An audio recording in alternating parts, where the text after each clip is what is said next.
Yo, what's up, baby? Let's do it, man. Today is the day we gotta bounce back and win. We gotta bounce back and win today, man. It's about damn time.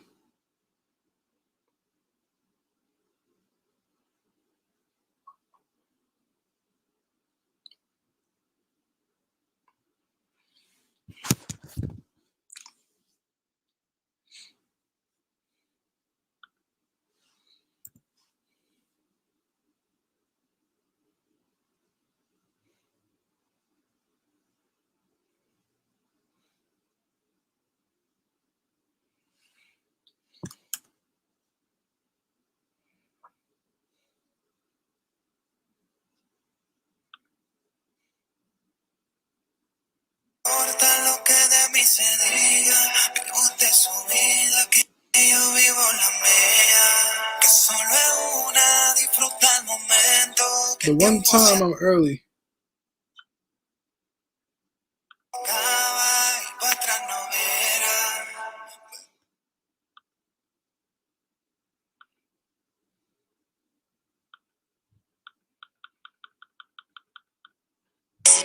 Gotta keep a carbon.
What song?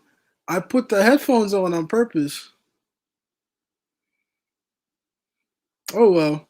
Usually, if I get copyrighted, bro, um, I just can't get money off it. But I'm not even making money off this now, so it's all good.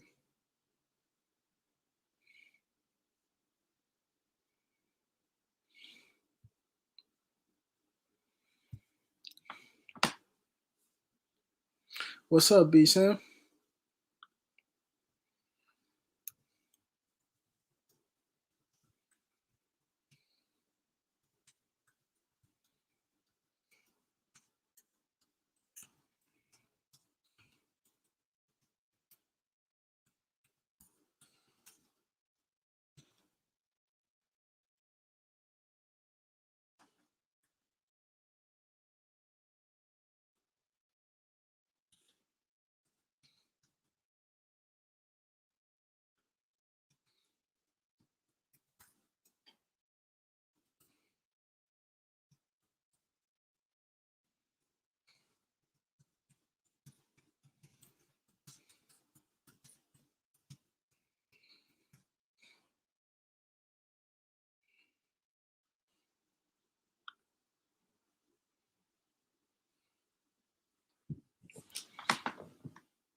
Oh, come on, guys.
Yo, yo.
Oh my God.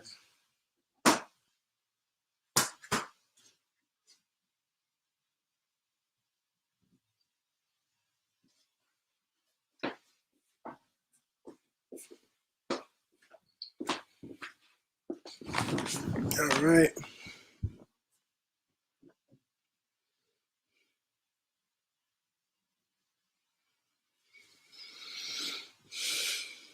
Grayson Allen is on the Bucks.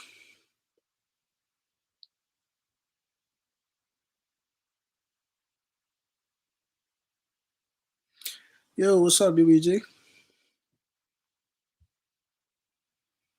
You know, now with Giannis in there, it's going to be hard to throw alley oops to Mitch. Definitely.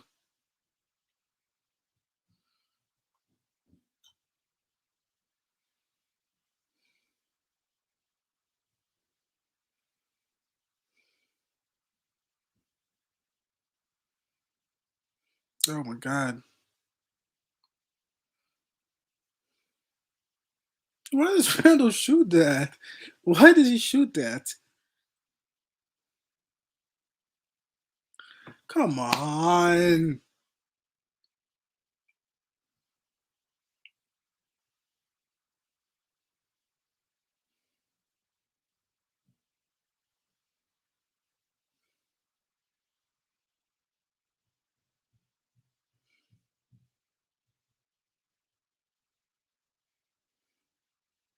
Push RJ.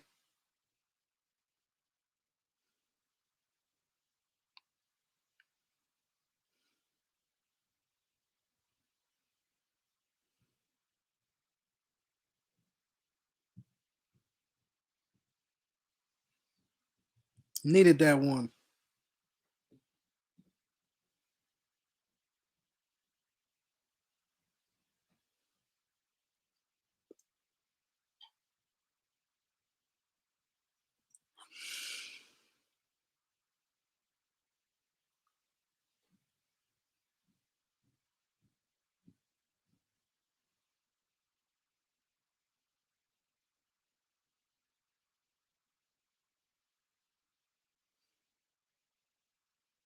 I like this.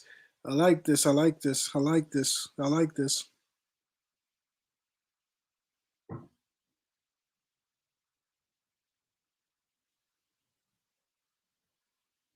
Come on, Fournier. What's Fournier doing? What's Fournier doing? Fournier's moving like an old man.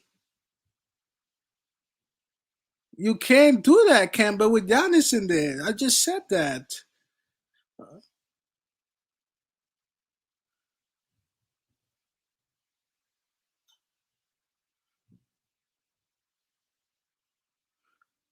Come on. You can't put that in the paint now with Giannis.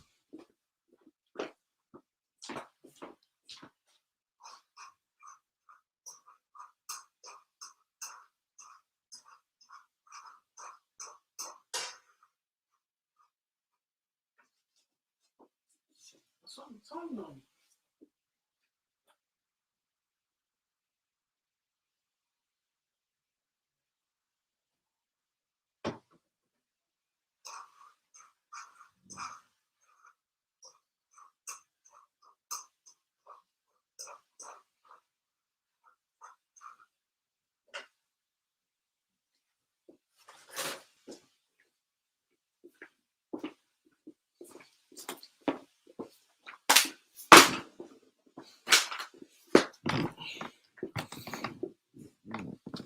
Yo, what's up, Hayden?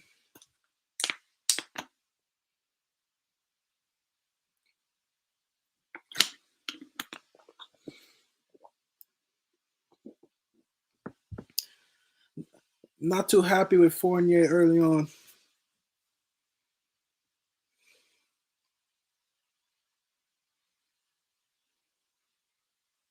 Good, better defense.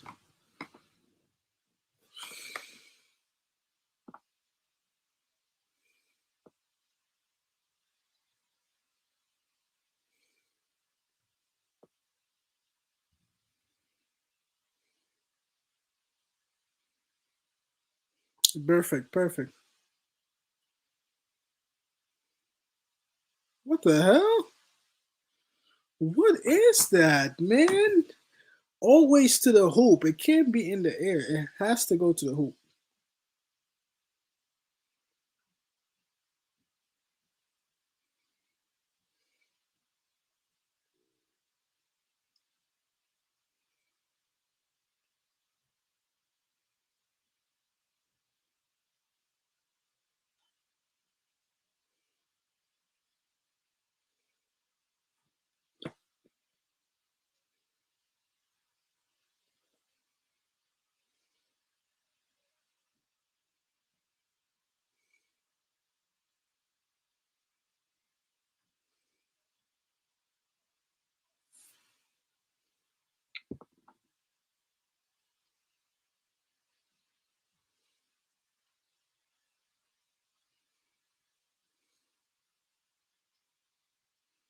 Bobby Portis, Bobby Portis went messed around and got a championship.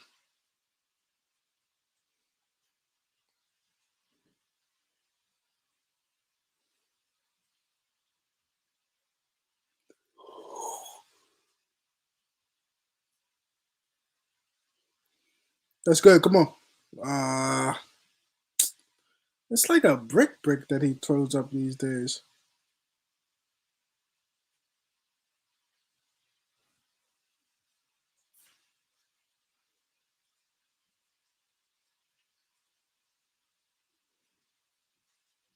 Get RJ involved to the hoop.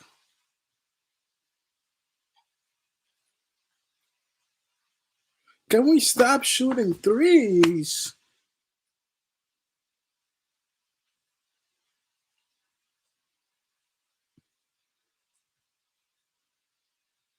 Stop shooting threes. Like, why is this the strategy? Recipe for disaster, bro. Fournier's been terrible the last 3 games now.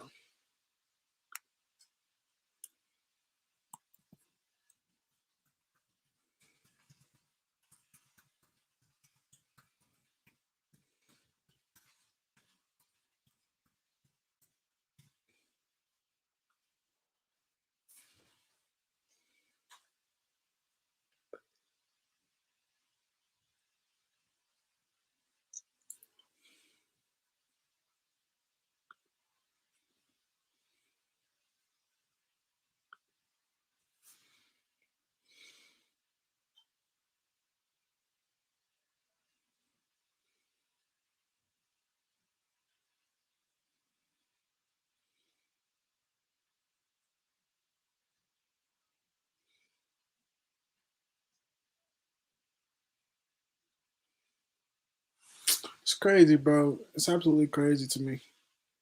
It's crazy to me.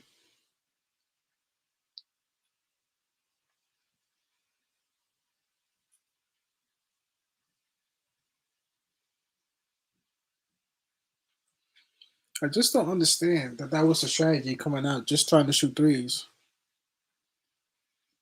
That's a recipe for disaster. I guess a team was a very good three. They got shooters everywhere, and they got Giannis.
If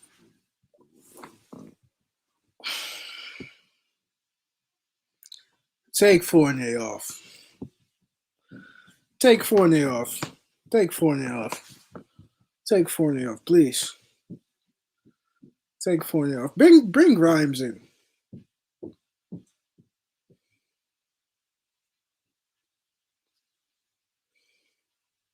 What a terrible pass! Oh my god.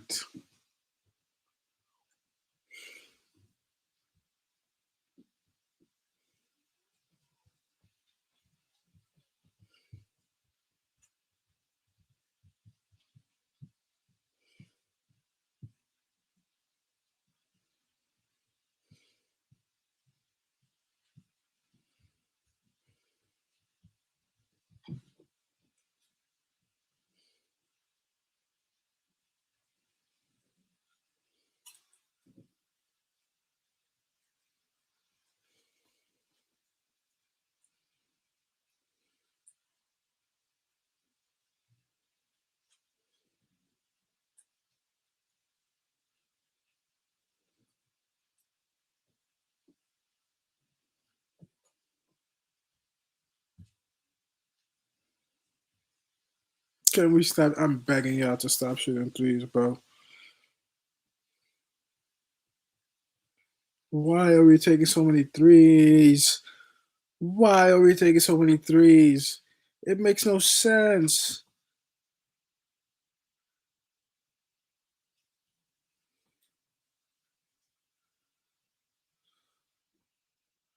What is going on? What is going on, man? What? Wow.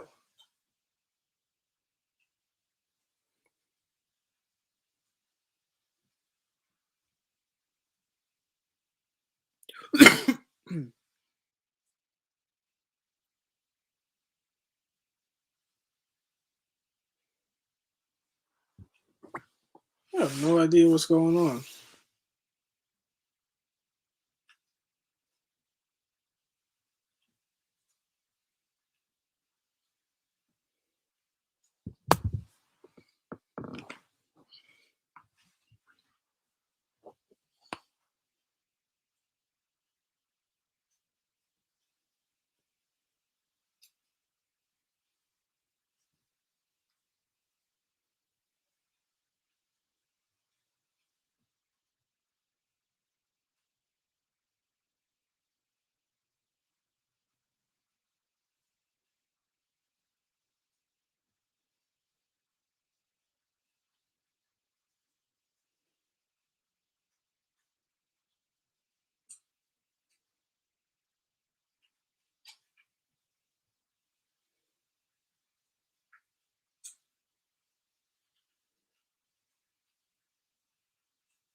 Definitely building a brick house with all those threes, man.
Of course, Randall loses the damn ball. Oh my god.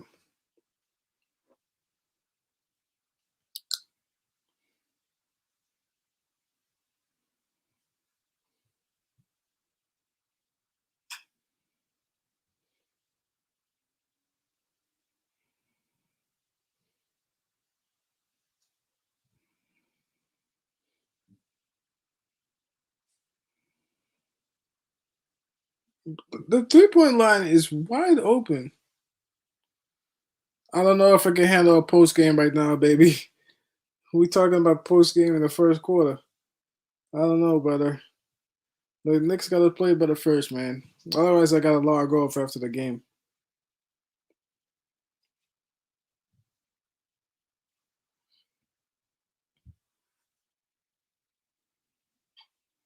This is crazy, bro.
It might be. I don't know, man.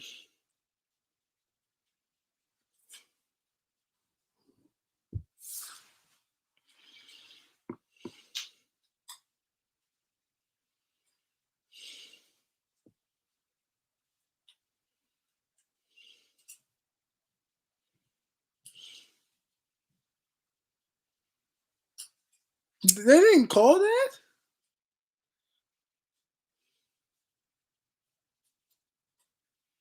That's crazy. That's crazy. That's not a violation.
Come on, man. Hurry up. Well, Grimes should be in. It's fucking tired of leaving him open. Leaving him open for every shot. Every shot, it's an open shot. It's every shot is an open shot. How? We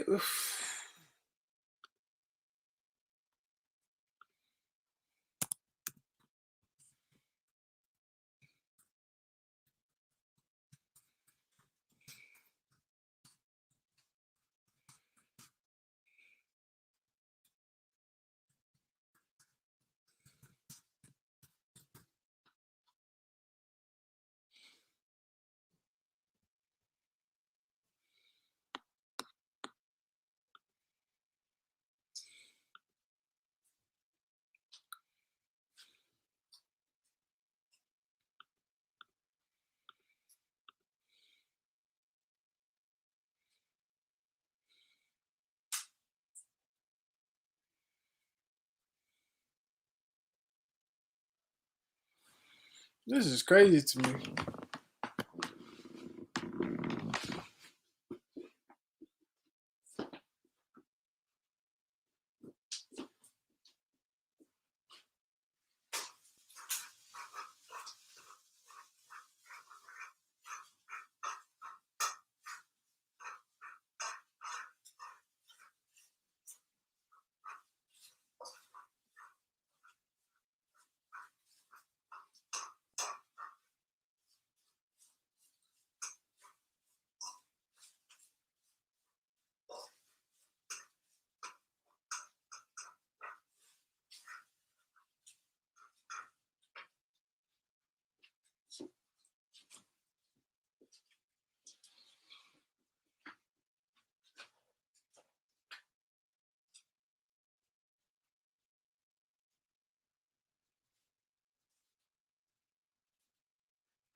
What up, White Falcon?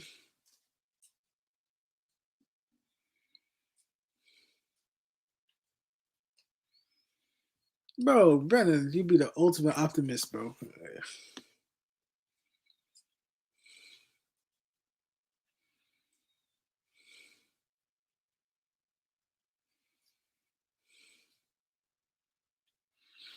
Maybe this is good for us. Maybe it's a reality check, you know?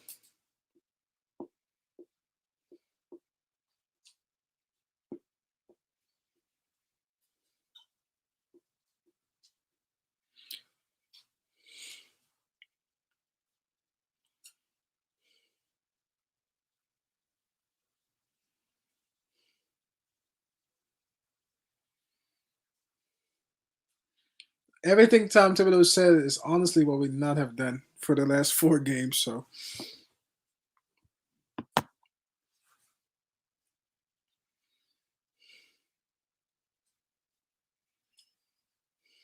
go quick.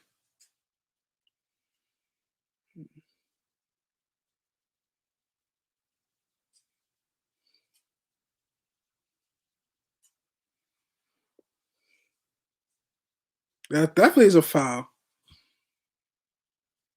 That's a foul. Damn. Look at the foul. That's a foul. Wow.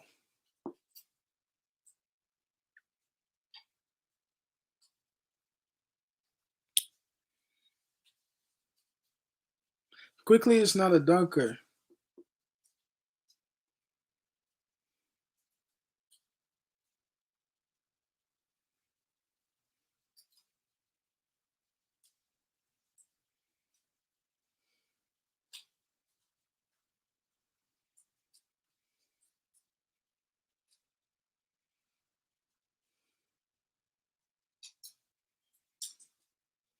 Jesus Christ, quickly, bro. Oh my God.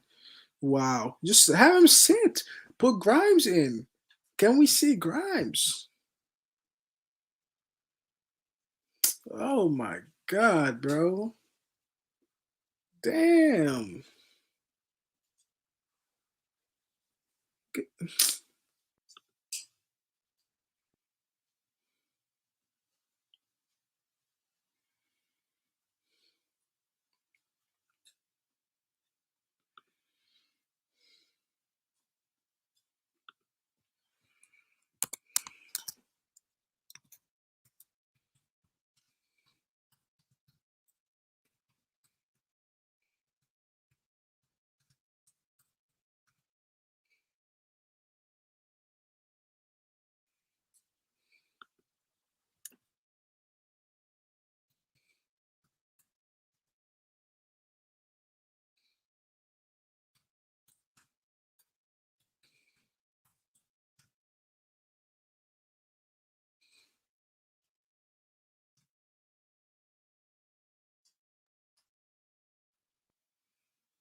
Nice move, Obi. I like the move. I like the move. It was a great move. It was a great move. It just didn't go finish.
Where's your Manuel?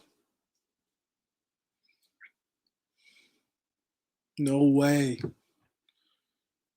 I don't understand, bro. Every time we lose our man.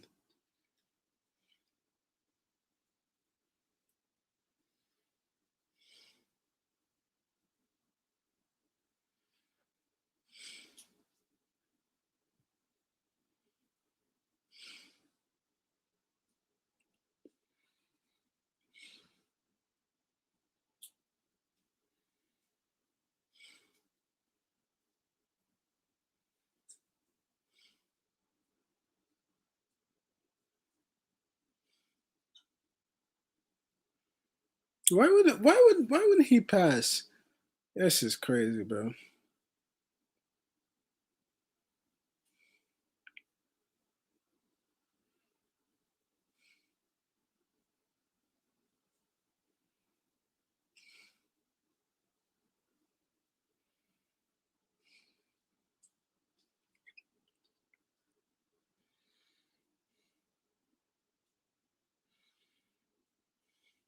Derrick Rose is the only one balling, man. Come on.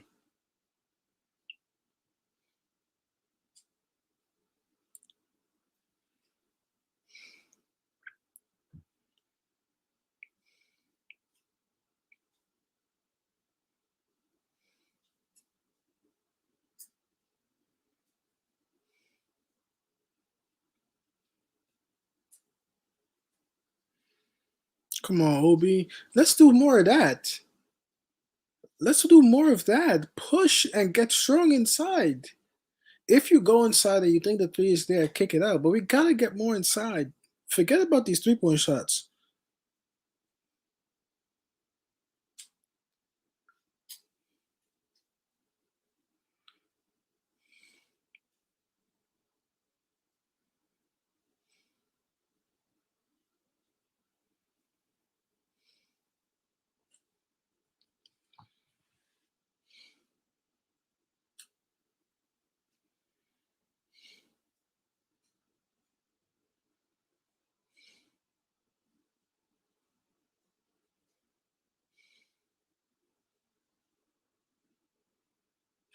Is he? He's coming for Obi? Y'all a little bit ahead of me.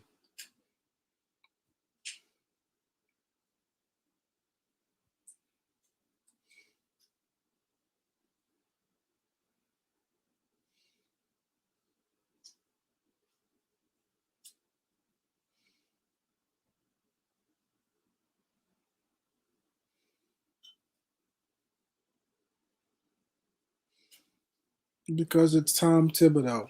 That's why. Of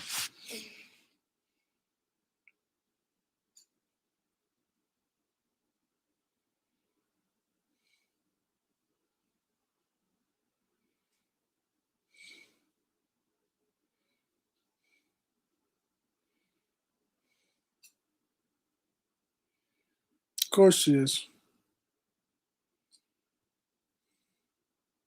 Of course she is. Of course she is. Obi with a great play and then Tibbs takes him out.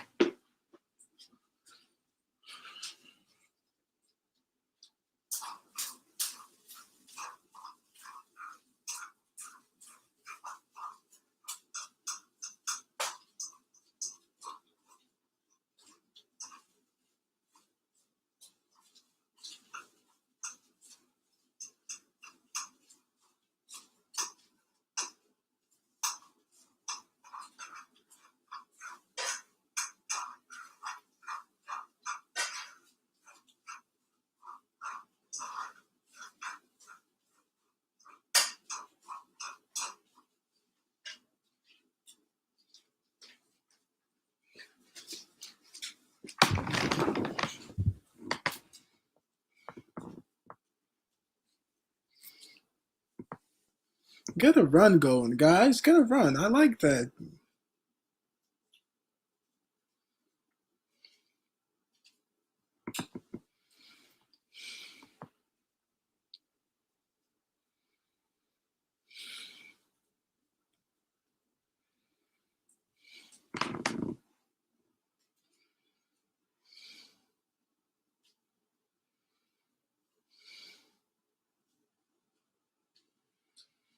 Kemba has no business in there, to be honest, right now.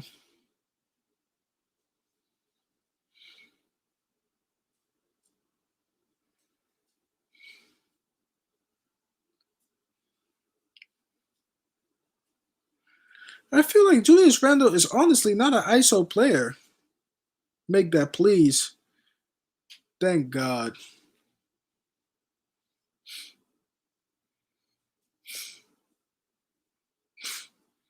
Thank God.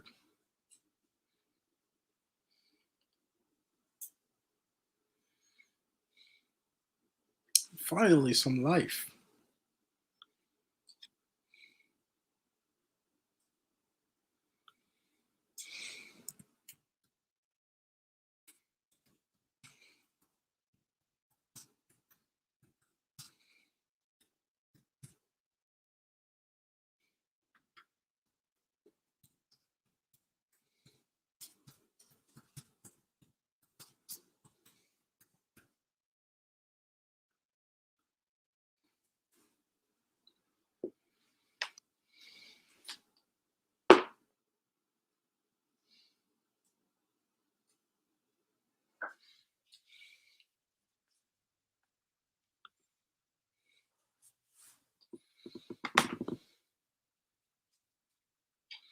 Put Grimes in there, man. Definitely Grimes. I don't know about McBride, but put Grimes in there, man. You gotta get a different look going.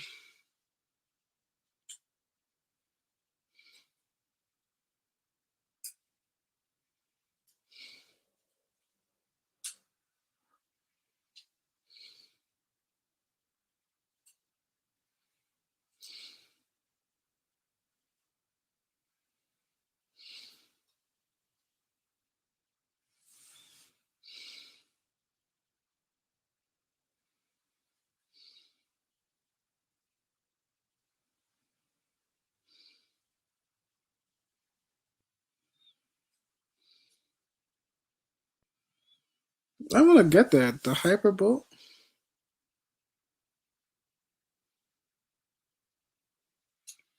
Burks or Fournier? You'd still go for Fournier because I think he has more overall, but he's not in good form right now. But Fournier is a good player. He's just in bad form.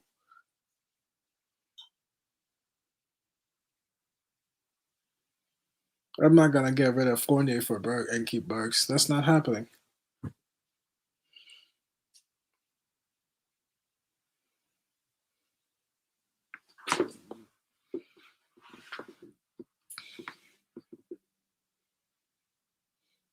Rose is better than Kemba, no doubt.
Good to hear for Finn Baker.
Here we go. Here we go. Here we go.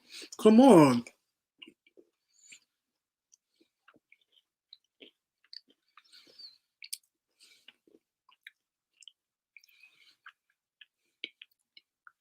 I'm liking Randall's energy.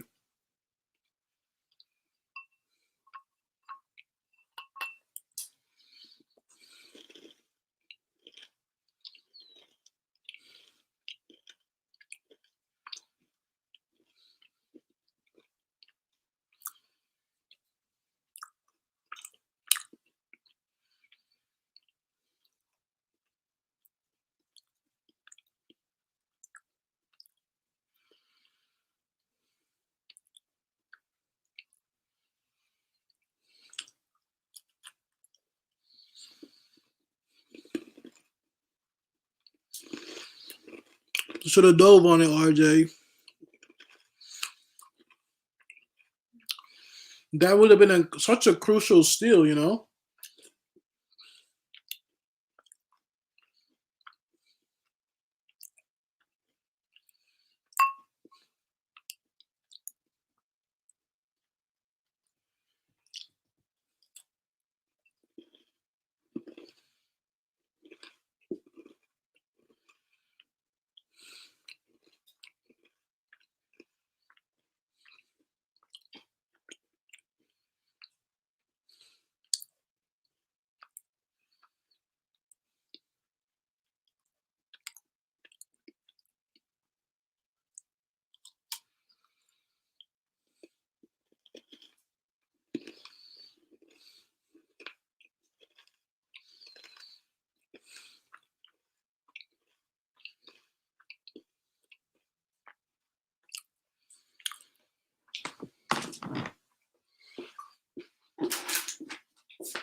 Well, I guess the strategy is if Giannis is not in, we can take more threes. In theory, it makes sense, but then it doesn't. You would want to get inside more, or at least if you still want to take the three, get inside and drive and pass. Make a pass, an extra pass, and maybe then you have an open shot. I feel like the game plan is poor, man.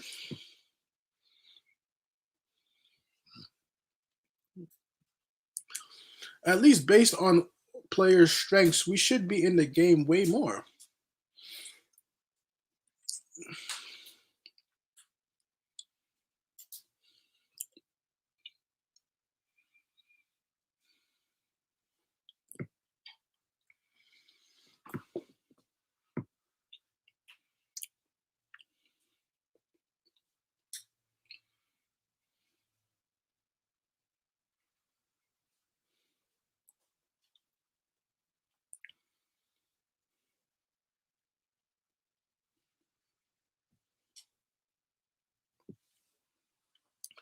We did miss a lot of good looks, but still, you know, we got at least 2, 3 players who can get inside in RJ, um, Derrick Rose.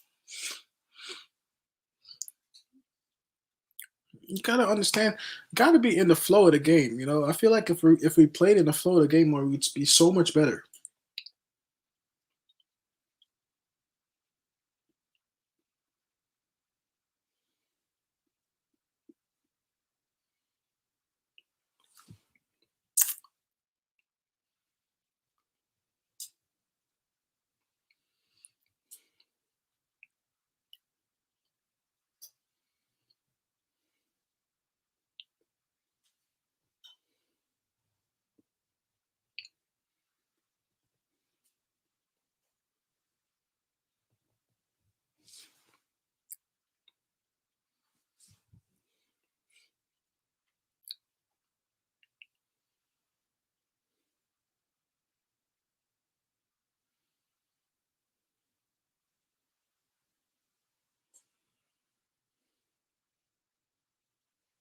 Come on, come on, come on, come on.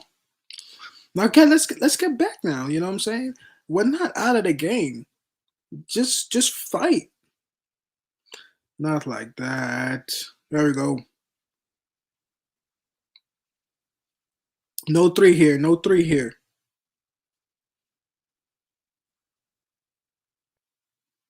I just said no three here, bro. Why do we shoot the three there? Look at that. I just told.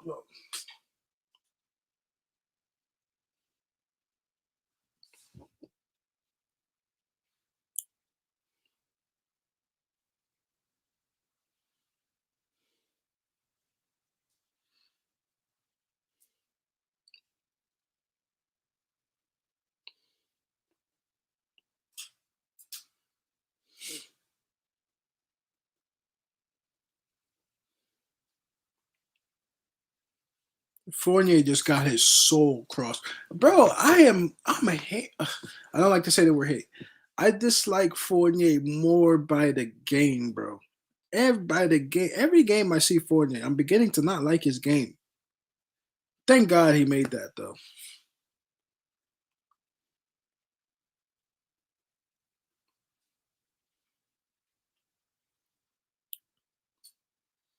But we got to defend the 3 point line. That got to be a point of emphasis. In the third quarter, we cannot give up 3 pointers like this uncontested. It can't happen. It can't happen. And Giannis is not even on.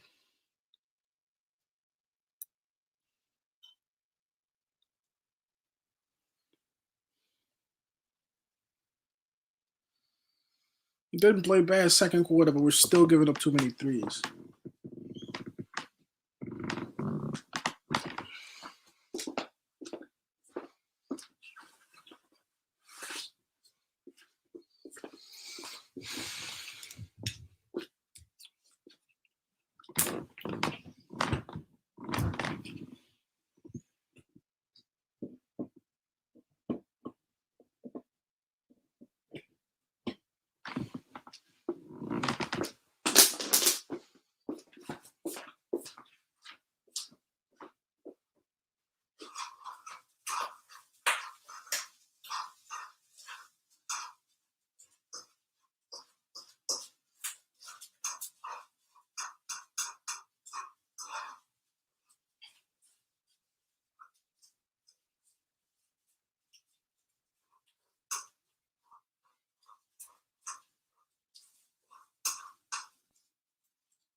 What a beautiful move from Derrick Rose. Oh my God, bro.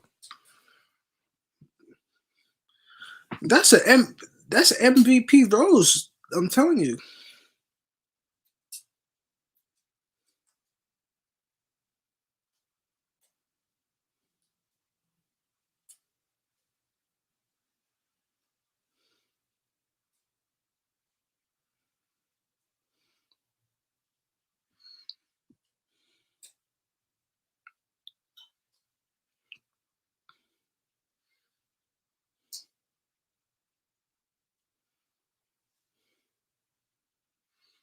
Fournier, I swear to God, bro.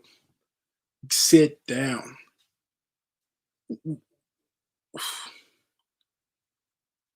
I don't understand. I don't understand Fournier, Devin. I don't understand. I don't understand Fournier. I say Fournier, bench Fournier, please.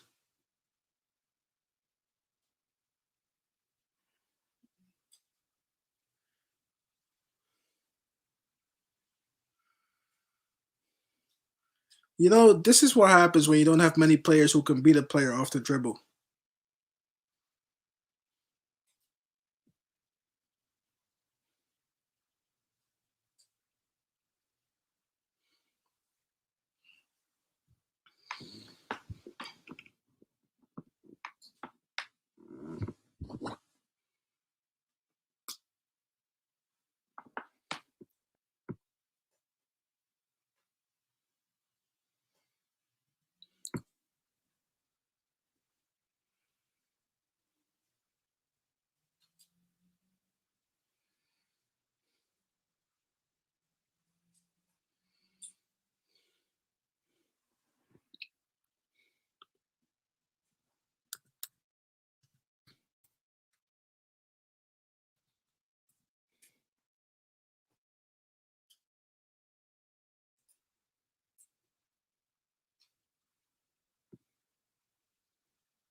when it comes to the Brooklyn Nets, but that don't have Definitely. nothing. You don't have nothing to do with the Knicks ish. You feel me? Yo, what up, York?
I don't know, man.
That Morbius movie looks fire, bro.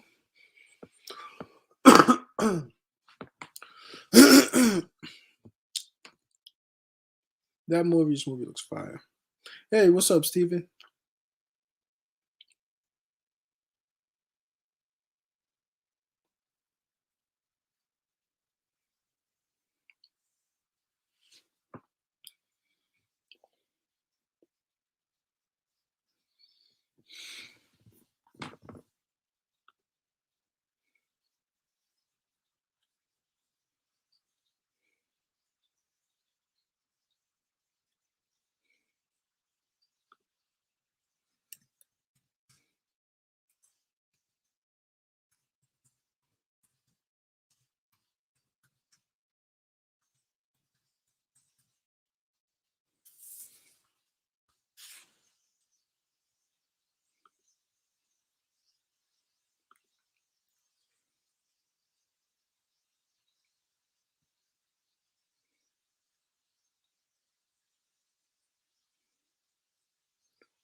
This guy, White Falcon, bro.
Come on, man.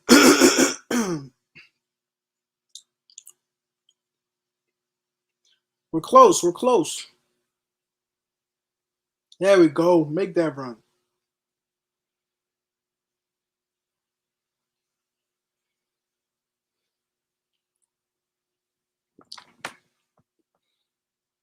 They do give Giannis every call at the rim. I remember last quarter he had like a simple it was like a drive and he stopped and he almost laid it up and they still called the foul on him, bro.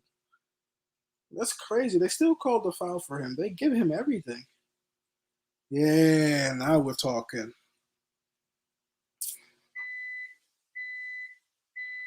Now we're talking. 4-point game.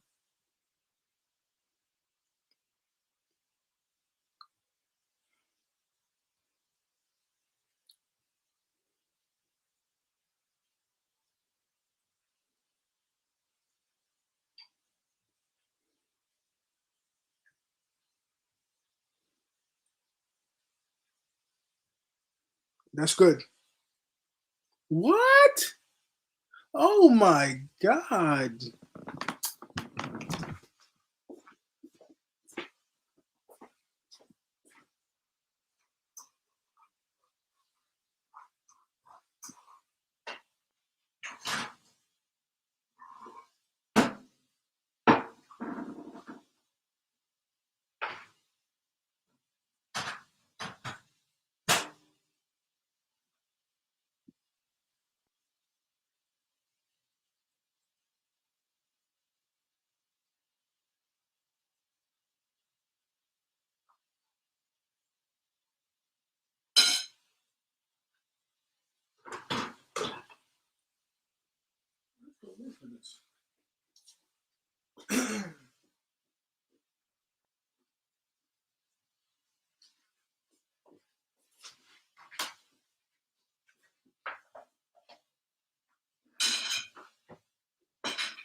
Randall, my God.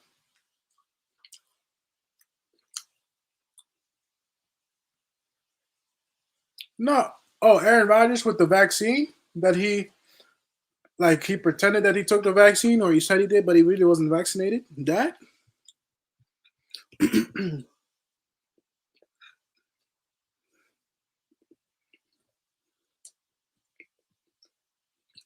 And then he caught COVID.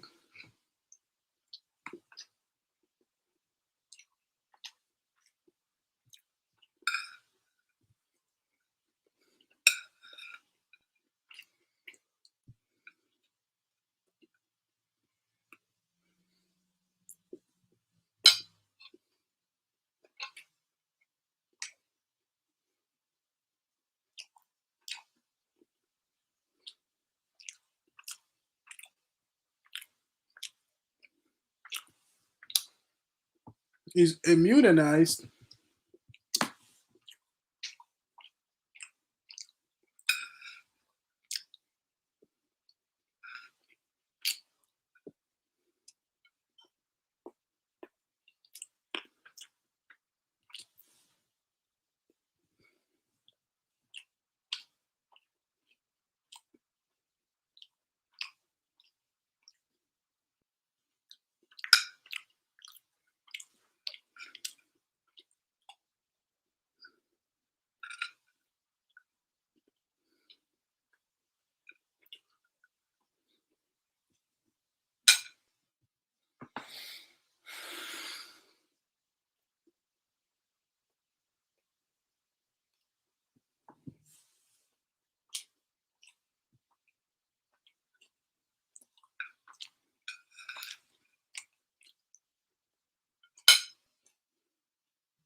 Yeah, I think there may come a time where you're going to see less of Kemba.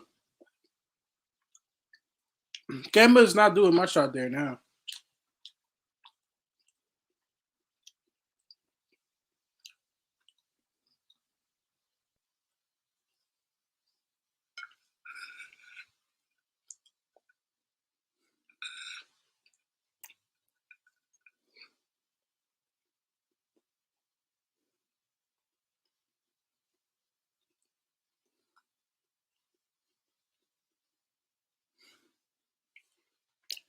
Nice move, Randall.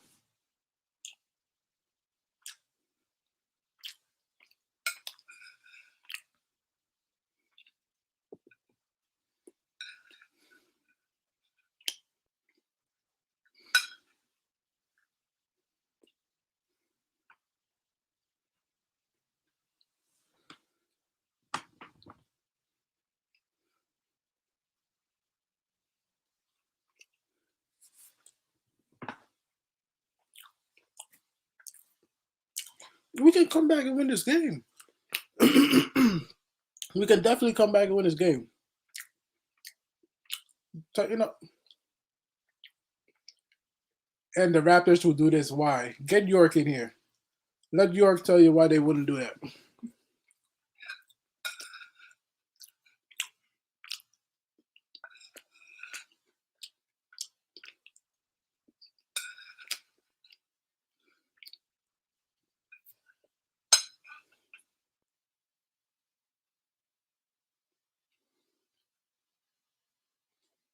Will Smith making a movie about Serena and Venus Williams? Damn.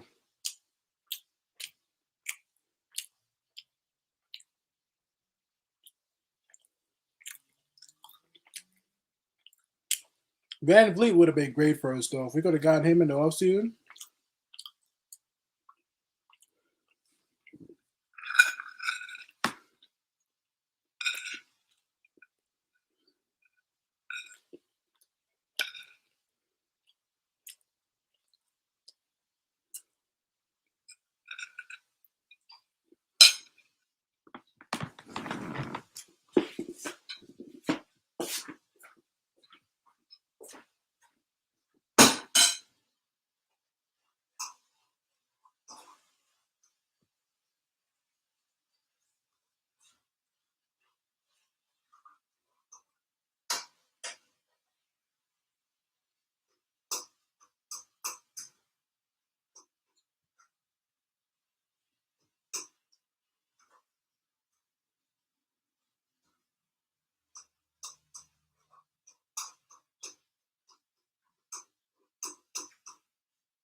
Oh, my Lord.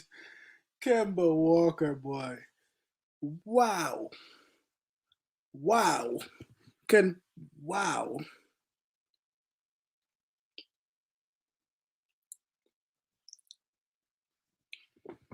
Can't Kemba Walker just sit?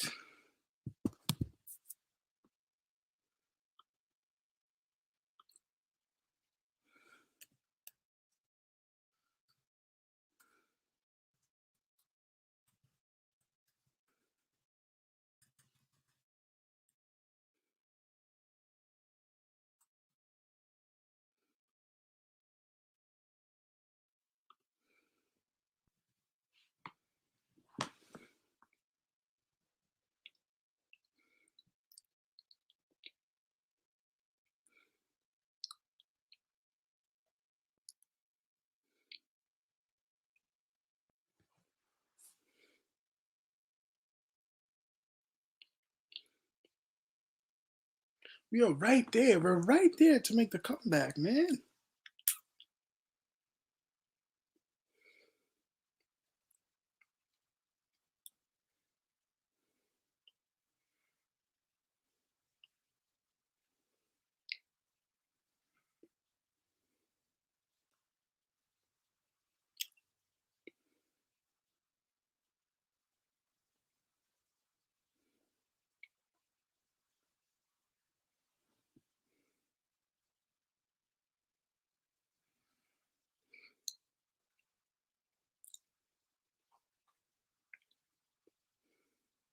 Good move, Randall. It was a quick move. I like that move. Randall needs to do that more. You know, get that a quick step. He doesn't have many quick steps, Randall. You know, everything's in slow motion with him. That was a nice move.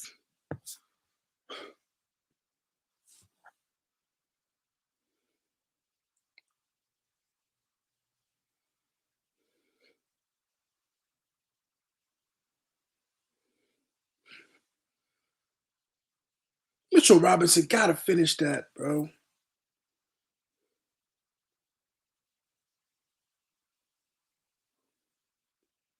Like Randall's energy.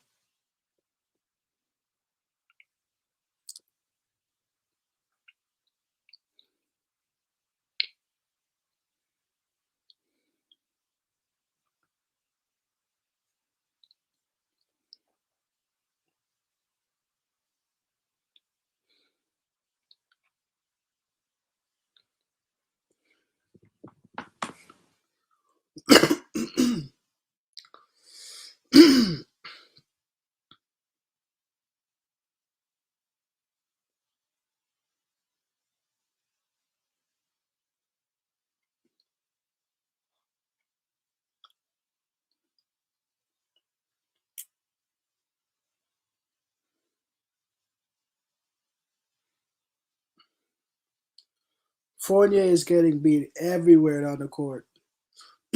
Have some accountability, you know.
Great pass. Make that. Oh, you got him. Fournier, you got to make this. Oh man, you gotta make that.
Why do you hate Thanasis, York?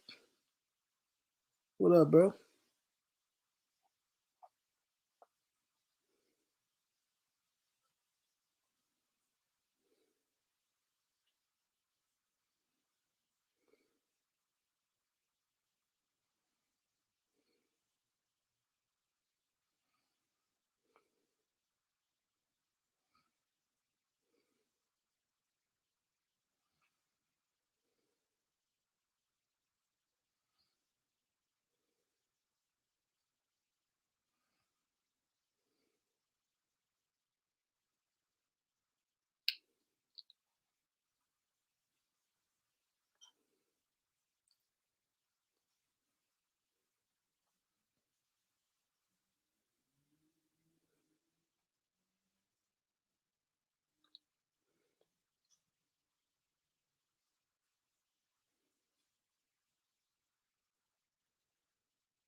Let's go. Come on.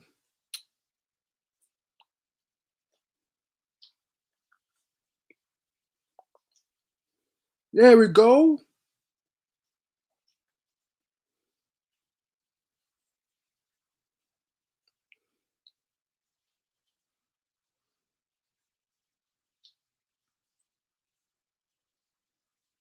Come on. Let's go. Tie game. Let's play. That's why the bench is sometimes way better than the starters.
There we go. Now let it be RJ's time.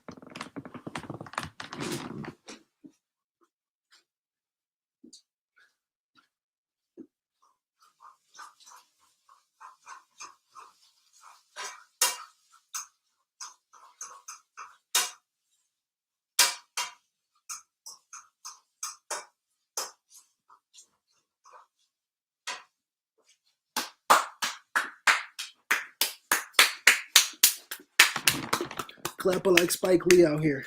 Clapping like Spike Lee out here. Come on, man.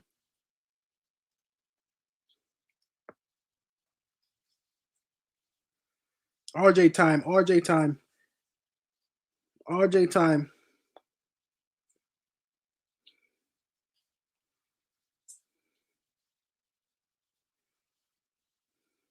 Bad shot.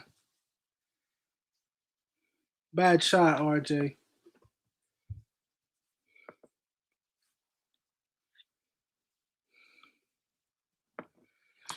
Bad shot. Bad shot. But all right.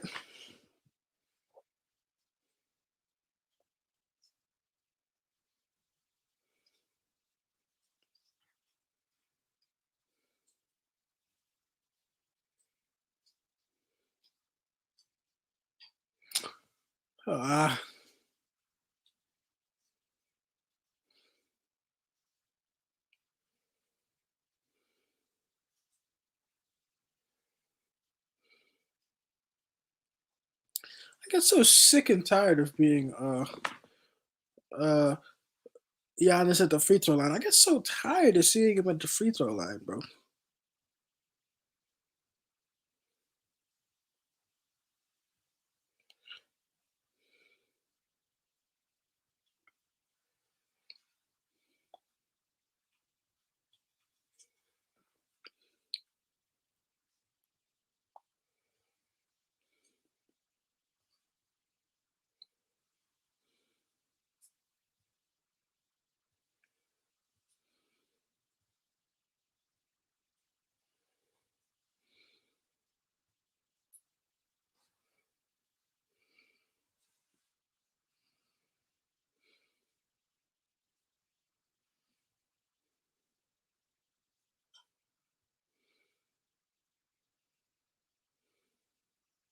Oh my god, get it to RJ quick. Why does quickly hold this? 5 seconds left. What are you gonna do?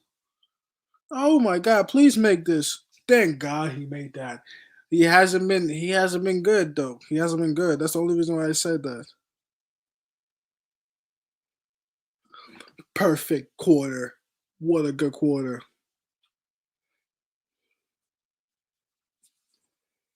Against Giannis. Nerlens Noel putting up big time against Giannis, man.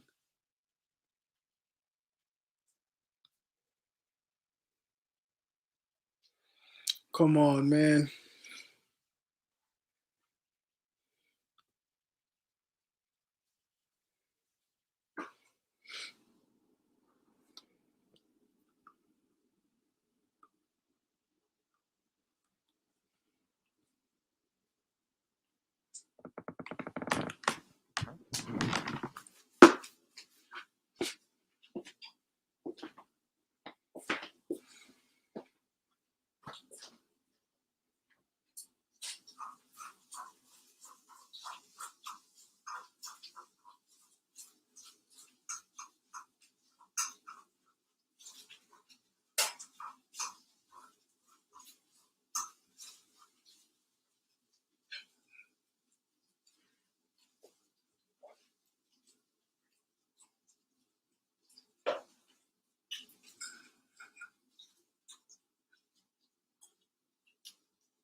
I wouldn't say over assess B Sim, but poor play is poor play. It's clear that the second unit brought us back. The second unit should have more minutes. We've been saying that. That second unit plays way better than the first unit. And most of the time, you can swap quickly out of that, even though he did make a good shot just now.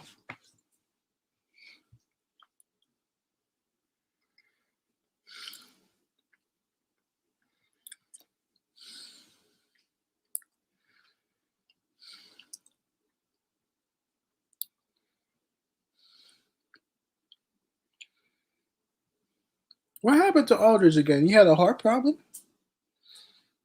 Uh, was it a heart problem or a blood problem? Like something with his blood. Yeah, this is a good night in the league. York. So Friday, let these Knicks get the win, man.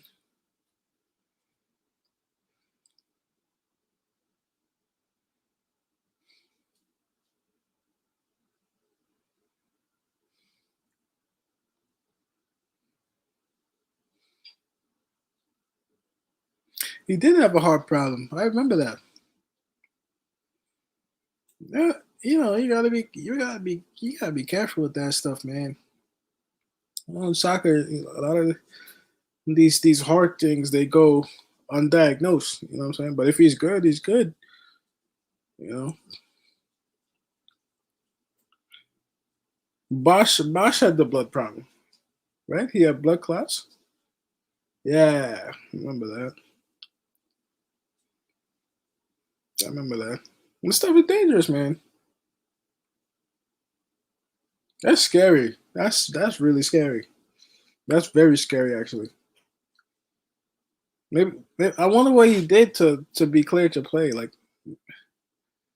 maybe maybe he changed his diet.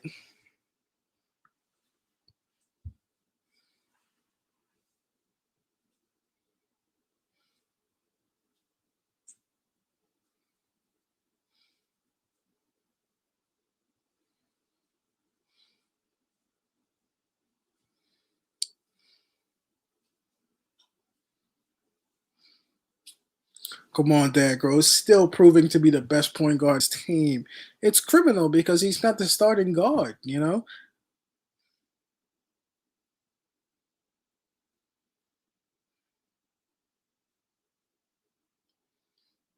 Nerlens Noel doing a great job on Giannis. Just telling you, man.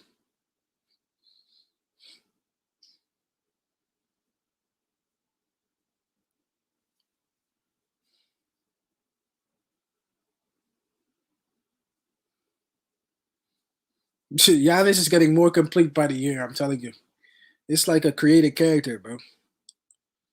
It's like a created player.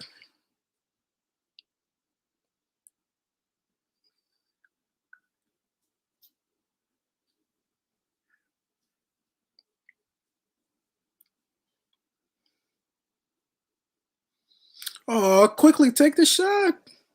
Take the shot quick. Take the shot quick.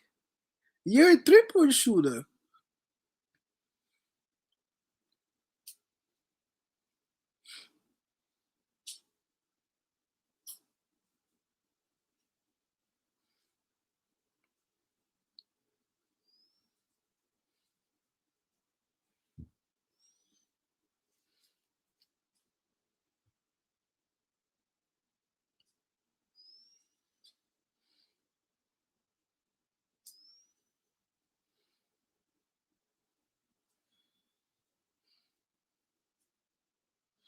I really don't like quickly having a ball in his hands. I don't know what it is. I just don't like quickly having a ball. Oh, it looked good, RJ.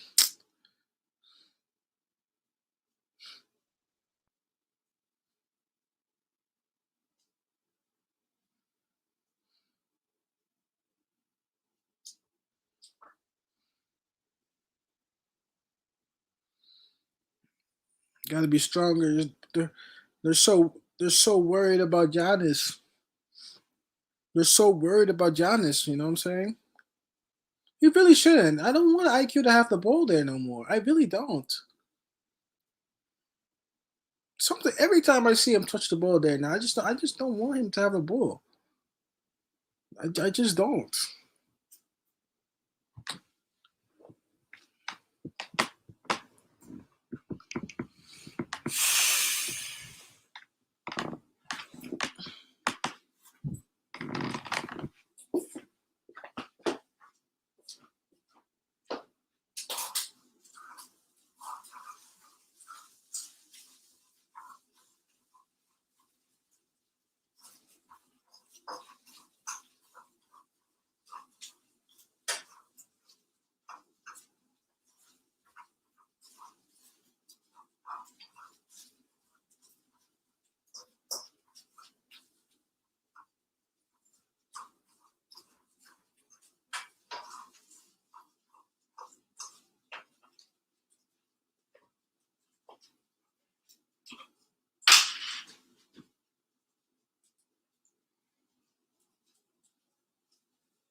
But that sucks though, B Sim. That's what you don't want. Rose is so good at being a second unit. It's almost like how could we not have somebody better than that not start? You know, like we have nobody better. It makes no sense for the second string point guard to be the best point guard on the team.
See, that I like. He's good at that, you know?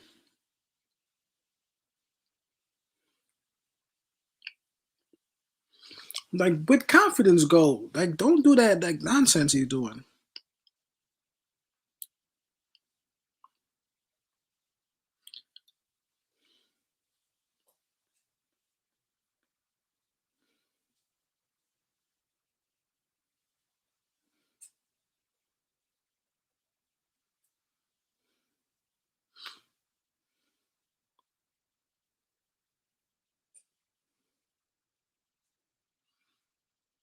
Bro, Noel's doing his thing, man. Noel doing his thing, man. Nerlens Noel doing his thing, man. Tell you. Against Giannis too.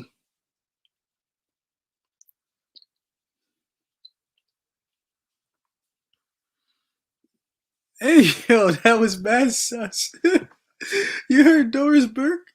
Doris Burke says she got the hands on the ball while guys trying to go downhill. Hey yo. What? Let's go, Rose. Come on, man. There you go. To Randall. Bow. Oh, you hear Doris Burke? Yeah, Mitch. Look, man, Mitchell Robinson is out of shape. I don't know what's wrong with him, but Nerlens Noel looks 2 times better than him right now. And this is against Giannis, man. This is against Giannis. But I say, still get another center. The game flows better with Rose on the court and Noel defending the paint the way he has been defending the paint. I think it's great for us.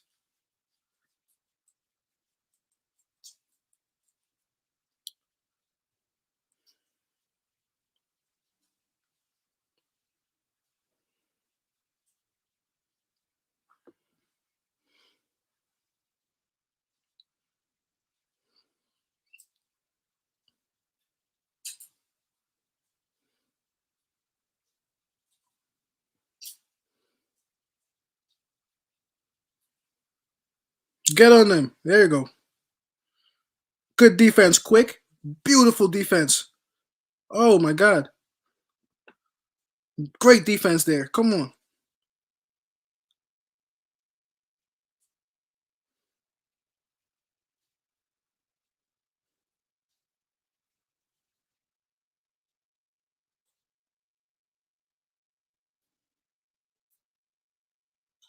Ooh.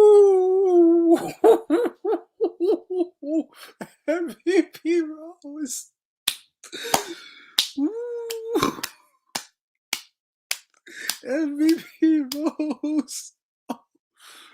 I Yo, Eric, tell me that. As soon as Derrick Rose lined it up against the hoop, that was in, bro. You saw where he lined it up? It was like a sniper, bro. Damn. Yes, sir.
Still have to keep Rose in the second unit. I agree. But now, the good thing from this game is that we're starting to see what works. Notice Randall hasn't been all that much. I think Tibbs finally caved in.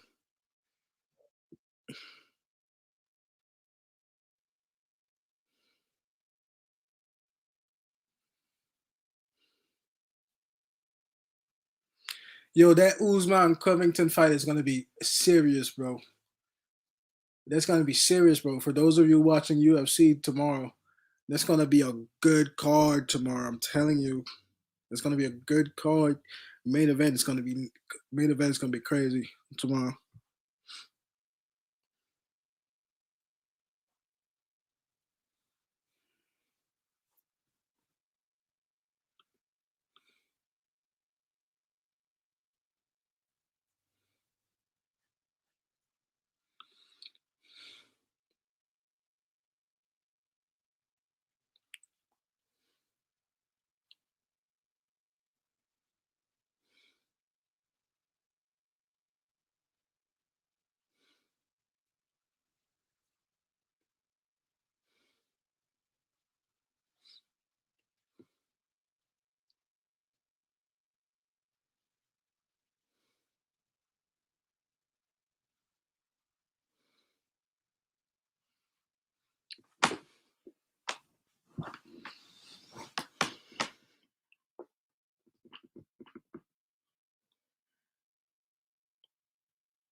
I understand why Randall took that.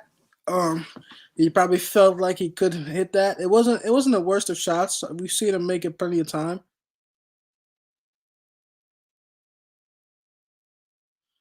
Are you serious, Julius Randle? Are you serious? You let Bobby Bobby Portis do that to you? Oh my God, Randall, that's embarrassing, bro. Bobby Portis did that to you, bro. Bobby Portis, bro.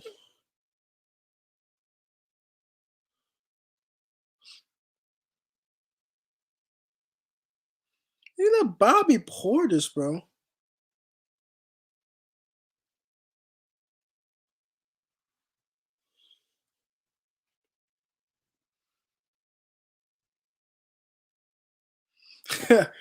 Derrick Rose is your dad.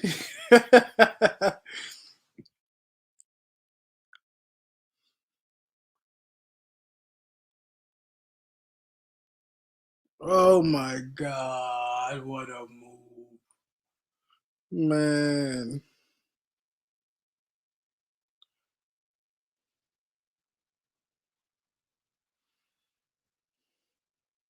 You see how athletic Derrick Rose moves, bro? He's completely changed his body and stayed so much healthier, Derrick Rose. Just the way he moves so smooth. Oh, Randall. Oh, Randall.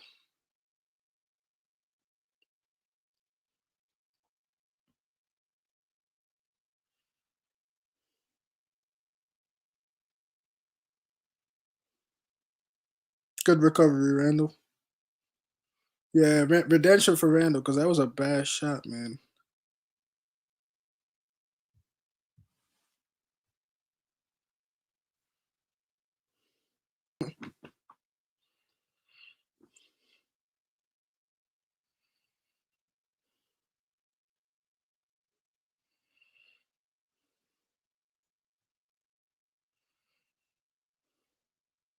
Oh, what a good move, Noel.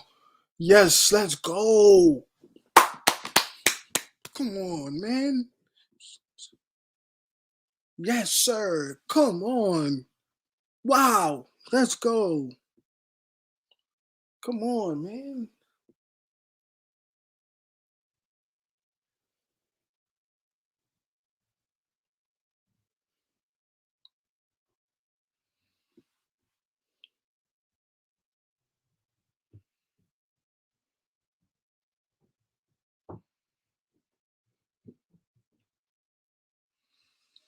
You know what, B Sim? I've been thinking about this. Hear me out on this one. I don't mind if Randall is on the court for to have a impact on offense. Maybe not in a scoring way, but keep the defense honest. But let him just try to facilitate. You know, he can be on the court, but like don't like mess up the plays. You know, let's close out the game.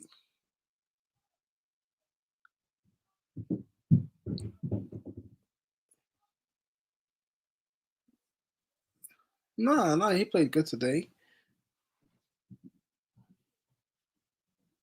He played good today, but the last 5 minutes, lock in, man. He doesn't necessarily have to score. He can keep the defense honest, but find the hot hand or just make the right play. That's all. 5 minutes left. That's all we need. 5 minutes. A five good 5 minutes.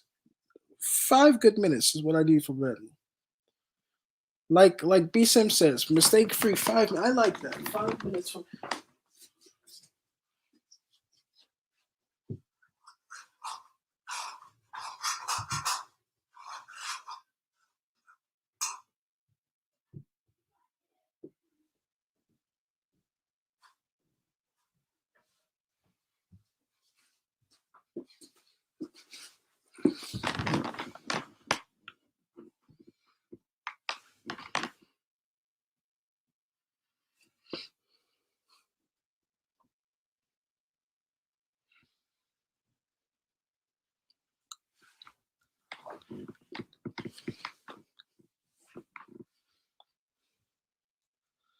Oh,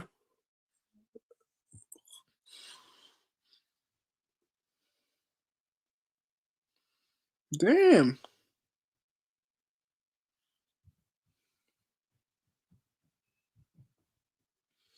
Mitch, you're on the bench for now. For now, you're on the bench. You're on the bench for now. Mitchell Robinson is on the bench now for me. You'll be G. It's all right. All right. First quarter was first quarter. To come back, be is this when we win. This will be a very good comeback in so many ways because we were down. We were down early, and we've been in bad form. It's hard to be down and not play well, but they played great, so I can't complain.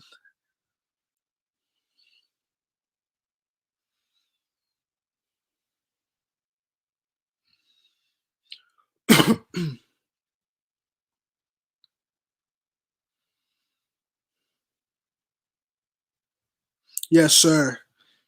Look, RJ.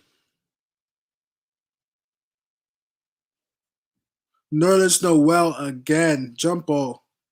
Nerlens Noel. Oh my God. What a game. Nerlens Noel. What a game today he had, man. What a game. If that's Mitchell Robinson, you don't get that.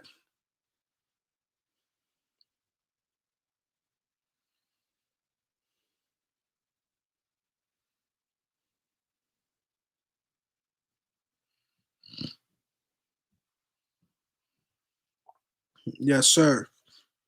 Nice play from Randall. Love this. Love this. Not even the offense anymore. Overall closing out great.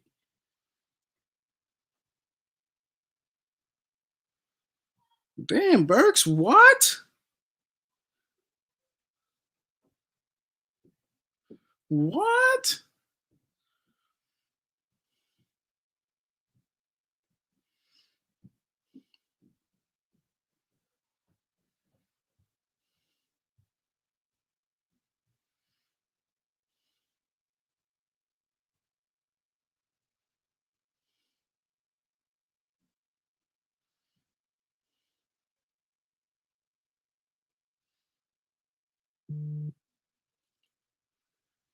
This is what we just said. Mistake free, Randall. Mistake free 5 minutes I need from him.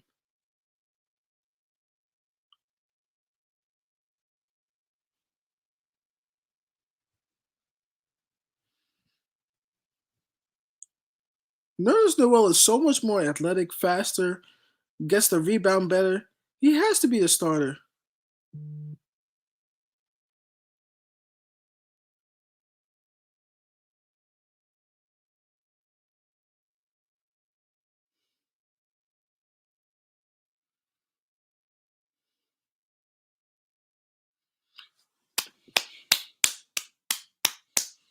I'm telling you, bro. Damn.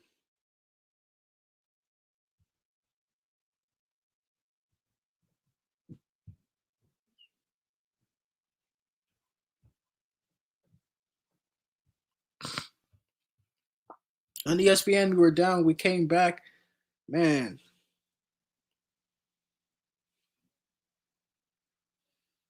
I might stay for the Golden State game. I feel so good. We needed this win, man. Come on, bro. Damn. Yes.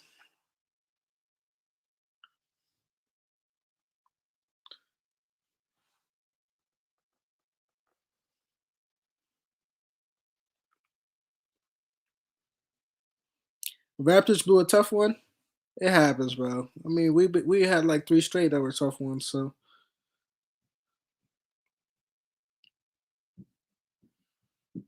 I don't think we have lost on ESPN today or this season, this year.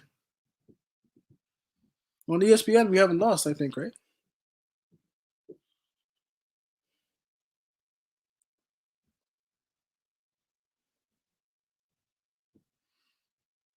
Instead, do well again with the rebound. The energy is Nerlens Noel.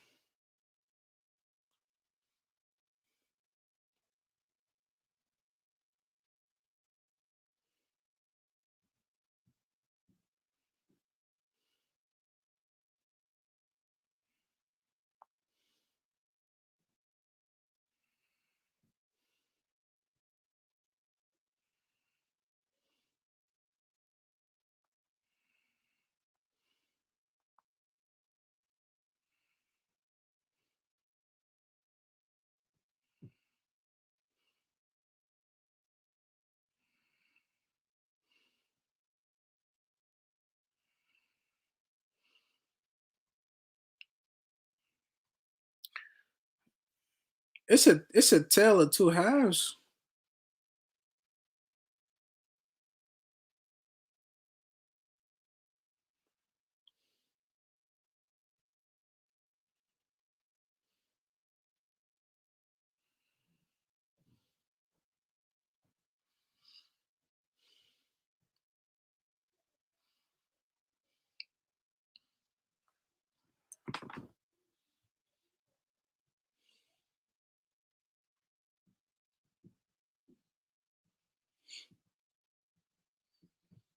If that shot starts falling from Randall, if that shot starts falling from Randall, now going forward, oh, we're back. We're back. I think the key is Noel, bro. You gotta start Nerlens Noel. I know. I think about that too. It's like B Sim said. You can't take Derrick Rose out of the second unit, but the second unit is just plays better with him. I'm telling you, maybe we can trade for a better point guard, bro. I don't know if you would trade Kemba Walker, but business is business. But I say a quickly package with somebody else for a better point guard to me is the way to go.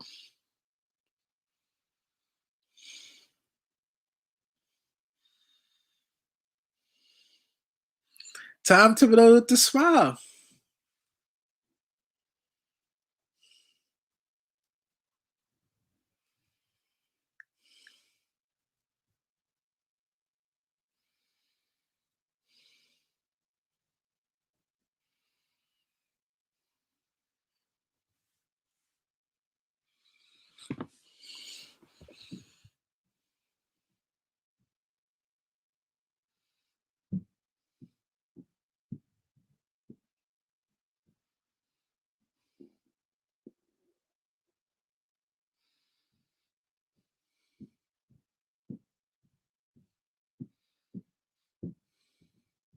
Trade Ford into PSG. I wish, brother. They have the money.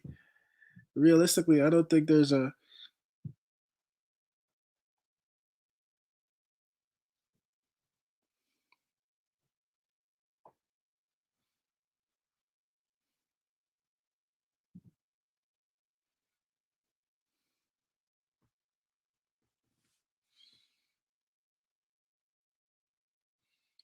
Obi is untouchable in my opinion.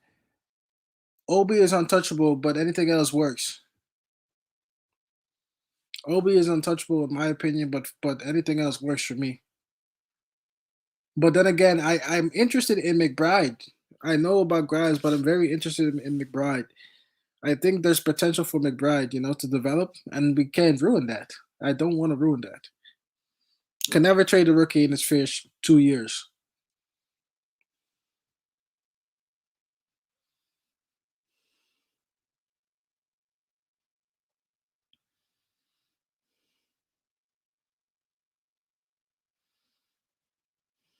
And Kevin Knox can go too. Doris Burke is okay to me. I don't know, man. Don't let the TV screen fool you. She's okay to me. Like, she's not ugly, but like she not all that to me.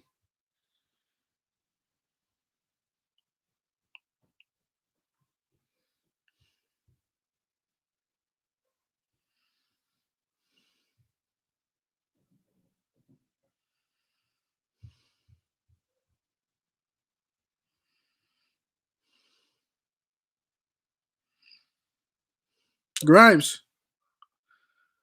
Pastor Grimes. Oh, damn.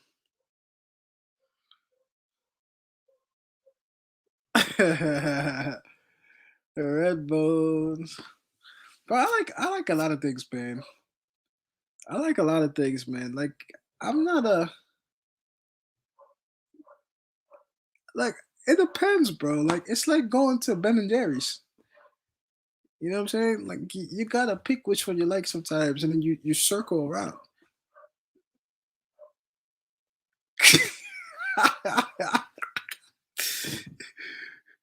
Oh man.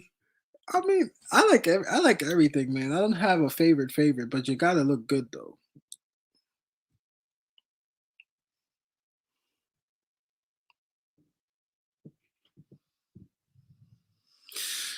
Wow. What to me, what keeps screaming in my head that the key was to this win is Nerlens Noel. Like the pug. Hey man. Hey man. Hey man. Some of them you're wilding if you say some of them don't look good. Everybody, every girl in different types of sizes, size and shades has a feature that's probably attractive, but like it depends what you like. You know what I'm saying? It depends what you like. Yes, sir. Of course we are. Everybody's in the mood to talk. I know we are.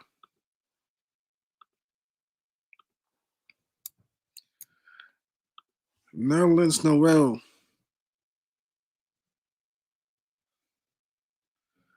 Them East African girls are hard to find though. That's like you gotta travel for that. You gotta travel for real.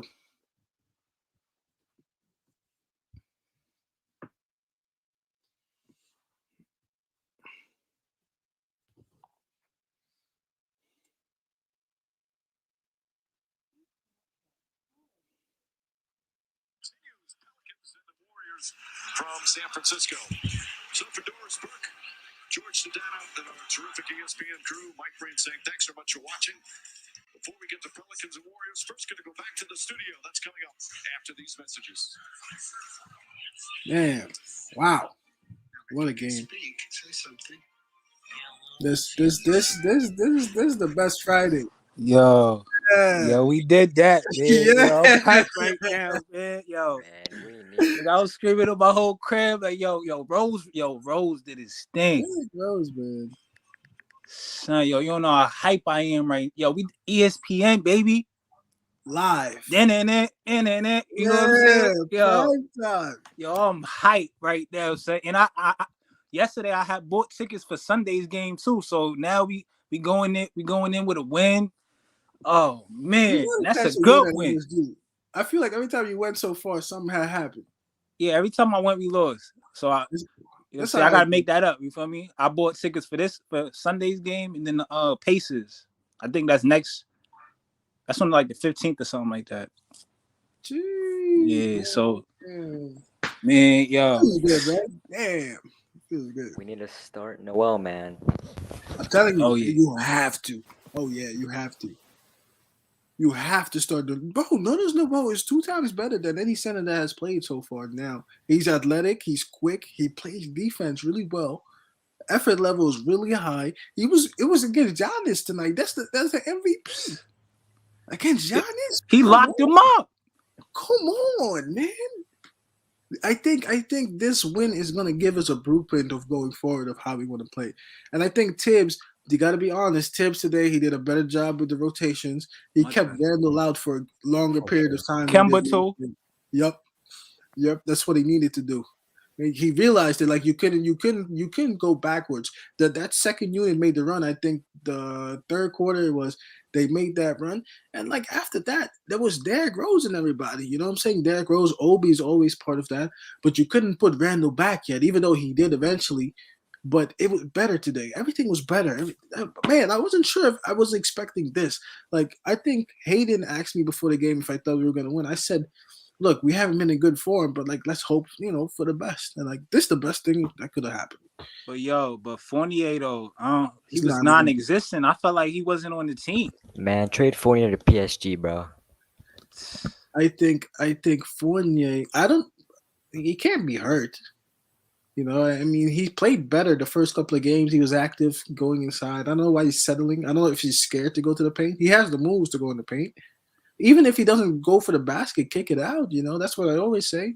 Create a shot for somebody. But even when Fournier goes to the paint, even when it was working earlier in the season, the way he was going to the paint was like real slowish.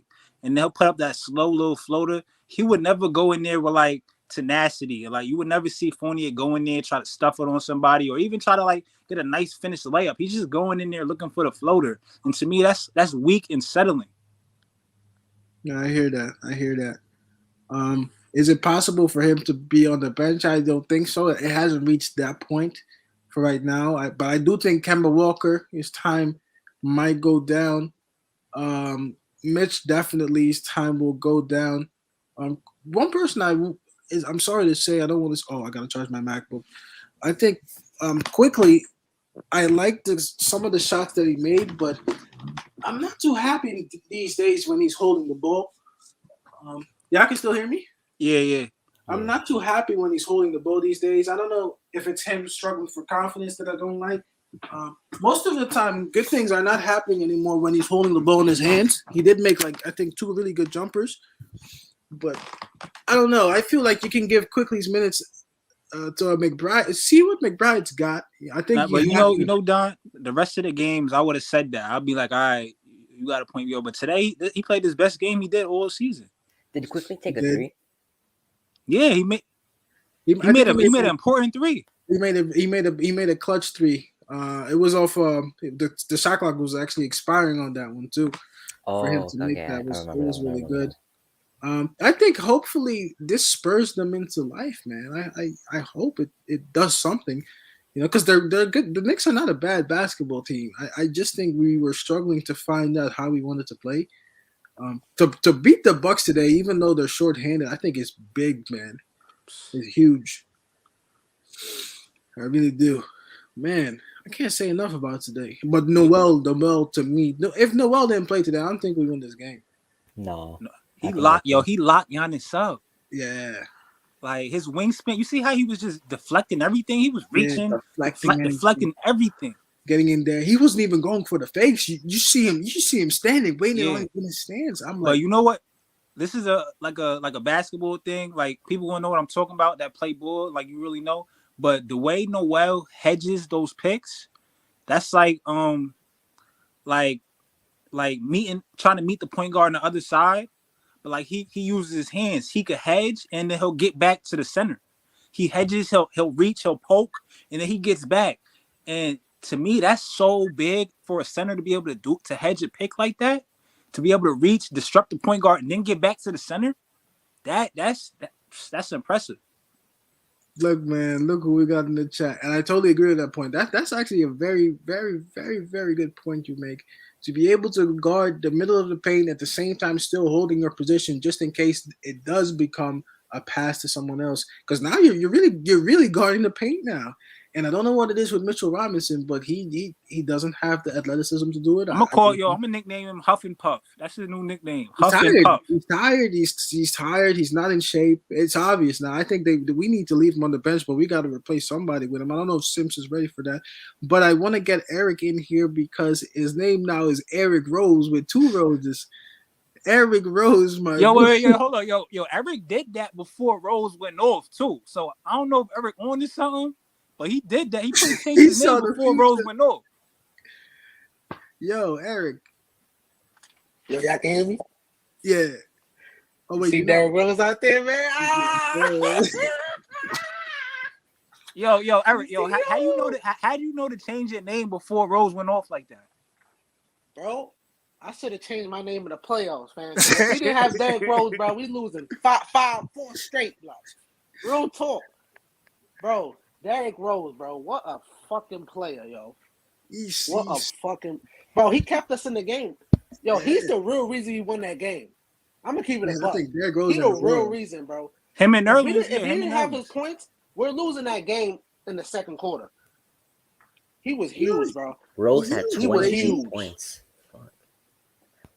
Felt like he had 30. 33? So Randall had 32, Rose had 23, and let me see how many Noel got. Noel got 13 boards and 6 points. You see Derrick Rose, how at his age, I think he's gotten better in a way with age because the injuries didn't allow him to play as athletic. But after getting injured, he changed his game, and I don't know what he's doing. His diet, his exercise outside the game. He looks so fluid when he moves on the court. He's like the opposite of Fournier, like the complete. Bro, that's experience, bro. He just moves so light on the court? You know what I'm saying? It's like he's floating sometimes, man. You seen that finish? Finish? He jellied it like. That's the talent never leaves you, bro. I believe that 100%. It will never leave you. I'm not trying to kill the move right now, but what happens when he gets hurt? When or if he gets hurt? Who knows? No, Rose. Worst case scenario, I think a rookie has to step up, but Tom Thibodeau doesn't trust rookies, so then it'd probably be quickly. Yeah. Unfortunately, but then maybe that spurs quickly into playing better. But then if Quickly comes in, then you could bring in Grimes. If Quickly comes in as point and replaces Rose, somebody else has to come in, and it's probably gonna be Grimes. So we'll probably have another shooter out there on the court. But that reminds me of something though. Like B. Sims said this today. So he says, no matter how good Derrick Rose played, you can't take him out of the second unit, right? But the first unit is the problem most games because the second unit has been playing well, but Tom Thibodeau just didn't want to pull the trigger. Today he pulls the trigger, he leaves the second unit in longer. So now what happens with Kemba? Because if you can't put Derrick Rose there, but somebody has to play better than him. I feel like, bro. That's why I said, bro. We just got to deal with Kemba, bro. At least for right now. At least until the trade deadline. If the Knicks ain't on that sentimental shit and he go, then cool. But we just got to deal with him right now because I don't see him leaving, bro. He got have to be honest. He's not good. He's been shooting. Nah, he's not good. He ain't good. Especially right now. Like, he has nothing offensively right now. Defensively, it's a joke. I mean, I play better defense than that. I'm going to keep it a buck. But, bro, this is just – he faced George Hill. He was struggling with him. So just imagine, like, a Fox or even a Russell. Like, he'll struggle bad. And I was watching today. Bro, he's struggling at that point guard position. That's our biggest problem, bro. I ain't gonna hold you. It's the point guard position. I was watching what Devin was saying throughout the course of the game, but I didn't tell him.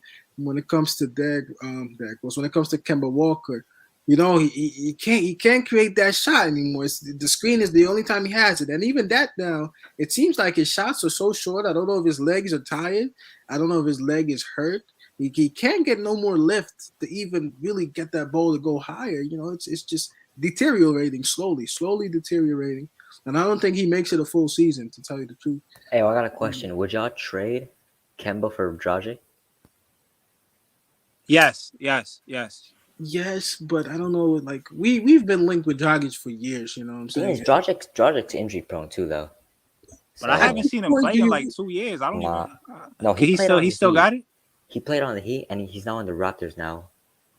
But You he know the hasn't played Raptors yet. now? Yeah, But you the don't hear Raptors don't even want to play him, bro. Like he can't even get a game for them, and I think he's fit. I don't even, but I think that time is past for Dragic. If anything, then just honestly go with a. I know it's not a Tibbs move, but go with a rookie. You know, like Obi Toppin developed nice in 2 years, so you gotta give these kids some minutes, you know, to see what they got. At least see what they got, because Kevin Knox is not gonna be here much longer. There's other guys who are questionable. Sometimes I don't know how quickly is going to be trade bait very soon. They're going to want if we're going to make a move, that dude is going to be part of it, no doubt about it. But you got to play the kids, see what they got. Because I don't know. I want to see. And in a real game, I want to see what Grimes has, and I want to see what McBride has. But they got to play somewhere. Maybe these were not the easiest games, the last 4, but hopefully, if we start getting a little bit of a run, these guys got to play at least maybe 7-8 minutes somewhere, so we can see what they got, just in case for the future. You know, if Kemba goes down and Derrick Rose, you got to see what they got now, because I think they can gel with the second unit at least. I don't know if y'all talked about this though, but y'all, Mitch. I mean, not Mitch. Noel tonight. Yo, if that dude had hands offensively, bro, he'd be deadly, bro. He'd be one of the best big men in the league. Bro, did y'all see how he was poking the point guards? Yo, did y'all see? Yo, the way that he's way more like agile than Mitch is crazy. It's like night and day. Yo, Eric, I was saying before you came in, I was saying how Nerlens is hedging those picks. Yes, and the way he hedges it is he's poking the ball from the point guard and then still getting back to that center, still getting back to his man. And for a center to do that, that's elite. He don't just down the picks. Like, you know, Mitch, he'll down the pick and be like, fuck it. And the point guard gets like easy layup or easy pass. Noel will give the point guard something to think about. Like, just make him fumble the ball a little bit and still get back on that man. Yo, that was huge tonight. You seen that play he made when Noel got back. Noel got back. He challenged the offensive rebound, didn't get it, and then got back and then still made the play. I think for the jump ball. That shit. Bro, y'all saw him how he made that floater. Like Mitch ain't doing that. I'm gonna keep it a buck. Like Mitch, he won't have that offensive mentality to, like, you know, it's late in the shot clock. Noel put it up, boom. Like Mitch don't have that offensive mentality, bro, to do hook shots and shit like that. Noel will do that. Noel will do that. I'm gonna let you know right now. We're gonna see Nerlens Noel hit some mid-range shots this year. Yeah. He's been working on his 3-pointers. I don't know if y'all know that, but he can shoot the 3. We're gonna probably see that a couple times too, but I'm not banking on that. But we're gonna see him hit that corner shot. Remember, he was taking it last year, but they really wasn't going in. They was like in and out, but they was close. Yeah, in and out, yeah. Yeah, I remember that. A couple like when we were really up big and like just to keep the momentum going, you know, the momentum flowing. Yeah, because when he catches it, they're gonna sag off him. And if we need a bucket, you know, because the defense, they're gonna be locked in on everybody else. So if Nerlens catch it, the mid range, and they sagging off, he gonna pull it, and it's gonna go. It's gonna go. I'll answer White Falcon's question right now. He says, "So what? Mitch is a rim protector defender. Why no lobs to Mitch? Because in games like these, that is not going to work. You're not going to be able to do that when you have a Giannis in there, when you have an Embiid in there. Like these guys, you cannot play like that. We were looking for it early, and it wasn't working. So we got away from that. I'm gonna tell you why Mitch is not really getting that lobs, because you got to think about who's a point guard in that starting lineup. It's Kemba, and Kemba cannot see over those screens. He cannot see over his man. Kemba is in no position to be throwing some crazy elite passes. If you notice that, he could barely get it. He can't get his shot off, and he can't get a good pass off. That's why Rose does the lobs. I think Rose gave Obi like 2 lobs tonight. Yeah, Rose. If anybody knows Rose is a jump passer. People used to get on him all the time, said it was bad because he'll jump while he's passing. You know, on fast breaks you get charges that way, but Rose he'll elevate. You know, when he's passing. Kemba, he's not doing that. It just makes sense. It makes sense now. Yeah. Rose is way better. I think the playoffs. made us. I don't know if it's a jinx now to start Derrick Rose, but I say do it. Do it. Yo, yo, I'm gonna say this, yo. Somebody probably gonna get tight in the chat, yo. Start quickly, man. Point guard. Yo, I said that. Niggas got on me. Cause his defense, bro. You see the way he's locking Niggas up. got He's on me. actually Yes, I did see that. I did he's see that late long. in the You know what I'm game. saying? Yes, He's locking up out Yeah, he there, got man. I did see that was But you great. just got to get him to play the right way. Yes, You just got to Yeah, that's talk it, to him yeah. and be like, yo, quick, this is what we need you to do. You feel me? When you come back off the bench, when you come back after the first quarter, all right, you could do your thing. We'll put you out there with I don't know, yeah, but he's not a good passer. He's not a good passer at all. So it's gonna be hard for him to really play point guard. Kemba hasn't shown me no good passes really. That's why Derrick Rose saves our ass every time. You know, that's the problem. Derrick, you can't start quickly. He can't pass, and half the time he lets the shot clock run down to 5. You know, it's a hard situation to be in, man. It's tough. Quick ain't letting the shot clock go that low with the starters. Like, yo, Yeah, not with the he starters. ain't doing that bullshit. He ain't doing that. I don't think he can create something for the starters. If you got RJ in there, you know, you got 4. Can he really create for those guys? You know, I don't know. I really don't know. Bro, but do any of our point guards do that really though? Like, Kemba don't do it. Only Rose. Only Rose doing it. He got to come off the bench. And that's just to prolong his career, to be honest. I don't even want him to be playing that many minutes, talking like starting minutes. I want him to come off that bench. He's going give to us that scoring spark.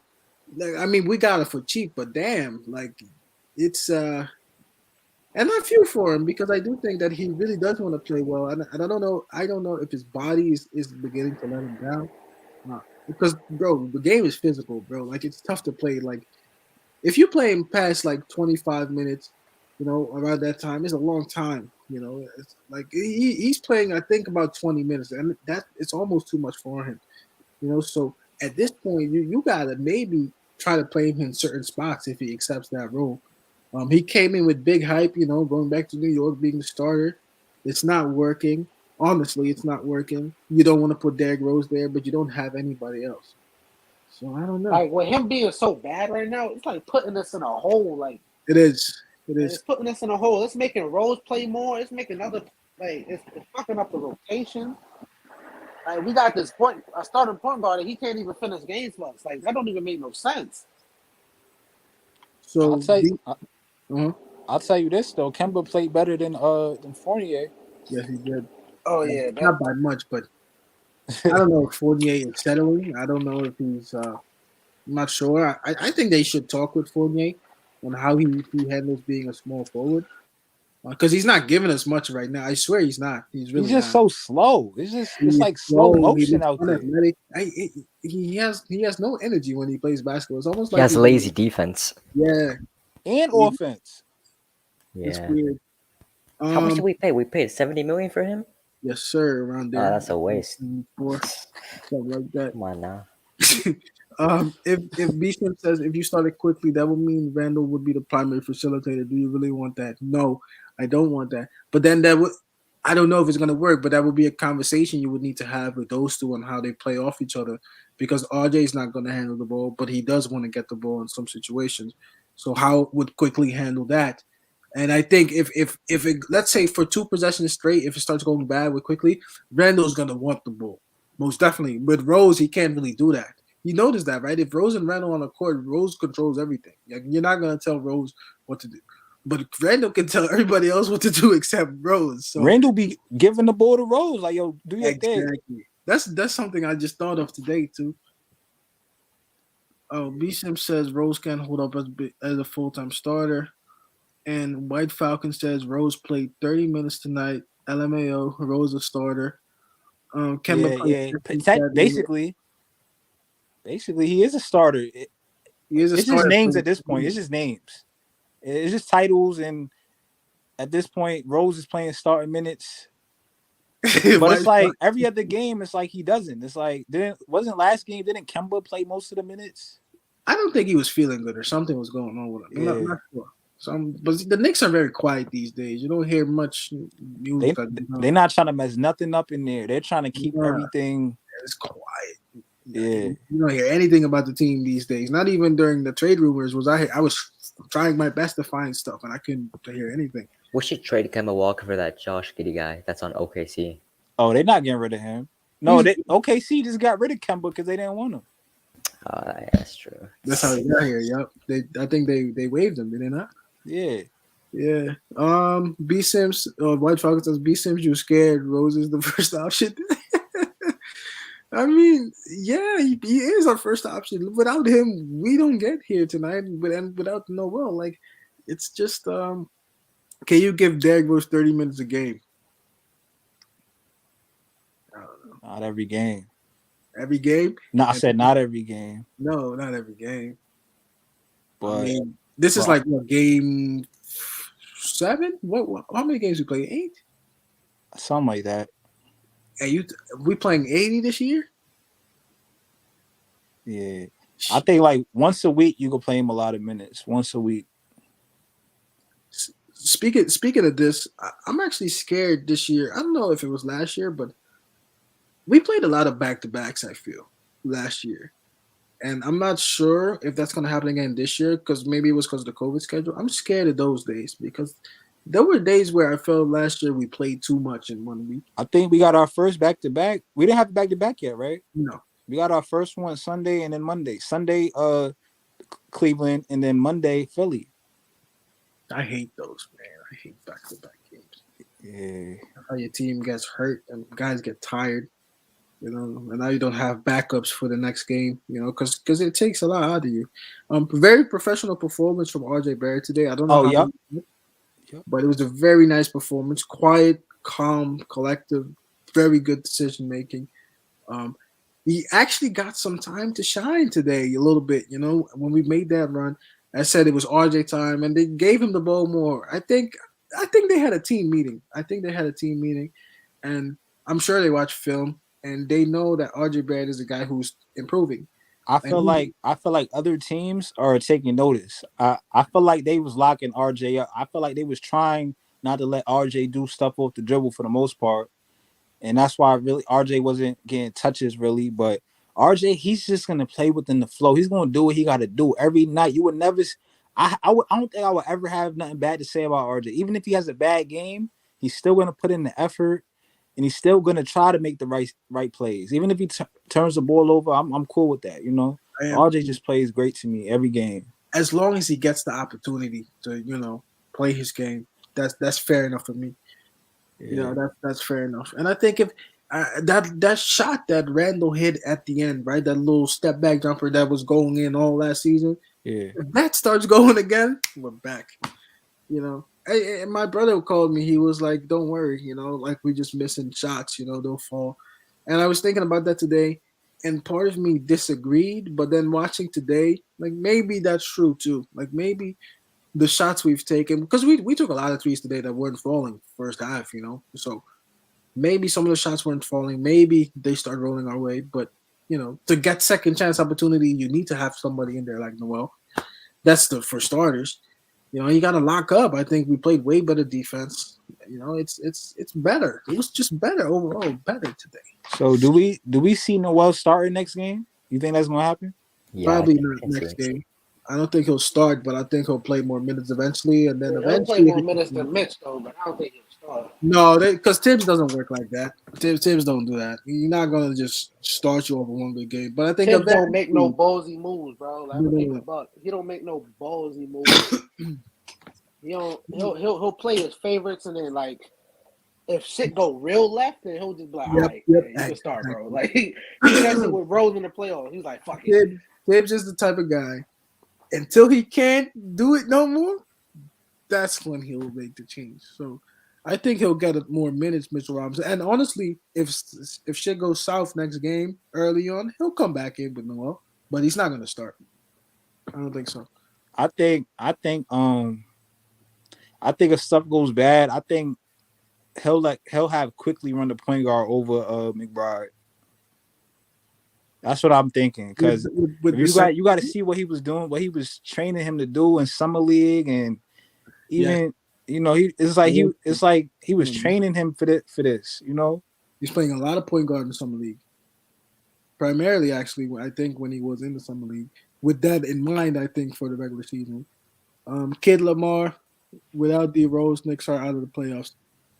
Yeah, we are. That was last season too, kinda. But that's the problem, though. Like he doesn't start. Like, isn't that a problem? How is that possible? He doesn't start really, but we can't play without him. It's so frustrating, man. At this point, that you still don't got a point guard with a starting unit that you can rely on. It's just we will be so much better, man. Oh man, even I'm gonna keep bringing this up, but like somebody like Colin Sexton and then Rose coming off the bench, we'd be so much better. I think I say make that deal happen. I don't care if you got to take Quickly, you take Knox, maybe one of the rookies. Why do I say that? Because Colin Sexton is young, and it would solve our problem. It would solve our problem at point guard while keeping the team intact. Because Quickly is good, but he's not necessary for us to win. What about DeJounte Murray? He's not. So that's my guy. He ain't. That's a tip player, bro. Is he under contract? Is he under a large contract already? Let me see if he is. I don't even know, but he's a key guy at that Spurs organization, though. So he's never. The Spurs are smart, man. They ain't letting that. Because I would trade Fournier for him in a heartbeat. Well, Fournier, I traded Fournier for fucking Chris Duarte. Yeah, but that's a rookie, but you can't make that trade. Yeah, Duarte is official. I think last year around the trade deadline we didn't do much, right? We didn't do anything. We didn't do anything. This time around it's gonna be different. Wait, no, we picked up Rose, didn't we? Yes, before. Yes, because we did pick up Rose because we argued, and all of us here were arguing about. That reminds me, it's good to look back now because we all argued about it. We didn't want him, including me, because the idea was that he would start, and he ended up not starting because Quickly was playing so good at that time that we said, "Oh, it's going to stop his progression," And then look a year later, how things have changed so much. Quickly kind of regressing. D Rose still being consistent, but not starting. So that's interesting. But then we don't have a starting point guard, really. Yeah. Weird. I think that move is coming. I think we have assets to get rid of that really wouldn't impact the overall team that can make us better. That's the only time you do a trade. You don't trade to give up stuff. Like you don't do Julius Randle for whoever. 3 players and then mess up the whole team. Because I don't like Randle sometimes, but I think sometimes he plays so well with a team like today. Like he played like if he could just do that more consistently, I would have no issues. But he just goes on these games where you just don't understand why he's doing what he's doing. If he plays like tonight every night, I'm gonna become a fan, and that says a lot. If I become, if he plays like tonight, it's like he did get a couple like bonehead turnovers. I'm the type. Yeah. I like players to get like turnovers where it's like the defense has to earn for that shit. Like I don't like no fucking like the shit bounce off your foot. The ball, like that's just stupidness. It's madness. You know what I'm saying? We made a bad pass to Noel too at the end, even though it was late. I didn't like the pass. It was a terrible pass. It was a terrible pass, and it goes out of bounds. But if he cleans, I don't want to pick on it too much. It's all right. I mean, he played well overall, but like I think it was B. Sim said, I think that's a good concept or a good idea for us. Like when we're in a tight game, let's get 4 or 5 minutes. Like limit the mistakes, just lock in. I think Tibbs needs to work on that, like a 5-minute drill. No mistakes, lock in on defense. Even if you're not really scoring, don't let them score. I think he needs to probably watch this game back many times, and you can pick a lot of good moments on defense that were great. Quickly had a good like 2-3 minutes at the end where this dude was not letting anybody get past him. Like stuff like that is very important. Noel. Even Randall at the end, he was getting some good rebounds. I remember, stuff like that is key, man. If you want to win, like we're only like 6-3, like you gotta earn the wins, bro. You gotta earn the wins, man. And I think we really deserve this win, even though we didn't play the best Bucks team. I think we deserve it. Did Fournier play the whole fourth quarter? off the top I don't of even my think he head. even I don't touched the think so. fourth. No, I Yeah. don't think so. He was done. See, I like what Tibbs. You see, sometimes I get mad at Tibbs, but today I think he made all the right subs He did. Yeah, Rotation he was made at the the right right time. side. Only thing is, he could have probably kept Obi in. Remember when they took Obi out? good. I hated that on the free throws. That's the Yeah. only thing I gotta say, and I'm not even really too mad at that. You know, well, it is what it is. But other than that, he made the right subs. You know, He put Randall right in the fourth quarter. He put him in the game right at the exact time he should have been in the game to what get what that time? run. What time did he put him in the fourth? I don't remember. What time He was put that? him in like 7 or 8 minutes in the fourth, and that's when we made that big run. I think it was like 15-4. Yeah. Made that big ass run. Yeah, and we got some good defensive plays out of that time too, which kept us like even pushing the league further. And next thing you knew, it's almost 20 points, that we were up, which was crazy if you think about how the game started for us to be able to do that. Yeah, our highest Yeah, lead because was they put in 22. their bench players like 3 minutes left in the fourth. They Yeah. put their bench players in. Oh, what's up, Jerome? I don't know if I said hello, but I was reading your comments, but I'm so into talking about this shit right now. And, it's good. This is good. But we can never get. I always say you don't get too high, you don't get too low. Even though we were pretty low the last 3 games, but I do I was think about to turn this shit off. Like I was so dead ass. Like if it was like a 30-point game, I was turning this motherfucker off. it wasn't What looking never good. even heard from me tonight. I was going back to Netflix. Nigga, I was not playing. I was not watching that shit. Lucky they turned that shit around. I wasn't watching that shit. No, Rage was talking about Donnie. You doing the post game. I said, Devin said, "Yo, you might have to do this in the fourth quarter." I don't think I could make it to the post game if we lost this one. I'm gonna say, "Yo, we gonna have 1 minute each." I'm turning this shit off, man. Yeah, because it wasn't looking good. It wasn't looking Because good. I would have been pissed off to even watch that shit. I would have been so mad to even watch it.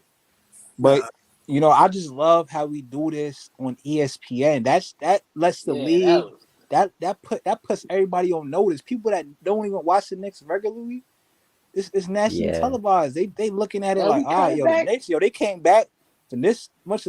Noel locked up Giannis. Like, yeah, no, like we have the talent. I just don't think we had a lot of structure to how we wanted to play. I think this win is very, very, very important. Because I looked at this game, I wasn't sure. I didn't know about the situation with the Bucks though, that they had that many guys out. To tell you the truth, I didn't know that. But the Bucks are good. Giannis is an unbelievable basketball player. Honestly, Middleton and what's the center name? Brooke Lopez. Oh, Lopez. Yeah. If they back there, I still believe in the Knicks and all that, but it's like Middleton. That would have been tougher. It would have been tougher. Yeah. They not defending champions for no reason, to tell you the truth. When they're on, they're probably the best team in the East. I think RJ could do his thing against Middleton though. I'm not gonna lie. I think RJ could contain him a little bit. Yeah. Randall's fourth defensive player of the year. Randall is a stat stuff for Knicks than a player who can team up with Randall, who is better than Randall. A stat stuffer sometimes in the sense that I think at the end of most of the games, Randall's numbers look good, but his overall game probably isn't as good. I agree with that sometimes, because I remember sometimes when we're not happy with Randall, you look at how many points he scores, like, damn, yeah, he still had like 27. Yeah. 20, but you're like, if you look at the whole game, you're like, I didn't like the game today he played. That's very true. I agree. But tonight, if you look at D Rose points versus Randall's points, you would have thought that D Rose had 32 and Randall had 20 something. Yeah. You would have thought that while looking at the game. It's like he gets quiet. He just gets quiet numbers. But today, no Randall slander today. Like, you feel me? He played with that energy tonight. You saw the energy. You saw it. And he wasn't really holding it. Did you see that time when D Rose gave it to Randall at the top of the key and Randall just gave it right back to D Rose? Yeah, I remember. Yeah. He just gave it right back to him. Like, that's the type of stuff you need to do, bro. You need to know who's cooking at what time. I want to see him start doing that more with RJ. Like, yo, here's a ball, young boy. Just do your thing. Like, you feel me? Don't eat the shot clock. Quick decision. Oh yeah, Don. You also pointed out that time when he caught it like on the wing, and he went right away. Yeah, I think he ended up getting fouled though, or something like that. Yeah. But he went right away. He was like, "Oh, I love to see more Randall doing it." it was a quick move. You know what I'm saying? Quick Like, I was move. like, whoa, I didn't see that. Like, he held the ball, dropped it low, and went. You know, like I was like, whoa, like that's better. Like, Right. not do that. Like sometimes he's very slow to get in his set. You know, like his bag is like slow, very slow. Like go fast. You know, like don't let him expect what you're gonna do. You know, he has a little quick step that it kind of works sometimes, but I feel like he needs to have variety. Like have some variety in your moves because Mix he it got. up. Sometimes he could go quick. Sometimes he doesn't have to do that. You just got to mix it up to get the defense off guard. I like this game tonight. Oh, I was gonna read you. Let me read these comments first. PG just do White Fowler and PG-13 though. Yo, we should trade Mitchell Robinson for Marvin Bagley III. It's He's not a real done. center to me. I mean, he's solid though. He's solid, man. Kings Is Is ain't he a playing real him center either. or is he like a power forward? Pretty sure he plays both. To be honest, like I didn't think Mitchell Robinson had much value before the season started, and I think he was cheap. I don't know if we re-signed him, but like he wouldn't cost a lot of money. Like if we did, you know, but I don't think he has much value. Like really, like a team is gonna take Mitchell Robinson and play him. I don't think so. You know, like what are they gonna do with him? Like It would have to be a team that's really small right now and they need rim protection. Like a team that's desperate for rim protection. So maybe like the Rockets. I don't think the Rockets got a center. Like a team like that. you crazy. Who's a better defender in your opinion, Mitch or Noel? Noel to me all day. He's more athletic. He's faster. He beats the defenses better. You know, like that's key. Like in every category. I don't even think there's a category Mitchell Robinson right now has over Anderson Noel, in my opinion. Jerome said trade Mitch for Miles Turner. That's not happening. They're not letting go. Miles They Turner won't has do so that. much more value than Mitch. Maybe before the season, maybe you could have probably sold that, but you cannot sell that after what he just did. No. He made 6 3-pointers, and he blocked shots. Nah. And I love Miles Turner's game for years. I've always been a fan of his game, but he ain't coming here. White Falcon says B Sims, Randall has the bag. We have RJ, Obi, and Mitch, D Rose, and Kemba. If that's the cornerstones, we should trade the big bag for the bigger. See, that's the old mentality, bro. I don't want to go back to that old mentality. Oh, we have something, let's trade for something big. We can't do that no more. Otherwise, you have no depth. You know, one of the reasons we can actually still win is because we have depth. You know. Mitch Knox and a future number 1 pick for a point guard. Well, for something, I'd probably say a point guard. I would do it. What's B Sims saying? Where's my guy B Sims, man? I would not trade anybody not named RJ Rose or Randall. I would trade anybody not named RJ Rose or Randall. I mean, yeah, those guys can't go anywhere. Also, Obi, I think, can't go anywhere. Yo, but White Falcon saying stop the Mitch hate. I don't think it's Mitch hate. It's more like it's Mitch crit. Like, bro, like I said, Mitch new nickname is Huff and Puff. He gets tired after 3 minutes out there, and he gets tired after 3 minutes. But I did like that one play. Didn't he get like an N1 layup? Yes, he did. I never really seen him do that. And if he could he could have got a couple tonight. He got a couple of them, right? He could have got a couple tonight. I think he missed 2 or 3 of them. Yeah. I don't think he's strong enough in there, to be honest. He's not. He doesn't have force when he plays. He plays very soft. I don't like calling players soft. I don't know if they're ever watching this stuff. Like when I make videos, I don't like to call players out like that. But he plays kind of soft sometimes. For a big dude. I know he gained the weight, but he's being bullied around in there. Like your center can't be bullied. Like Nerlens Noel, you're not bullying, bro. He's going to war. He's really. Bro, I seen him guard the point guard. Like he held his own. Like. He's mad versatile defensively. He got him a lot. He got bullied by Portis though. You see when Portis just banged him and just went up. You saw Randall get bullied. I was like, yeah. Yo, Portis looked like he been in the weight room or something. Yeah. Look, man, Bobby Portis was angry for how that stuff turned out. He got himself a championship. They said, Bobby. I'm like, what the fuck? He's living life. He's living life. He went from the Knicks to they love him in Milwaukee now. Like how? This is the same guy that was on our team like what 2 years ago, like 2-3 years back. Like Bobby. Like what? But happy for the man. He looks like he worked on his game. Them Bucks fans must have been sick. Imagine paying for tickets for that game and you go there and the Bucks just win a championship and they just Knicks came back by 20 and that just must be crazy. You know what? I think that and one of the I've never experienced it because I haven't gone to that many NBA games yet, but I will soon.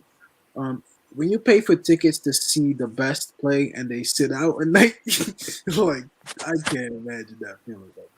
Like, yeah, that's terrible. I remember. I had went. Actually, it was the day Kobe died. It was a Knicks versus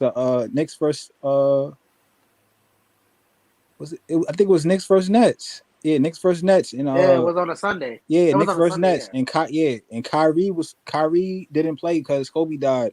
And I went with somebody that just went to see Kyrie. And they was tight. But they understood. They was like, man, Kobe died. But that was a weird game to be at. Like you should have seen the environment. Like it was weird. You know what I'm saying? It was weird. R.I.P. Kobe, man. Yeah. Man.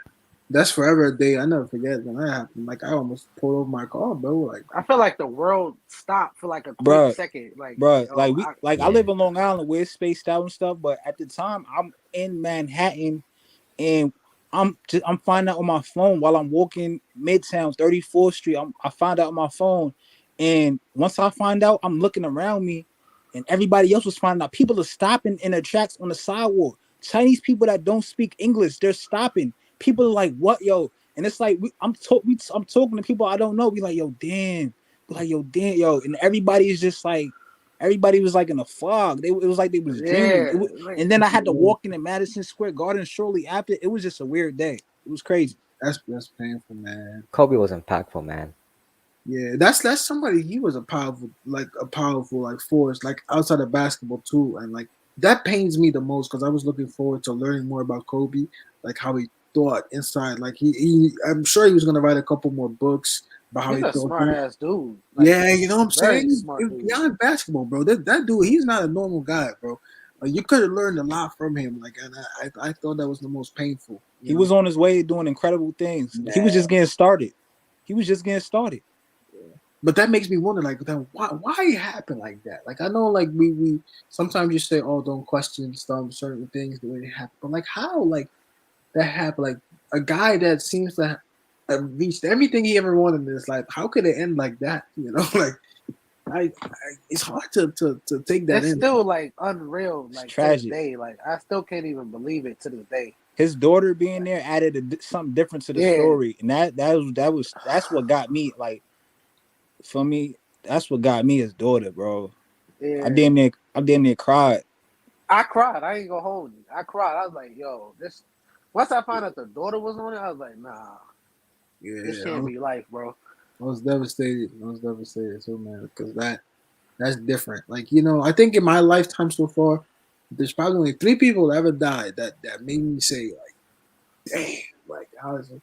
Of course, you got Kobe. I think Michael Jackson, and I think Kobe, Michael Jackson, and maybe for if it was rap music, Pop Smoke, I think too, because like. I learned about Pop Smoke a long time ago, like probably like a couple years ago before he blew up, and I knew his sound was good for New York. And then, when you talk music, when you hear an artist before anybody else really hears them, and you hear the music come up and it like takes over the city, and like I knew like he was gonna do big things too, and he just got taken out way too early too. Like it makes you think about life. Like damn, like you can have things sometimes, but one day it can be gone too. You know, so that's why it's good we do these streams, man. Like I like it when you guys like interact with each other. To be honest, like if you guys hang out together, text each other, you know, because it's good to make new friends. Sometimes you never know. Yeah, we gotta get to a game. We gotta get to a game, man. We gotta go to at least one game. I think so. Hey, too, man, I'll pull up from the 305. All right, man. You in Miami? Yeah, but I'm a Heat fan. Oh yeah, I forgot. Yeah. Oh, yeah. You far away joining these streams all the time, man. That's appreciated, bro. I really do. I even know I started this. When I started this, I was watching it by myself. Just watching, and then Dev found me watching one of my videos. I'm like, what the fuck? Yeah, that's how that started, man. Yeah, who else is still in there? I think everybody. B Sim, you still there? Jerome, you still there? UBG, White Falcon. But any things to say going into the next game? Any takeaways? You Who know? got the Cavs on Sunday? Yeah, Cavs. We gotta win that one. We gotta win that one. But you gotta be careful with But that. how game. we gotta win it? Because these guys, they ain't no joke this No, year. they're a pretty good team. Oh, they got so many people that like 7 foot, bro. They got Jared Allen, Taco Fall, Evan Mobley. Mobley. Like, damn. What position does Mobley play? Power forward or small forward? Let me check. I think it was power forward. Oh, They and played Jared at the 5, I think. Oh, B Sim says Big L, Biggie, Pac. See, he lived in that era more. Like, oh, small man. Like, but that will hurt too, man. Like Big L died. Big L was big. Nah, when Aaliyah died, it was different though. When Aaliyah died, I remember that. I was young, but I remember when Aaliyah died. He said Biggie, Pac, Big Pun, Pop Smoke. Yeah. That's crazy. Like Pac though, like Pac and Biggie, like people used to say if Pac and Biggie were still alive, they'd probably be somewhere similar to Jay-Z, like influence wise. I don't know about finances because Jay-Z was on his business, but I think they would have had a really big influence on music today. But it might have not been too big because in rap music sometimes when you die is when your clout carries over. Which is strange because they don't give you your flowers when you're alive. I don't understand that concept. But I think those guys would have. I think they would have kept up. Big Pun would have been special too. Yeah. You kind of think like Nas or better than Nas? Cool. Like Biggie, Pac. Of course. I mean, I'm not the biggest Pac fan. Pac is cool, but I'm from New York. Yeah, so I would say Nas over Pac. But some people will say I'm bugging, but that's just bias. No, I would. Oh yeah, I would say the same thing. I'm from New York too, so that's different because music artists sometimes, different eras. Things happen, man, in music. Like you hear artists, and like that carries with you forever. Like for me, like I like Dave East. That's my favorite rapper. He's from Harlem. Like that's just my favorite rapper. But when I talk to other people, nobody likes him like that because like. But yo, don't it feel like music was different before the internet? Don't it feel like that shit just hit harder, and the way it hit the streets? I don't like in the streets of New York. Like I was young, I was probably 9 years old. But when 50 Cent hit the streets of New York, oh my God, everybody and their mother was listening to 50 Cent's "Get Rich or Die Trying." It was something different. You're right about that though. But you know how I realized that when DMX died. You know what I realized?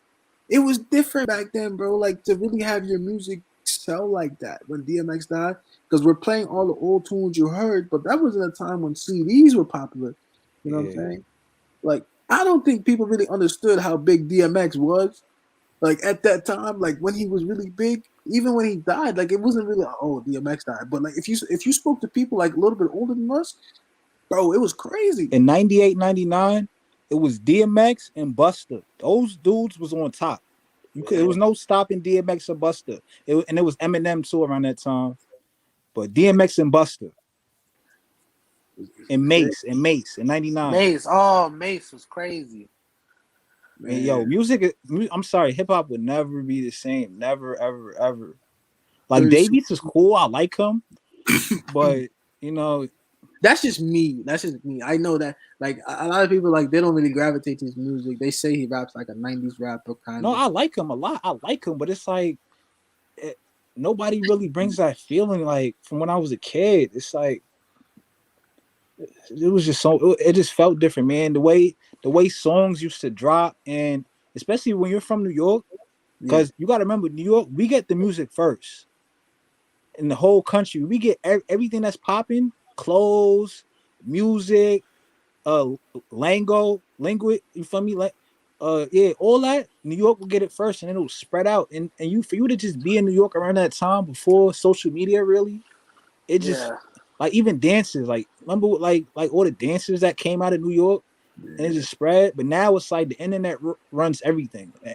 Now it's like because there was a time where even with fashion, people from the hoods in New York started trends. Now it's like The internet starts The trends. rappers and shit. Rappers start trends. It used to be the street dudes. It used to be the street dudes that started everything. The way people talk, all that. But now everything comes from everywhere. People want to be like people from New York. People want to be like people from Chicago. We want to be like niggas from Atlanta. It's sad now. New York is not original no more. I mean, B Sim says Whitney Houston. Yeah, man, Whitney Houston, Prince, Michael Jackson, Luther Vandross. 36 Chambers was a banger when it came out. Bro, like music, like you know what's crazy? Like about music back then, there was so much fire music. Like it was crazy. If you look back now, like this was like from like 90 to like 99. If you look at all the music that dropped in 10 years, this shit don't compare to the next 10 years after that. It's not even close, bro. But you gotta remember back then, artists, they put more effort into one track. Yeah. Sometimes it'll take them damn near a month to complete a track, or a week, or whatever. But now these rappers, they're just putting this shit out like they're just recording it one take and putting this shit out. Like it doesn't mean anything no more. A lot of skip. Hey, bro, that was Playboy Cardi, man. He waited like 2 years for that album. Shit was ass, bro. I'm sorry. I did not like that album. Well, you know what? But you know what it is? Rappers nowadays lose their. You know what? A perfect example. Like I'm from New York. Like I always like New York rappers. Is my thing. Don Q, right? Don Q, when he first dropped, that dude was fire. And lately, he dropped a new project. I couldn't believe how he regressed from what the first tape was to now. But you got to remember, like rapping is, I believe it's a skill, bro. Like good rappers, it's a skill, and you can lose it. Like if you don't rap consistently, you will lose it. And I think that's what happens. Like they get money, and like, I got money, so I don't really gotta rap like that. You know what I'm saying? And that's how it goes. Like your second album might not be good.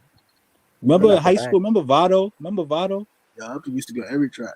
Vado, he could have been special. Like, you know, this like Don Q, like he could still rap. Don't get me wrong, he could still rap, but he just hasn't been able to put out a good track.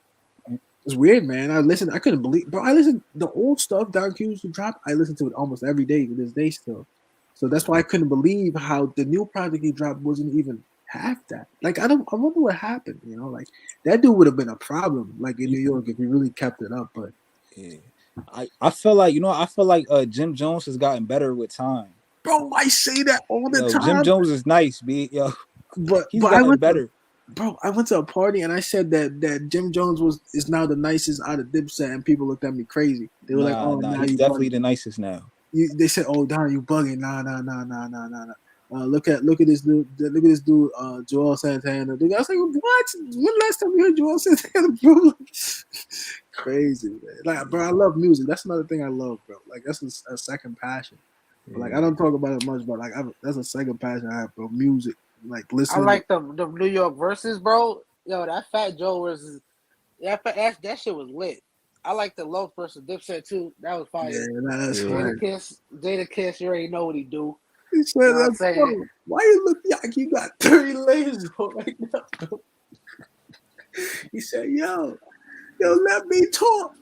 He said, "Let me talk. You talk, nigga."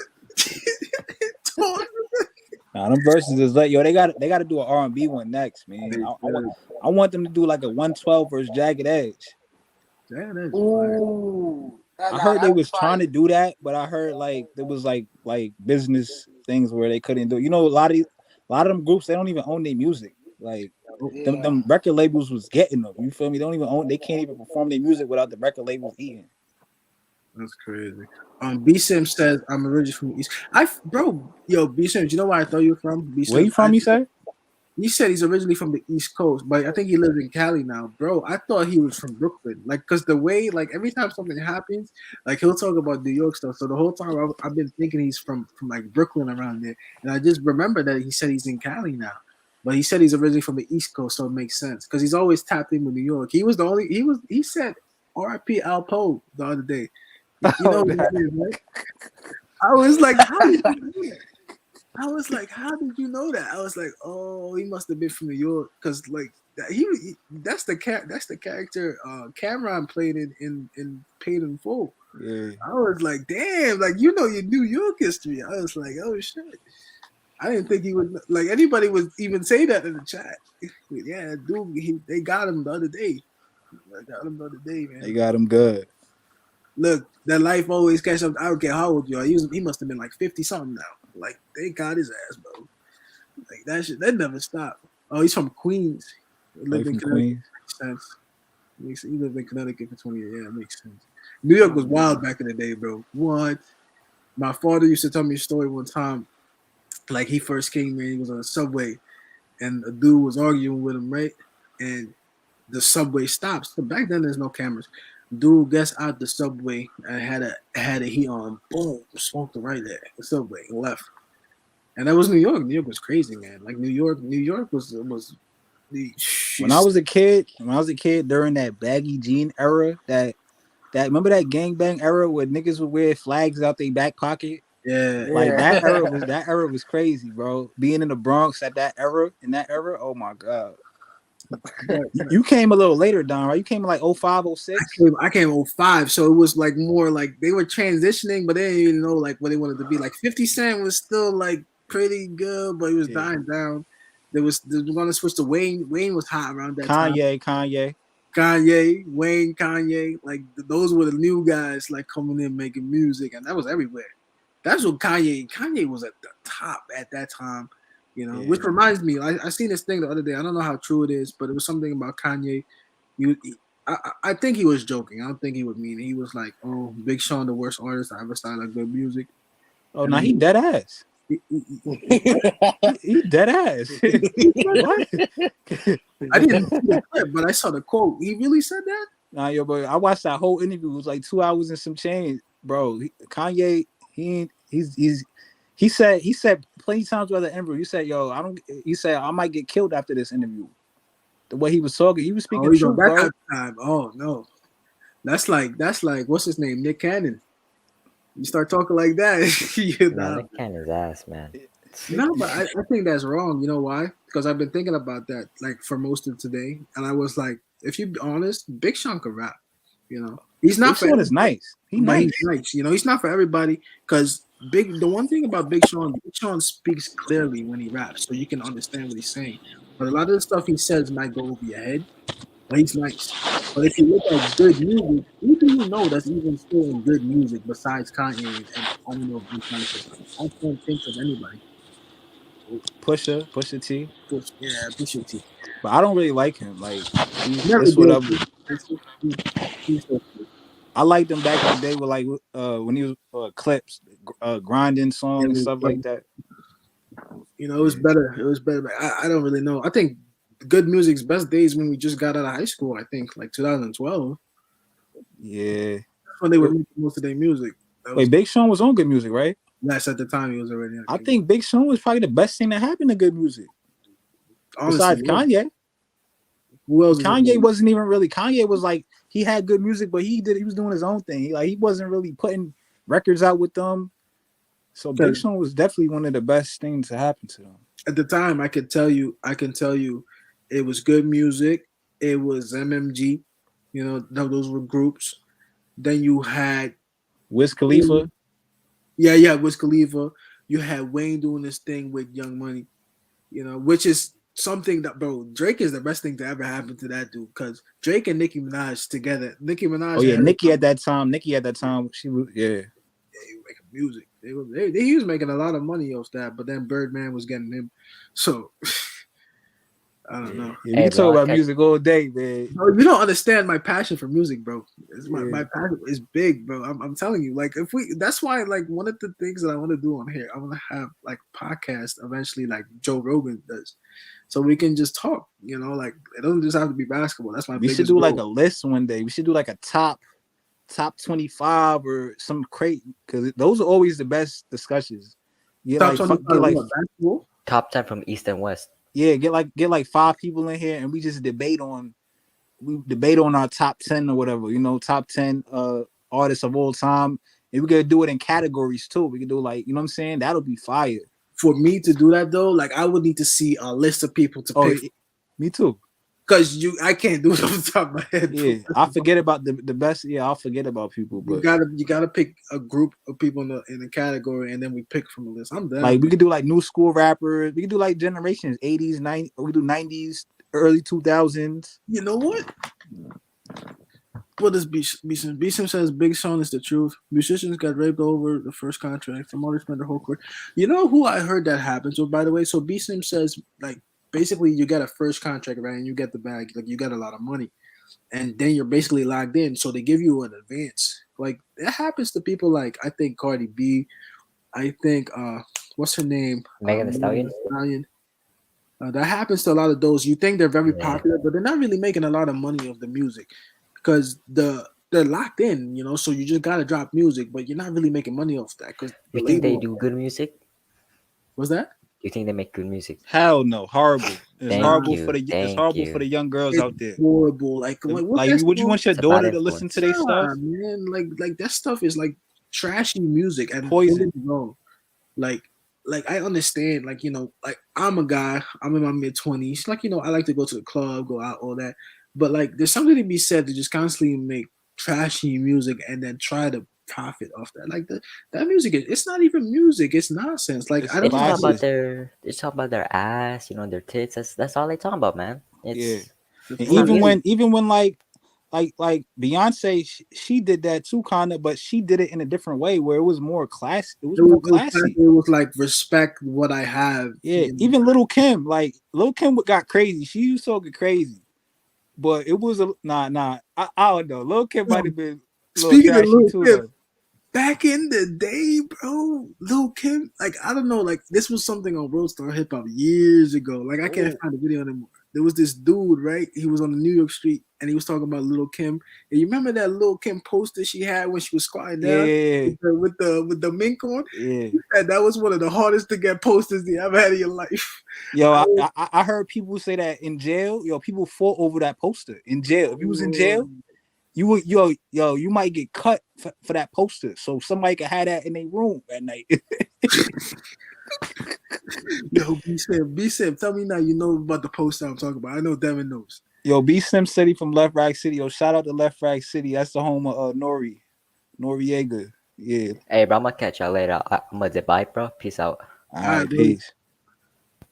Nah, Yeah. I'm telling you, man. I'm gonna get out of here too. We can talk all day, man. Yeah, he's like, bro, you don't know my passion for music, and I wasn't born here, but like the weird thing is, like in 2005, I came here and I was always listening to music on the radio, and it was cool.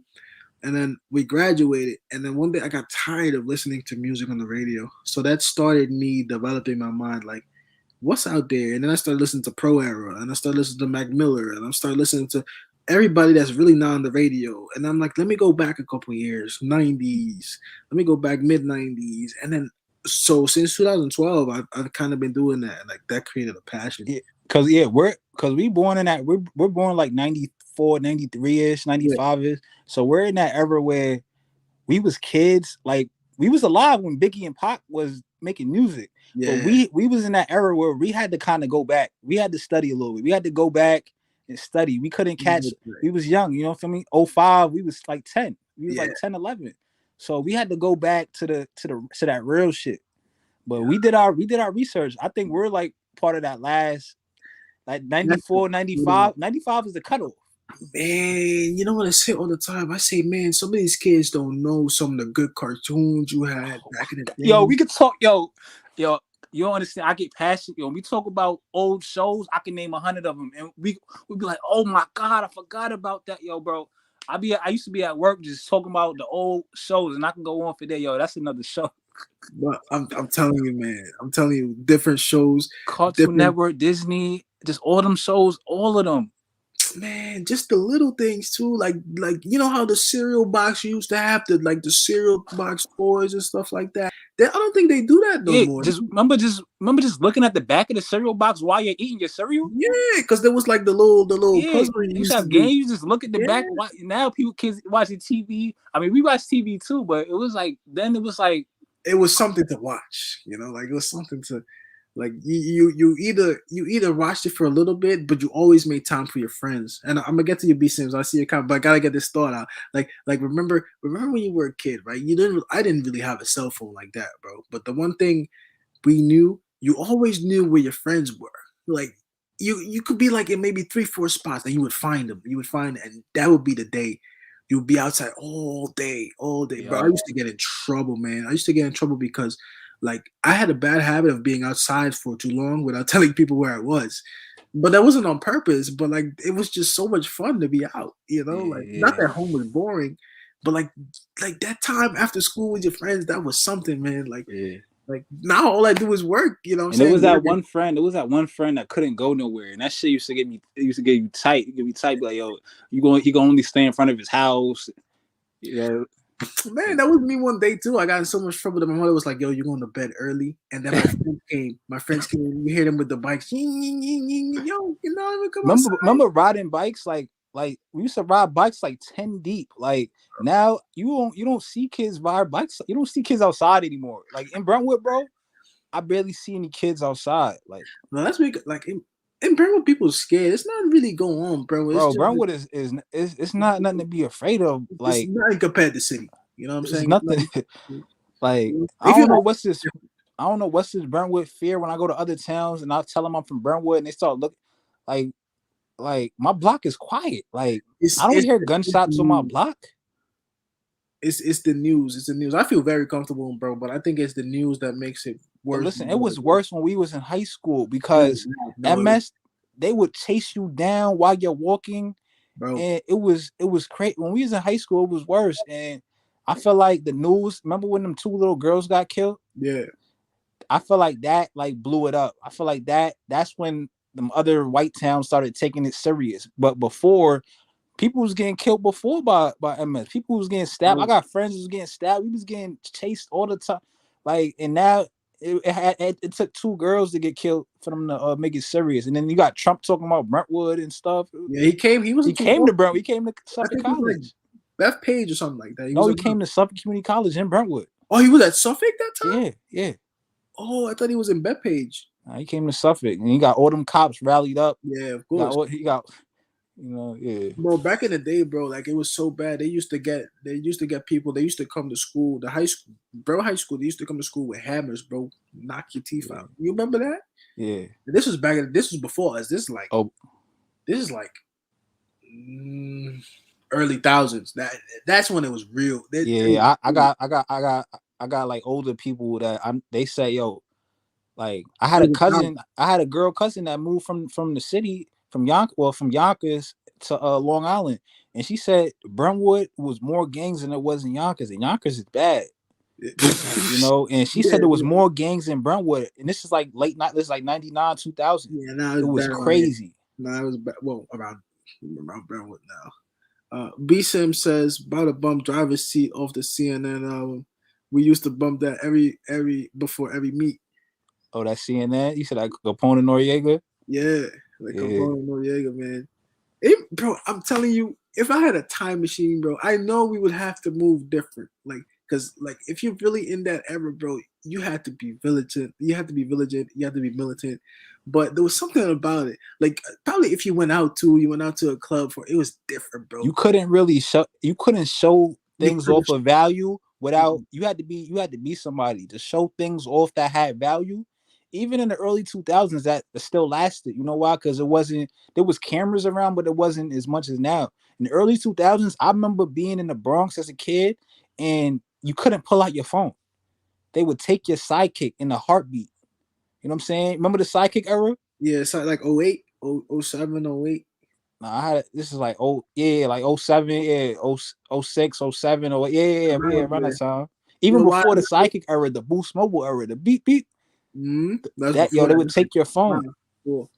And that was valuable. It was considered valuable because it was new at the time. Yeah. I wonder why they never did anything with that, because I thought it was a good technology to use. They never went further with it.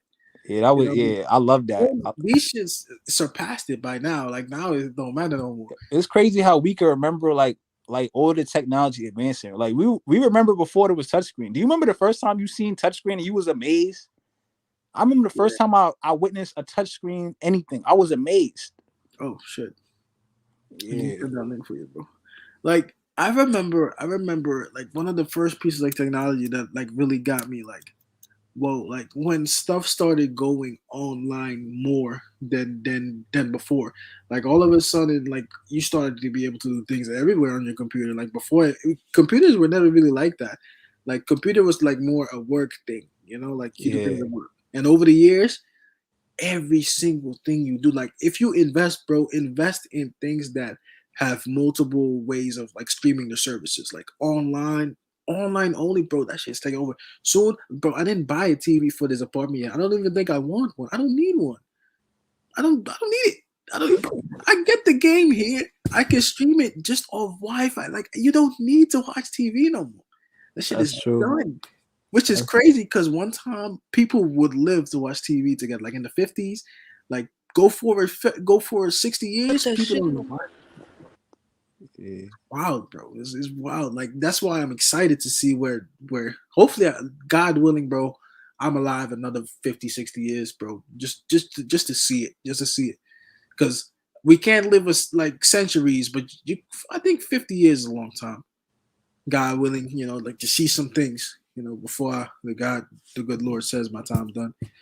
You know what I'm saying? I feel like things are progressing at too far of a rapid pace. I feel like when things, because you got to look at history and look how I feel like things kind of progress a little slowlier than it is now. Because you got to think we were born in '94 and we've seen a lot of things change technology wise. We've seen a lot of things change, and I feel like if things change too fast, that could also be bad. Let me tell you something. Fuck up the world and shit. Bro, I'm just about to lead into that, bro, because I think one thing that I've seen, even though, look, man, at these days, these quarantine days, if you want to meet somebody, yeah, you can use apps and stuff like that and dating apps and all that. But what it's doing now is that we're not going outside as much to see how you interact with somebody, on a face-to-face basis. I think it's making our young boys, it's making the young men a little bit weaker in a sense, because you're not forced to go outside anymore.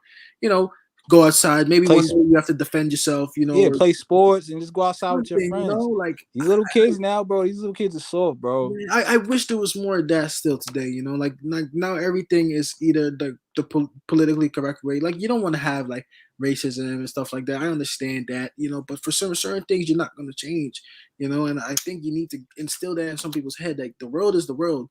The world ain't no roses and butterflies and all that nonsense going around. You know what I'm saying? Like there's real things happening in the world that you need to experience and see. And I think living through social media where you can follow what you like literally you can make a whole world based on what you like alone and not even worry about anything outside. And shit, God forbid you got a large following on social media, because now that shit is feeding your ego and you feel like you're flawless. And until you step outside to the real world, you get smacked like, damn, like I thought I was all this and that, or you see someone that's lit on social media and in real life they're not really anything. You know what I'm saying? Like, yeah. That's the unintended consequence, I think, of being social, being able to keep up with each other, that you ended up following things you like and you make your own world around only your interest. Like you might think different than me, Eric might think different than me, B-Sin might think different than me, but we could still like agree to disagree, like I don't just follow people that agree with me. That's right. my take. We got to do this podcast. That's facts. Right, Eric? Yeah, y'all can hear me? Yeah. Mm-hmm. Yeah. We having a podcast. Yo, Dev, you from Brentwood? Well, I'm originally from Mount Vernon. Oh, Westchester County, like near the Bronx, like 5 minutes away from the Bronx. But I'm from Brentwood too, though. Because I be out in like East Setauket, right, where I work, and like mad niggas are scared of Brentwood. Mad niggas are scared. Like Don, where's East Setauket? That's out east or out west? Yeah, that's out east. That's actually by here. So it's like literally like a minute away from here. It's by Ronkonkoma. Yeah, I don't know. Yeah, Brentwood got this certain type of. But don't get me wrong. Like this real shit happen everywhere. Like this real niggas, like shit go down. Like shit could go down out here. It's real niggas everywhere. But you got to remember, Brentwood is like a place where, like a lot of black people from Brentwood, they're not really from Brentwood. They're from like Queens, Brooklyn, the Bronx. It's just people's family that get better jobs and then we move out here. So it's like Brentwood's cool. It's like a nice little middle ground where it's not too much of a white neighborhood where you worry about your neighbors and it's not too much hood where you got to worry about people robbing you. It's nice. It's right in the middle. I think Brentwood is a mix of everything. And I think if no matter what you are, white, black, whatever, I think if you have your child go to school in a school like that, I think it would give you a good perspective on how life could be for you. Like once you leave high school, I think going up there, like it will give you a good understanding of what the real world is like. You know, like I think there's sometimes I believe kids these days are being shielded from what the real world really is, you know, because Yeah. everybody grows up different. Some people grow up rich, some people grow up poor, some people have better opportunities than others. But there's gonna be a point in your life where you're gonna meet, somebody that's from the opposite side of you, and he might outperform you somewhere, or he might have a completely different view than you, and you can either understand it or you won't, based on your experiences. And I think that's where the disconnect sometimes comes into, like, because we're so political nowadays and left, right, whatever. I think that some people have a hard time understanding somebody else's shoes because you've never been in them. So if somebody says, "Oh, I had this experience with police," or "I had this experience with racism," or "I had this experience with being profiled," or whatever, and some people are like, "Oh, that don't happen," but like you haven't felt it. You haven't felt it the way someone else did. But I'm gonna tell you this. I'm gonna tell you this though. Long Island is so segregated, like to the It's point always where been like that, it's though. like night and day. It's like Right? when people from the city think of Long Island, they think like, oh, this white people and blah blah blah. Yeah, Yeah. that's true. That's true. There's a Bullshit. lot of Yeah. towns that are like that.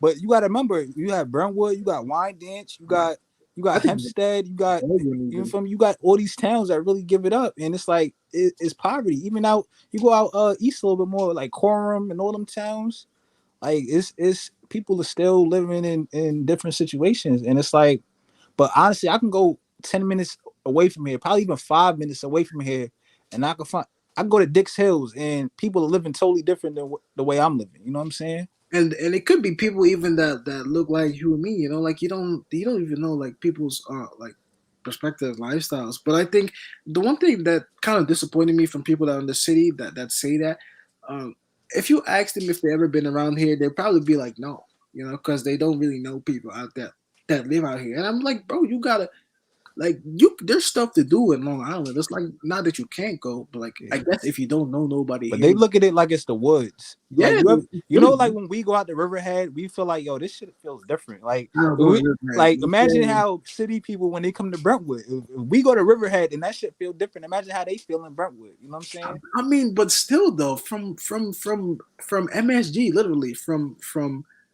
Penn State, it's like It's an literally hour. a train ride. Yeah, it's a train ride away. It's not that hard to get here. Like, we go out to the I city could all drive the to time. Queens in 25 minutes. I'll You be know in what I'm Queens. saying? 20 minutes. Like, 25. Shit, I could drive to Brooklyn. I could drive to the Bronx in like 30. I Right. live in Queens. I get to the Bronx in 45. 40, the Bronx, 45. it depends when you go, man.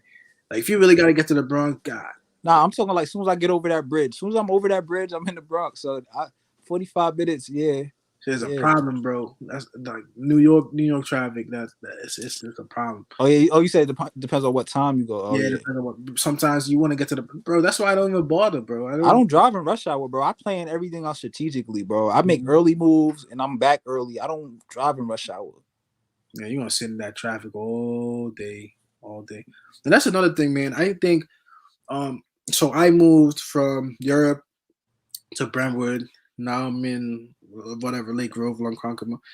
Never be afraid to move somewhere else, even if you like the only one like that wants to make that trip, man. Like, I think there's something to be said for that. Like, you can't be afraid to go different places to see what the world is like. Because at the end of the day, you gotta have like your own focus. You know what I'm saying? You Yo, gotta bro, have. my fault. You keep going, my fault. No, no. What you gonna say? When I first met you, bro, Miss Ferrari's class, you told me you told me you was from Amsterdam. I was like, you gotta remember, bro, we like what 13, 12, You 13. young, bro. I ain't Kid. never met no black dude from Europe. It shit boggled my mind. I was like, what the fuck? Like, you But I from couldn't Europe? believe that either, because like, from my perspective, like, in Europe, you're taught to learn about a lot of different countries off rip, because you have to, because you can't pass school without it. But the longer I went to school here, I understood why. Like, you wouldn't know, because they're not gonna bother teaching you for some whatever reason. I don't understand. They don't teach you that. But what I didn't know when I came here, that there were countries like Dominican Republic and stuff like that, because El Salvador. You're not gonna know that. I swear to God. Like as big as you think it is here, out there, you're not gonna know that. But listen, when I came from the Bronx to out here, I didn't know what El Salvador was. People talking about Salvi, like MS-13. I was like, what is this? Like, I know what Puerto Ricans and Dominicans are. Oh, you know what's crazy? A crazy story about that. And B Sim says LA traffic is worse than New York traffic. I've heard that, but I haven't experienced it.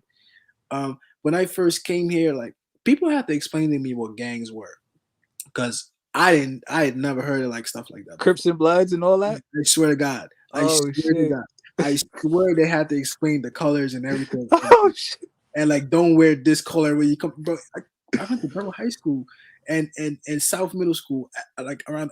South was. Y'all was gang. They was gang banging the South. Yeah, bro, they were wearing the colors every day, and it got so bad that they wanted to do dress codes, and then the parents complained and they got rid of it. You know what I'm saying? But it was like so crazy to me that a school would have stuff like that. Like, but like it takes time to process stuff like that. Like when you're living here, like that's life. You know, like that's life here. You know, in the Netherlands, there's no shit like that. What, gangs? Hell no. There's no such thing. But like, I think sometimes when you're a kid, looking back, because honestly, I had a lot of friends, honestly, that were Salvi, whatever. I played soccer, all that, and they were doing their thing after the game. But you play soccer with them, you're cool. So like, if you see them in the hallway, I'm not gonna not be cool with you, but I'm not gonna chill with you like that.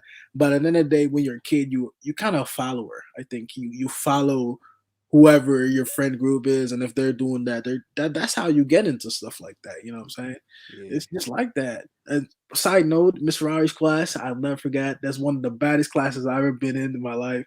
Y'all made that, because it wasn't me. Y'all made that lady cry. We was off the hook. We was off the hook. It was mostly me though. I'm not going front. Like it was mostly me. I ain't going front. It was me and like Fidel and like that little kid, Fidel, Xavier. Victor was in there. I felt bad though, because I used to act up every class though. Like every class, bro. That shit was in the. Because you gotta remember, bro. I was at this time. I was just coming from the city, bro. In school districts is different out there. Yo, Eric. Yo. You went to school in Queens? Yeah. Like public school? Yeah. Like tell me not like public school in the city or around the city. Kids be bad. Bad as fuck. Kids is bad. So I'm coming from near the Bronx, and nigga, we was 9 years old and we was just wilding. Like, so I'm coming from that situation to Long Island, and I was just wilding, bro. Like it was fun to me, bro. Just trying to fuck up a teacher's day. You know what I'm saying? It was fun. It was funny because I would see you, but like when I see you in the hallway, like you'd be so cool. I was like, yo, this dude is a badass kid. But like we had like I'm glad like all these years later somehow, like I don't know what it was, like we linked back together, because I always remembered you like we had like a cool like chemistry together. I don't know what it was. Like, yeah. Every time I see you, I dap you up. Every time I see you, it was always like it's crazy. I remember I seen you on Washington one time coming off the bus stop. You probably don't remember this. This is like right after we graduated or something. I do remember that. Wait, and you were walking, right? I was walking, yeah. I remember that. I do. Yeah.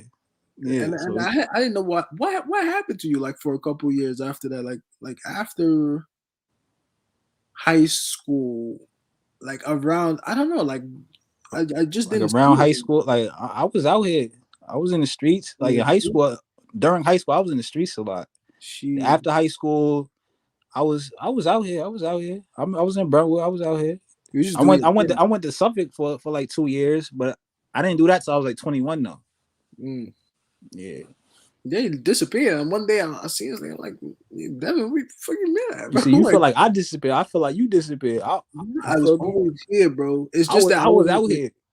No, I just wasn't in the street no more. Like I was going to all the parties. Like after high school, I was going to all the parties, like all the house parties. I was at every function. Like I was going to some of them. Like after high school, like the first 2 years out of high school, Brentwood was turned, bro. I don't know what it was.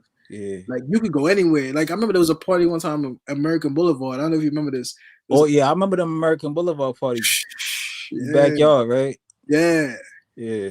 But that was early. I spent a lot of time trying to find myself, bro. Like I didn't really, like a lot of people don't believe me when I say, like when they look at me now, it's like, oh really? You felt like that? You was thinking like that, bro? Like you know how many years it took me to to be happy with who I am, bro. Like just confidence wise and everything. Like I took a lot of time trying to find myself too, you know. Yeah, Like you just need that. Sometimes you're going through life experiences, family experiences, like struggles, bro. Like struggling, bro. But like you make it because that's what you want to do, and you yeah, find yourself somewhere now where you like comfortable, happy. You know, I think everybody goes through those things, man. Like you need that time after high school. Like I think after high school is when you find out that life is more serious than you thought it yeah. was. Once you get to isolate, once you get to get away from people and really stay by yourself, that's sometimes what you need to really find yourself. Like I'm saying, I had to like not chill with people. I love my niggas for life and all that, but I had to not chill with people for me to really understand my purpose. You know what I'm saying?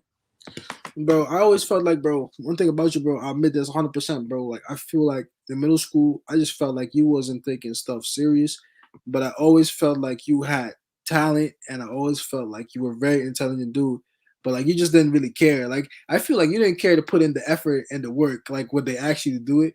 But I always knew, like, you're not a dumb dude, bro. You're a very smart dude. Like, I always knew that. I was like, why aren't you trying, bro? Because, like, look, I was always like a kind of a nerdy kid just doing my work.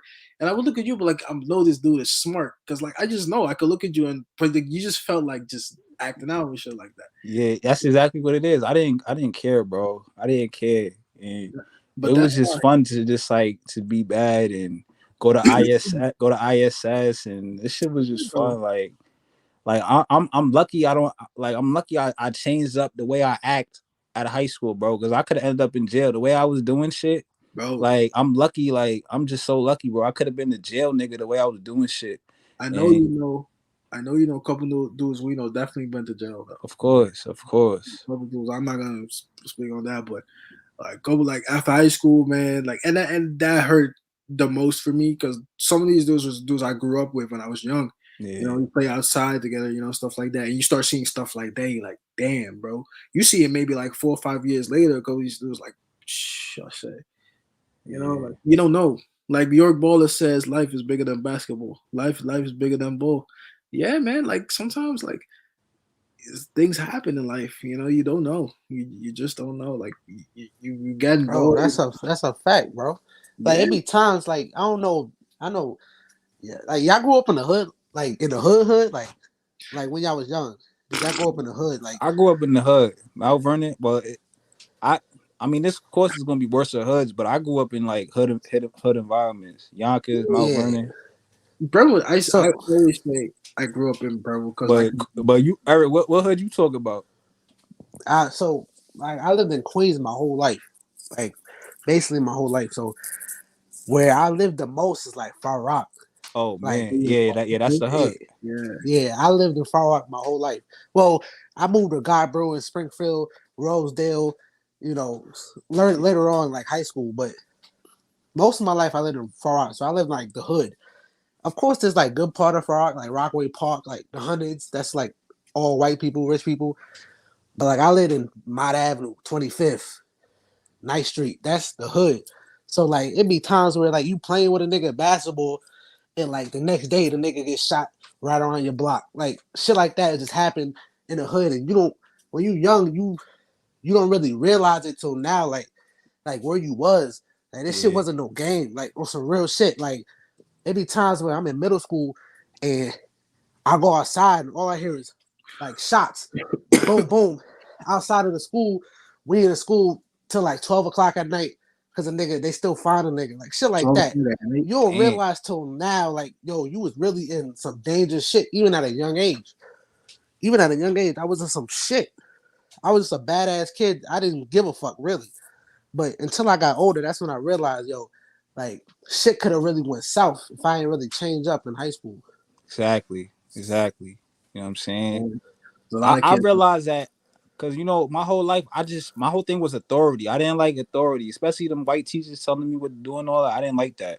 So when I realized I'm getting in trouble in school, going against authority, I can't do this shit in the real world, because I'll end up in jail, and I can't do jail, bro. I cannot do jail.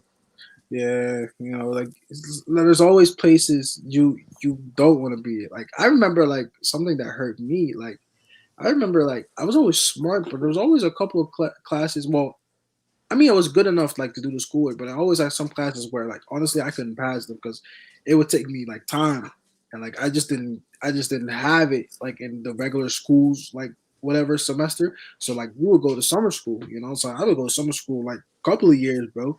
And I remember one time, like I never forget, like I seen a teacher that I had in middle school, but I was in high school already at the time, so I was in ninth grade, and I'm getting excited to see him because I'm going to summer school again, and I'm greeting him, yo, Mr. Condon, yo, it's me, Donovan. Remember me? And he looked at me, and he was like, DT, not at the place to be, and I'm just like, oh, Wait, what does that mean? What are you talking about? like so he basically meant that like for me like. Being there. He was mad that you was there. Yeah, he was mad that I was there because he felt like I could have done better, like throughout the like to come back again. You know what I'm saying? And I thought about that sometimes. I was like, damn, like I didn't think about I didn't think about it like that. Like like really putting in your time throughout the course of the year, like the same way we talk about basketball and the Knicks, bro. Like practice, practice like what you do off the court and then perform. Like in school, study, do your work, or at your job, make sure you become really efficient so you can make more money. You can get like a lot of the things they work similar, bro. I think a lot of things in life work similar, but if you view it that way, because some people are like, fuck, I don't care, I don't I, know. I looked at school like more like kind of like that shit was jail or something. Like I didn't. I feel like I ain't learned nothing too crazy, especially in high school. I feel like the most important years of school is elementary.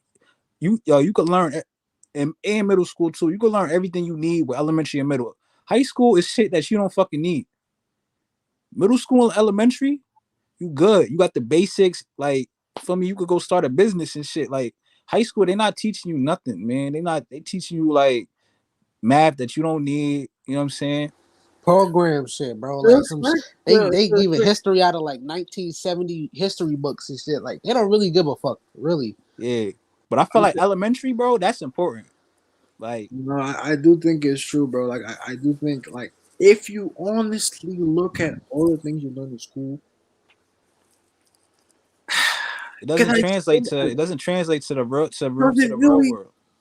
I don't know. Like, like I feel like if you train somebody to do a job that they learn how to do well and they can make money in it or they can later do it on their own or like, teach a man how to fish type thing, like stuff like that. Back in the day was very popular, but they gotten away from that because I think those jobs are actually they're worth a lot of money now.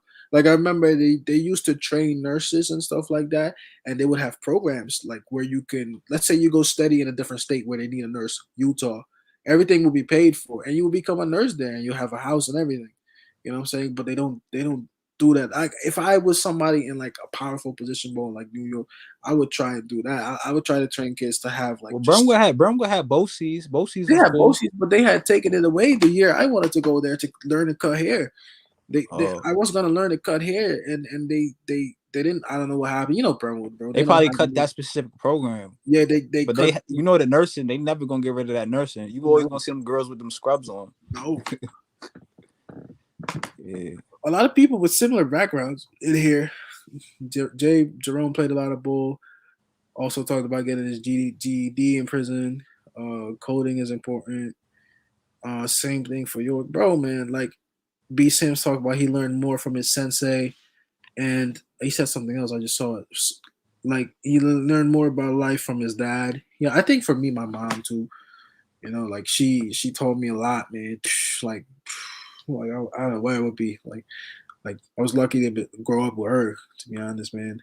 To be honest, I think college too, man. Like I think college. If I look back at college, bro, I can only think of maybe like 3 or 4 classes that I really needed today, and the rest I don't want to say wasted money on because it sounded bad, but really, if I tell you that I can't tell you why I needed to take calculus and stuff like that, it's all part of their way of getting you to pay high tuitions, for things that you never see again, and I think that's They where don't set you up for trade school. They set you up to be a to worker. pay. Yeah.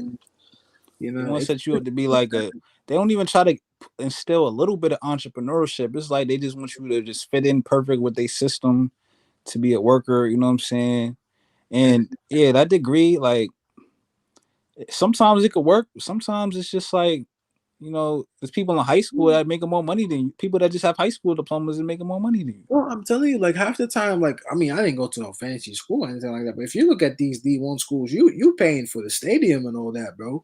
Like I'm not sure if you really get much out of like going like if you're really going to school. Like I don't know. Like I don't think so. You paying because somebody has to keep the lights on. And these stadiums never close, right? They Yeah. gotta keep them on. Like they have to because that bill is probably through the roof, but they make a lot of money off student athletes.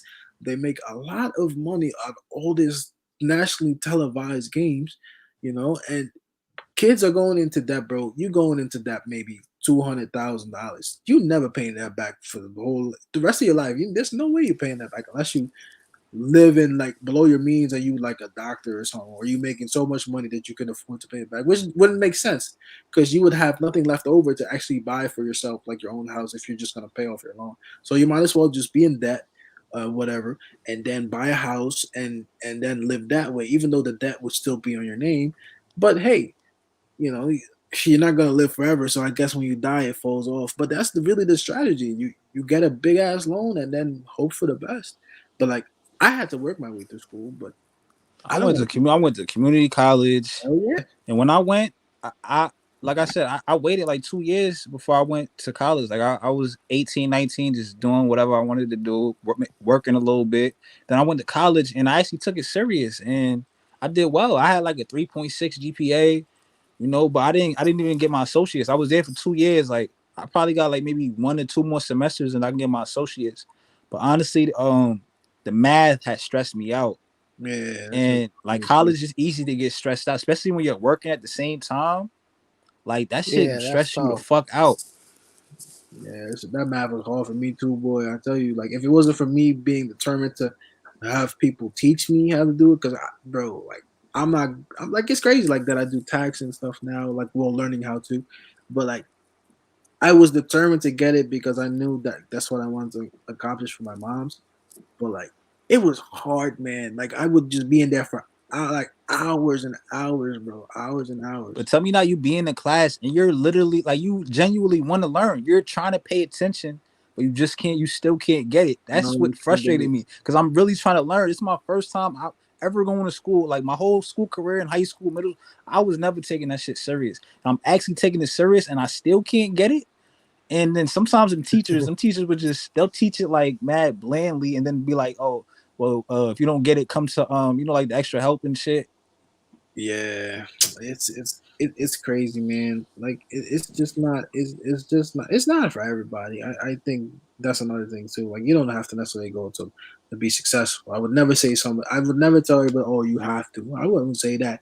There's some ideas out there. I don't care how many years you go to school. Some of these kids are doing, they just think of that, and they only you start becoming a streamer that streams video games. You got $1 million, bro. Especially the internet's gonna change things, bro. The internet is changing the world. Like people are creating businesses from Instagram, and it's crazy.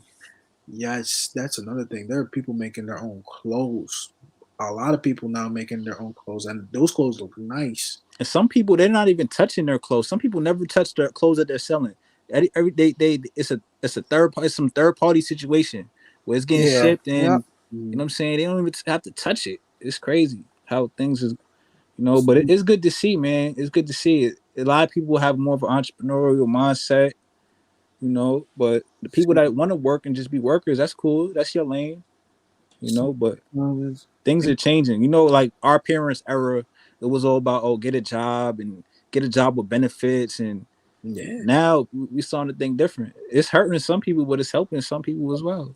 yeah. Me, you gotta think of Yeah. the time. That was a time like if you like my parents came. Shit, my parents came from like basically African continents like Caribbean. Like to make it here, like to even be able to be here, that was already a big step, and they established themselves enough to give me an opportunity. But like we a different generation. Like you talking about one, two, third, maybe like around third generation now. So that's already totally different than maybe the first of any generation with what they had. You know what I'm saying? So like you gotta at least be happy that you were able to be here because like I don't think what the hell I would have done if I was still back home. Like, but maybe I wouldn't have seen the opportunity that I would have here. Home? But You mean like Amsterdam? You mean the Netherlands? yeah, I mean, I don't think I would I have been happy. I don't know. I was happy as a kid because all I did was play soccer and go to school. But life is bigger than that. So I don't know how the next 10 years would have. How are black people situated in the Bro, Netherlands? look, man. You know how many people ask me this, and I swear to you, I'm gonna be honest. Like when it comes to a lot of this stuff that happens in America, it's not like that in Europe. Because in Europe it's about what you accomplish in your own stature, so to speak. So if you're in somebody that's honestly on a high level, you have your house, you have your job, people are not gonna come disrespect you, bro. It's a totally different It's mentality. more like classism. Yeah, bro. Like I heard this. I heard this racism in like UK and I think the UK, maybe Amsterdam. I know Amsterdam is a little different. Those I white folks think over there, they're a little bit you more have, chill. They're a little bit more chill. They the first people to legalize weed and shit. They a I little bit more think chill over there. look, bro, at the end of the day, like you can always have racism anywhere, but and when I speak to people, I say like your character speaks volumes, man. Your character and your persona, because sometimes the way some people come off, they don't come off too friendly, bro. Like to be honest with you, and like if you somebody like it doesn't matter white or black, like you might come across to somebody and you're like, oh, I don't know about that person. But if you got to know that person, you're like, oh, that person is pretty cool. So maybe the one thing I will say as a kid in the Netherlands, you're a kid. So it's hard to see certain things, growing up. But I do remember looking at class photos, like when I was older now, and looking back, like, damn, I was really old, like one of the two, three black kids in there. But it didn't matter because, like, my mother certainly not, or my father, like he wasn't going to disrespect them because they were accomplished people. They had a job, they worked. It wasn't about like who was who. It was about how you treated others. I think the European mentality, bro. Like it might be a good idea for some people. Like if you ever could spend some time there and live there, and you'll see that life is not bad. But in the end, I think you'd like it better here, even though it's easy to get swayed and think that everything is better in Europe. European lifestyle is not bad, but European lifestyle, I believe, in my opinion, it keeps you in a box. You can't go outside of what you want to be because most countries aren't big enough, first of all, to even try to accomplish something that's different than the norm, and especially school. School is very structured, but bro, to honestly to get a decent job, you're probably looking at a serious 2 degrees, 2 3 degrees that you might have to have, which is the equivalent of a bachelor's. Why? Because that's the standard that they set. That's why everybody seems like they're on like a similar level all the time because the government will help you get there, but you still have to get there, and then if you have those degrees, now you can go to the job. In America, you can do whatever you want to do, but the downside is that it's kind of like, not lawless, but like there's no rules, so some people break them. Some people break them, and it's not the way you want to live because now you have a situation where it's always you don't really know what the right answer is because some person is going to tell you this, some people is going to tell you that. So it's more you're out here for yourself more, and it's cruel. New York City is hard. You know how many homeless people on the street. That probably one time had really good jobs. That wouldn't happen in Europe. They're I'm gonna not tell going you to let this, but you. I'm gonna tell you this though. Like people that go to New York City, like bro. Listen, there's people. There's homeless people, and then there's homeless people. There's motherfuckers that want to be homeless, and then there's also people that are genuinely homeless. Yeah, When you in the city, you'll see that shit, bro. And honestly, in New York City, it's not even really. I wouldn't even consider them homeless. A lot of them people they're mentally disturbed, and the hospitals are letting people out. They're not keeping patients no more. It was like a funding problem, and yo, bro, all you got to do is just go in Midtown Manhattan, and you're gonna see so much of it. It's like It's sad, they belong to like a hospital. I wouldn't even consider them homeless. Like they are homeless, but it's like it's deeper than that. but honestly, bro, like New York City to me is not a place to really be able to live. like live in New York City. Like it is crazy for like you're not getting the true value of your money living there. I wouldn't even want to own a car if I lived in the city. It's not possible. That shit is like a that shit is like a lot. That shit, owning a car is just like it's too much. Too much. You got to worry about parking. Sometimes you got to wake up. You got to move your car to the other side of the street at 7 a.m. It's crazy. No, and I think as a kid I used to dream about that. Oh, New York City, all the big lights and all that. And then life gets real, man. But like what you said, like about Europe, like so many people have asked me that. It's like, oh, they must treat black people way better over there. I don't think it's that they No, I treat. never thought that. I thought it was. Nah. I thought it's about the same. Sometimes worse. Cause No, I've heard a country like in Germany, you can't go in certain like they were if you black, they will run you up out of there. no, If you go in Ireland, if you go Ireland black, they'll run you up out of there. Like it's certain places in the world are always gonna be like that, and you can't change that. You can't change that. That like certain places, you just like the same way we know where not to go in New York.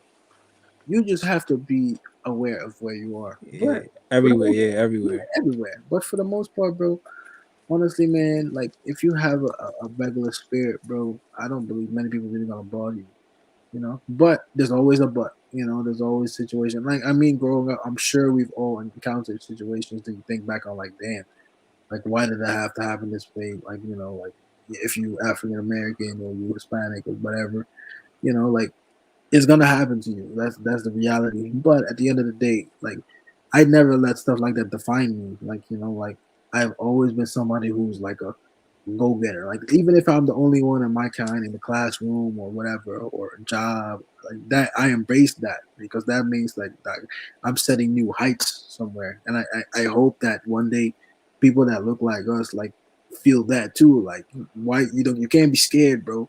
You can't be scared to go somewhere else because if nobody's there, then how more people gonna be there? Nah, bro. Long Island is different. But like, Long Island, it's like you gotta pick. If you black, you kind of gotta pick where you go, bro. I don't be going to them people's restaurants, bro. I go to the bodega, bro. Like, you feel me? Nah, Like, I don't be going to cause when I grew up, bro. Sometimes you walk in a restaurant, all white folks, they looking at you like, what you doing here? no, but I'm not talking Long Island. I'm talking about the world, bro. Well, Long Island is like I'm tired of just It'd be being like that, bro. Honestly, bro, I would not feel comfortable in Montana, Kansas, North Dakota, South Dakota. I'm not I would saying not want to go to these places, bro. there's nothing there. Like I wouldn't go there, but like you can't be afraid. You can't be afraid to go nowhere else, bro. I've been in Georgia and like some like hick towns, and it just felt weird. Like especially me being from New York, I just felt like I felt weird. Like it just feels weird when you go to certain places, man. It's like It's like that. It's you like that. know, even if Yeah. you try to be nice to people, you feel like they're already judging you, bro. It feels like that sometimes. But like the one thing I learned a long time ago, bro, like you can't change the way people think, man. Like either somebody's gonna like you or they're not gonna like you. If they don't like you, fuck them. You know what I mean? Like what am I gonna do? Like I'm not gonna like force you to like me. But it's obvious sometimes. And like the world ain't no, like we said, butterflies and roses, man. Like I hope young kids, especially young men, growing up, understand that, man. Because like a lot of these things on TV is about unity and everything, and then you take one step in the world and like it doesn't seem like that. You know. B Sim says he didn't know what he wanted to do until he was 33. Sometimes it's like that. Understandable, like that. bro. It took me to about how old am I now? I'm 27. I feel like this is the most 27 years old. This is the most secure I've ever been about who I wanted to be in life. I'm not talking about job or anything. Just being happy with myself. I think this year, like 27 years old, I think I figured out. I think I'm happy with who I am, where I'm going, whatever. Like I think I'm as a man. I think if I look in the mirror, I can say I'm happy with who I have become, where I'm going. I couldn't tell you that in high school, bro. I couldn't tell you that in middle school. It took me about 27. I think I got somewhere comfortable. York Baller says he's happy at 32. It happens, man. Yo, bro, you can be 40 years old and you might not really. Uh, it's sometimes, bro. Life is like I remember like one of my favorite movies. One of my favorite movies is The Pursuit of Happiness with Will Smith, right? And he talks about him being in school, and he always got A's in tests, and he had a good feeling about who he was going to be. And then the older he got, he would never become any of the things that he thought. Yeah. Which is a painful thing. Like I think about that shit all the time. Like like you experience success and then you still don't get where you wanted to go after all those years of where you thought you was going to be successful. So I want to make sure that doesn't happen to me. But it doesn't mean that, let's say I take another 10 years to really get where I thought I wanted to be, that's a bad thing. Yeah. Like I don't want to see it like that because some people never get anywhere, and sometimes it takes longer. Yeah, thing is success is like mad, like what's the word, like subjective. Yeah, Success is subjective, like, and people, everybody has their own definition of what they consider success to be. So it don't even have to be like right. mad money and all that. It has Yeah. nothing to do with that, you know. As long as you happy, you able to, for me, take care of your family. That's another thing Some too. people will have success as just taking care of their family. Like that's a successful man. I Yeah, think taking care of your family, being around people you have to be like one day if you decide to have a wife or not, a girlfriend, kids, whatever. If you wake up in the morning and you look around and say, okay, damn, like I'm happy with what I got here, then that's cool, man. Like, I'm not in the street. I'm not in jail. I'm not, because it's cold outside, man. Like I remember having so many jobs, and sometimes I go to work in the morning and be like, man, I used to do that landscaping too. Like a lot of people don't realize some of those jobs are hard, bro. Some of those jobs are hard. Like you don't want to do that for the rest of your life, but some people have no choice. But like if you have a choice, I wouldn't tell you to do that, but I did it because I was always trying to hustle and make money, even yeah. if I didn't have all the skills. I didn't care if I had to be outside mowing lawns or whatever I had to do, but I know what it feels like cleaning Yeah. offices and all that. I know what it When I'm feels. sitting down in security at work doing nothing, I be like, oh my god, I can't believe this. Like I was in the factory. I used to work in the factory. I'm like, I be thinking about the crazy hard jobs I used to do. For me, unloading, loading trucks. You know what I'm saying? And then I'll just be sitting down at work, security, bro, just on my phone watching Netflix. You know what different I'm life, saying? It don't get no better than that. different life, different life. Those jobs are hard, bro. Unloading trucks. I used to hate jobs like that, In the man. summertime when they be hot too. Oh man, I used to hate those type of jobs. Or stand all day long. The day be so long. By the end of the day, you could barely stand up no more. You already sleep, and then you got to do it again 6 o'clock in the morning. I mean, Depressing, bro. That's depressing. that's another thing to jobs, man. Having so many different jobs. Like I've had different jobs, and these were all like little side jobs. I would do it like maybe 2-3 months, move on to another job. And I was trying to go to school at the time, and like it was going okay, but I feel like it took years, man. I know people that got multiple jobs, like 3 jobs, right? To the point where when they're home, like they're only home when they're sleeping. And then even that'd be like 4 hours. It's like at that point, it's like, how are you even enjoying your money, bro? You working 7 days a week. That shit is crazy to me. I can Man, never. that reminds me too. Um, as I read some of these comments, Donnie getting that double double. Yeah, but hey, I was doing everything I could. I everything I could to try and make money. And even though it wasn't a lot of money. I remember one time the biggest check I ever made was $400, right? And I got in a car accident the same night. I lost that whole check the same night. I was devastated. And it was $400 that I earned, but I lost it because I hit some guy's car in the parking lot. And it was exactly $400 he said it cost. So I believe that was a life lesson that I had to learn, about being cautious and just whatever, It was painful at the time because I'd never made, like, true story, I don't mind sharing it. I probably never made that much money before. The first time I ever made like a couple $100. I made $400. Like I was working on a mall. I was working overtime. They pay shit in the mall, bro. I was working overtime. I made $400. Swear to God. The same night that the deposit hit, I hit a car. I lost the $400 the next morning. That's like when That's minimum what. wage was like $8 or something, right? It's probably like seven. 750. I remember that 750 time. That was different. Checks, if you work full time, bro, your checks would be like 300. Boy, Be like what? 320. Oh man, Probably even like less sometimes. seven. It was like, and back in the day, it was like 652, but they would pay you commission. And so the commission technically makes up for you being below minimum. It was unbelievable, dude. I'll tell you some of the shit I experienced. York Bowler says, "Do you believe in basic income? Should the government give out a basic level of income?" Isn't that like communism? Kind of, but like it's like no. You know why? I had never believed in somebody making the same amount of money as you, but technically you're more talented. Like honestly, like some people just have. Let's be honest, like not being arrogant. Some Or people we are can just relate. lazier than others. Yeah, like Yeah. or we could relate it to basketball, whatever. Some people are more skilled at certain things than other people, and you guys are doing the same job. Whether you're a chef, whether you do construction, whether you do landscaping. Some people have You, better. you know, I heard it. My fault. Oh, keep going. My fault.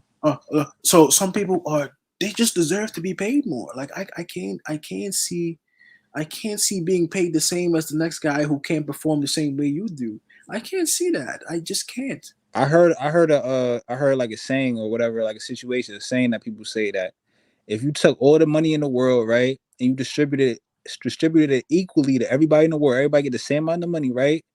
They said in 50 years, all the money will be back in the right people's hands. Like all the people that was rich and all that, it'll still be back in their hands because the way that they think, Yeah. the way you know what I'm saying. If give it 50 years, it'll be back in the people that had money's hands. You know what I'm saying? Then the people that was bad with their money, they always gonna be bad with their money. You know? That's another thing, man. Like you have to be honest. Like some people look stimulus checks.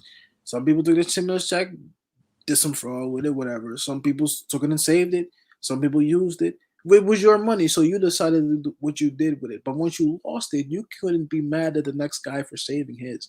You know, you Right. can't be mad at the next guy how he handles his money and him having money.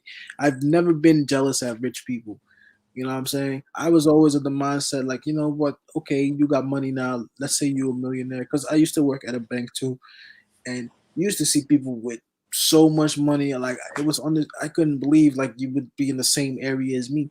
You know. But my mentality was is that I can get anywhere if you could do that too. I just have to figure out my way because you know you can't copy somebody's ways. It might not work for you the same, but you can figure out a way to hustle too and make money, and that's your hustle. You know.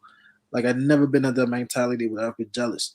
You know, some people always not gonna have money. Some people like to have money and they blow it in Vegas the next night or whatever, Miami. It's a great time. But when you come back home, you're not gonna have no more money. You know what I'm saying? That's on you. Like I don't believe in people having the same levels of income because there's gonna be some people that ruin it for other people all the time. You see it all the time. A lot of the laws you have today is a result of people doing some stupid shit. And they say, okay, now you can't do that no more. And now everybody has to follow that. So I don't agree with that. Yeah. In Norway, Europe, it has Norway. It has Norway, Europe aren't shambles. Yeah, we're just talking about Europe. Europe is like that.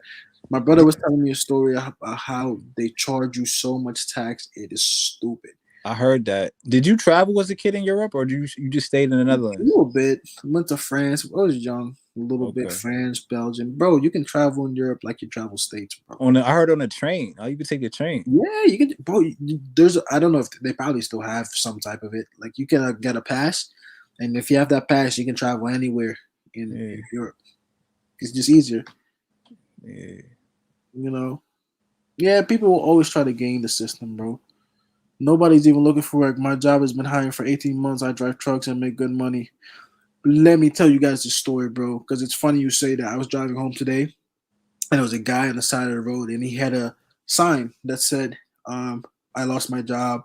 I lost my job. I'm out of work. Can somebody please spare me money?" Right? And I looked at the dude, and like, look, I could be wrong, but this was my first impression. Dude had a clean haircut, clean haircut, nice jacket, and everything. And he was standing on the side of the road asking me for money. Should I judge him? No. But my first instinct was like, bro, I know for a fact that there are people hiring him right now. People are hiring for jobs, bro. And you can make some decent money nowadays because some people don't want to come into work no more. So you can take their spot and make their money. That I was my think Michael mentality. Jordan said. I think Michael Jordan was like, if you could ask me for money, you could ask somebody if somebody hiring. Like, if you gonna ask me for $1, you could ask McDonald's if they got a job application. That's when I be asking, because it be some homeless motherfuckers that come with new shoes every day Haircut look and new clothes and shit. I'm like, my nigga, are you homeless, bro? You doing better than me. No, I'm serious. But like that's like a mentality. Like, look, you can never judge, but I guarantee you, if you really tried, bro, there's jobs out there. And I remember used to argue people all the time, and people used to argue me and hate me for it when I would talk like that. When I say like, there's always a job out there. You just gotta be willing to do it. And people be like, oh, there's no jobs right now. So eventually, I just start getting quiet and I start getting on my own grind. You don't hear me no more. Because like Devin said, some people are always gonna be bad with their money. That's not gonna change. I guarantee you, some people can stumble across $1,000 right now, but at the end of the week it'll be gone. But you'll have a new TV, or you have a new something for your car. You know what I'm saying? So like, it's on you really where you end up, bro. Like, I don't think that it makes a difference in the end of the day. I think it's on you, bro. Like, if you don't really want to go out there and secure your bag, that's fine. But the next guy may, and he gonna do well a couple years from now. Like, and you can't blame him for it because everybody got to put their time in equally, and you don't have time is limited, bro. You don't have as much time as you think you do. These days are going by fast every day. You know what I'm saying? For real, I think. But that's just how it is. York Brawley, in this world, 20% of the people do the work of the other 80%. Yeah, 20% of people do the work, but that's why I want to be part of the. Hopefully, shit, part of the 80% one day. Like if they made it, you can make it too. Would I have my own podcast or whatever I have? Like, you got to be willing to do something for yourself eventually. That's what I always say, like, bro, like if you really want to be All right, yo, peace, successful, Devin. bro, Thanks. you gotta We're gonna you do more. gotta do you gotta do the work, bro. And I know it sounds like you gotta do the work, like you gotta put in the work if you want to be a certain place. It may take sacrifice. It may take you missing out on a couple parties, a lot of things. But if you really want to be successful, that's the shit you're gonna have to do. That's just fact. And that might be for times that people don't even know like what you're doing. Like, look at how we do this, because I feel like you and everybody in the gang, everybody honestly always in this chat right now. Like, you guys see me do this, like, but it's not even for me to be successful. This is a hobby for me, but it's a hobby that can lead to something else. That's why I do it. Like, I don't like honestly, I don't have to sit here. You know what I'm saying? But like, it's like there's something about this that I feel like it's the right thing to do. Like, Yeah.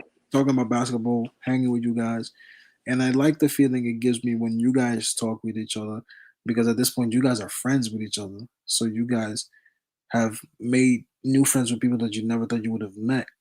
But like Yep. most people, if I tell them, like, they think I'm weird. Like, oh, why are you doing that on YouTube? You don't want to go out? Like, nah, bro. Like, I'm doing this. That's my sacrifice. I'm sure you have sacrifices too. You make to one day, like, have like your own stuff, like, like have your own house or whatever, like have your own securities, because nobody gonna, like you said, man, nobody gonna do it for you, bro. Like, you think somebody gonna give you a key one day and say, here you go, that's your house now? That shit ain't gonna happen. Nobody's gonna give you nothing. Yo, Nothing, bro. when you down in your worst, bro, you think, wait and see if people gonna come give you stuff. Like, remember when I lost my crib, lost my mom? It wasn't like that. It was, oh man, you know what it was? Oh man, I really wish I could, man, but I just really can't, And I remembered that. That was the first time I ever saw that. It didn't matter, like when you really need, it's when all of a sudden nobody has no more. So you gotta learn to get yourself, you know. I'm telling you. I have the mentality like, yo, every day, like the sun gonna be up in the morning and the moon gonna be there at night, and these days just gonna keep passing. And like, it's what you do with those days, bro. Like every day, the sun gonna be up, no matter how you feel. If you feel shitty, good, the sun gonna be up there, and when it's nighttime, the moon gonna be there. Man, I just saw something on Instagram today. It said, you gotta learn how to think with. I'm gonna read it to you right now. I was like, damn, that's like freaking genius, bro. What did the post say? I gotta read it. It said, think with your. What did it say? Your mind has to be stronger than your feelings. So what does that mean? Like your mind has to be stronger than your feelings. Like you know how a lot of people make decisions, and as soon as something bad happens, they like instantly lash out or they panic. Yep. You know, if you're not calm and cool, bro, like a lot of times you're gonna mess yourself up. Even if something really bad happens or you mess up at work or whatever, man. Like you can't get your feelings all into it. Like you know what I say all the time, bro. You know how many days I have where I wish I did better at work and I just didn't have the time to do well that day. I'd say, you know what? Tomorrow, man, you get up and you try again, bro. Tomorrow, you get up again, try again, bro. Get up again, like try again, like try again. Like why not? You know, it was a new day. Like tomorrow, never coming back. Like or once this day is over, it's never coming back. So you might as well, like you said, you get up again tomorrow, bro. Boom, right back to it. Try again, bro. I'm telling you, That's a fact. you have to. Because if you keep thinking about tomorrow, yesterday, how is that helping today or even tomorrow? You can't. I don't know how to go back to yesterday, so I can only go to tomorrow. I know if I close my eyes long enough, I'm gonna be God willing. You know, I'll wake up tomorrow and it's a new day, and I try my best again to make myself somebody that I want to be, and that's about it. You know, like I'll never stop the hustle. You know what I'm saying? It's a blessing. Praise the Lord if you wake up. I agree. Such a big difference, the hustle of LA and New York. You know, to me, yo, Eric, to me, the hustle of LA was always the people. Because I've read about it a lot and I've seen a lot. The hustle of LA compared to New York, I think LA was for the people they wanted to, the magazines, the movies, the TV shows. That's like the entertainers, bro. They go to You know what LA. I'm saying? Which is shit. That's just hard, bro. That's just not. But nowadays it's a little bit different with TikTok and stuff like that. But if we Yeah. talking like maybe last 10 years back, like that's what it really was. New York, I think, is like the money, the big corporate business Yeah. like that. And New York is cold, man. I tell people, bro, New York is not a game. If you don't got yourself really planned out in situations, you will find yourself on the street, and people laugh like, "Huh, really on the street?" I said, I swear to God, you're not careful out Fact. there, and you come to Manhattan, It's all about making money in the city. If you ain't making money, you're gonna get left money, quick. bro. You probably gotta make a good maybe $5,000 in a month. You might need to make $5,000 in a month. I swear, you might gotta make $5,000 a month. If you split that up, that may be $2,500 a check, or maybe yeah, about and that might not even be enough to be honest with you. I'm saying $5,000 maybe in here, but Manhattan, bro, Manhattan is not a friendly place to me. It's not a friendly place at all. You No, know, it's not. that's why like where you at right now, like Queens, like it's pretty good. Like if you can, like work your way, get a nice house, because Queens and like especially like the Long Island City area. Yeah, Um, 'cause Queens is right next to Long Island. Like you it's like you still literally mean right so like there. you're in a good area that you're still in the best of both worlds, so that you might not be in a bad area. Like I live in Long Island. I don't know if one day when I buy a house where I would buy a house, because I don't know. I don't know. I don't know. I don't even know if I want to live in New York. Like Bro, what growing up, sometimes I think about moving to a different country and just living there. I don't know why, but like bro, I New like York New York. ain't it to like live, bro, and like to keep it a buck. Like this is you a I've New been there a York long at time. heart, but like, bro, I'm not married to New York, so like if I like want to move to Connecticut or something, like I'm gonna do it. Like, like I'm not. I heard of Connecticut. I never been to Connecticut, to be honest with you. Like that. I've never been to Connecticut. I don't know nobody else there. Connecticut, I've been there like one time, like a school trip. Like it's nice out there. It's not bad, but it's always the place you go. Of course, it's bad places in Connecticut, obviously. You think, you know what I would do, bro? I would travel around these states a little bit. Travel around this state, maybe travel to a couple of countries, bro. Because you can live splendid outside of here. Like I'm Yeah, talking, like some, with less money. With yeah. less money. You know, I'm talking like maybe a tropical country. Like I'm not saying live in. Look, you can live in the Caribbean out there, but you gotta be careful where the hell you are because they can rob you and kill your ass too. So you gotta be careful with that too. But like you gotta like kind of know around the area a little bit, maybe North America around there. Look, man, I wouldn't mind waking up to sunshine and nice beach water. You know what I'm saying? Like I don't gotta be like I don't think I'll end up living in New York the rest of my life because I've been here too long, and I do have a feeling that I need to experience some more things outside of here while I'm young, you know, because like you're gonna reach an age where you might be young with a whole wife or a girlfriend, you know, maybe a kid, I don't know, you know. So you might not really want to be because I've seen Long Island, bro. Trust me, bro. I've seen Long Island. I've seen Brooklyn. I've seen Queens. You know, I'm not really in the Bronx, but I've seen the boroughs, bro. Like I seen everything. Like I don't need to see that for another 30 years. I think 30, 40 years to buy a whole house and pay that shit off and I'm like 60, 50 years old, whatever. I think I when I make the do I want to go to Cali? I don't know. Cali don't sound bad. Cali don't sound bad, but Cali's expensive too, I hear. It's like here. It's like here just with nicer weather. But like I don't Yeah. I'm with you, Eric, bro. I don't know. I don't think I can live here the rest of my life like 30, bro. I've been everywhere. Like I usually when I drive to work, bro, I'm driving past the spots that I grew up in Brentwood because the job is not too far from there, so I just drive through town. You know, like it gives me a nice reminder of how far I came. You know, like to drive That's through nice. there. Yeah. But I don't think I can live here for another what, like 30 years. I don't know, bro. Like 30, 40 years. Like you I think you should really travel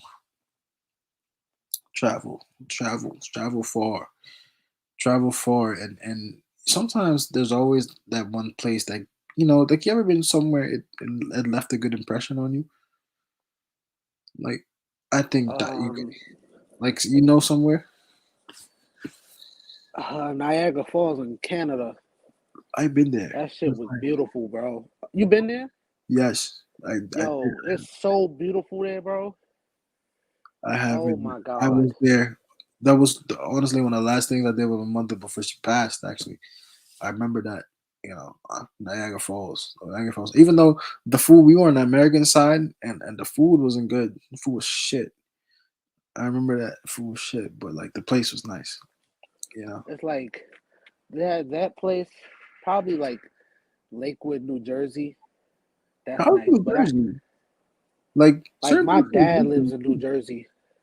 My dad lives in New Jersey. New Jersey is way different than, well, it all depends on where you go, but It is. where I live, where my dad lives, like near Times River, Lakewood, it's like it's nice. It's really nice. Way different than New York. It's way slower. It's not so fast paced like New York. Everybody's like more like on time than not being late. You know what I mean? Like New York is always, yo, I might be late. New Jersey is like I'm on time. If that makes sense. Mm, they're very very structured to shit. You know, I don't know. I think New Jersey. I know a lot of NFL players. A lot of the Giants players live around there. Of course, so I know there's some nice areas. I'm not saying I'm gonna live like Eli Manning or something like that, but like always heard of New Jersey. You know, Like um, New Jersey, you don't even pump your gas, bro. Somebody pumps for you. That shit is crazy. shit. I never It's seen like New against Jersey. the law to pump your own gas. Damn, that's different. That's way different. Oh, York says. Beeson says California is a socialist state. York says come to Cuba. Yeah, Canada. He just came from Niagara a few days ago. That was like 2015. Yeah, I've been there a long time ago. No, I'm lying. 2016. That was 2016. I was there. 2016. Went to Niagara Falls. That was all right. I think at the end of the day, I'm gonna end up somewhere that has nice weather like 80% of the time, bro. Like I'm getting tired of New York with the snow, bro. Does it? Niagara Falls? Really? I've been to the strip. Like I haven't been to the hood. I've been to the strip where everybody be at, like mad tourists and shit. I heard about Canada, bro. Like I heard about Canada. Canada, from what I hear, is very mixy. You know what I'm saying? You can meet people from anywhere there. You know, which is weird because I think for with how the U.S. is going, a lot of people think about Canada. Going to Canada, I don't know. Because like Canada is like it reminds me of Europe a little bit sometimes. You Bro, know, I think the UK, it's like how it's kind of how you said it. It's like you're in a box. Like I feel like the UK, it's like you play soccer, you support a soccer team, and you just work a regular job and just support your local soccer team or some shit.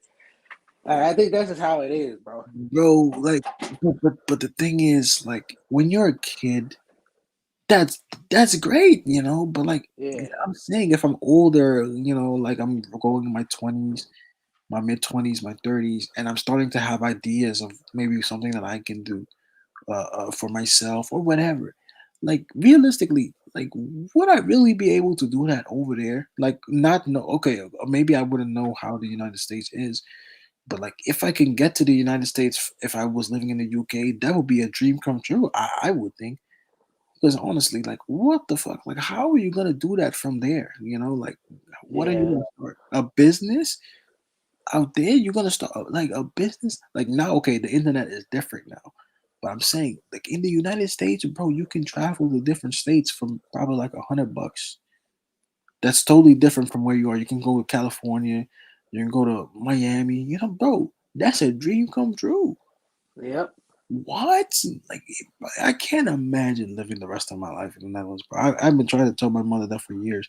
I mean, my brother. I've been trying to tell him for years. I said, bro, you should have came here maybe 10 years ago, bro. Like, and he's like, you really? I'm like, yeah, bro. Like, living in the Netherlands, I'm sure it's cool. Don't get me wrong, but if you see the things you can do here, if you work and you really plan, bro, you like, yeah, I think United States got its problems, but for the most part, you gotta be lucky to live here, bro. You know what I'm saying? You gotta be lucky to live here. If you make it worth your while. Because everybody thinks different. Some people think, oh, it's terrible here. Shit. Wait till you go overseas and you go to Caribbean. yeah. To countries where you can't even do half the shit you do here. Man, there's some place in the world, bro. I guarantee you step outside, they might drop a damn missile. You know what I'm saying? Like, Like you could say like fuck Biden here, but like if you say that like in another country, like you could get killed or yeah, prison. Like freedom of speech is very limited in some of these countries. No, seriously, they'll take China, they'll take you to jail. North Korea, forget about it. Um, where is this? Where was this? What's that place? that's a lit dream. Venezuela. Was it Venezuela? Um, God damn When it. It was basically he was a dictator too, and oh you basically talking about those three Spanish sisters? I forgot the country though. It's is it Dominican Republic? Mm-mm-mm-mm. You talking about those three Spanish sisters who got killed because they had spoke against their government or some shit? No, no. There was actually this kid though. There was a kid that did the same thing and he made music. I don't know if you heard. Oh You know what I'm talking about? There was a kid he yeah, made music yeah, and then I think they left him in jail ever since because he spoke out to the government. yeah. I know what you're talking about. I Yeah, can't think yeah, of the name of it, but stuff like that, stuff like that, stuff like that is like you don't know how good you have, man, till it's gone, man. Like we out here just watching basketball games, stuff like that, like they might not even have opportunity like that, it's really what you make of it. Because I know some of those kids would die would die to come here, bro. Yo, you saw those Afghanistans on that plane, bro. They was holding on to the wheel, fam. Coming back over here, they was holding on to the wing, bro. Like Bro, that's how bad it is. I remember this kid from Bro High School. York says my bro goes back between here and Cuba. York look Cuban. Look at York. Motherfucker look Cuban. Yeah. But D Moore says Turkey still got beef with Enos Cancer. Oh yeah, yo, that dictator and him You be gotta be going at careful, it, bro. bro. Enos Cancer, the Enos He Cancer still was got hard. family over there though. He probably, I think he does. I think he does, I but he think his can't. dad was in prison though. Hmm. Like, yeah. He can't. He can't. No, I'm telling you, bro. He looks kind of Cuban, bro. Motherfucker look Cuban, bro. I'll tell you. He says it's just the hat. Motherfucker. I'm fucking with you, bro. But yeah, bro. Enos Cancer can't. Enos Cancer, like stuff like that. Like you speak out against the government, stuff can happen to you. Like out here, for you, you gotta do something crazy. Even though I do believe that government always knows what's going on, but certain things they're not gonna be able to do because if it came out, freedom of speech, freedom of privacy, whatever. Like you have a lot of things in America that do protect you.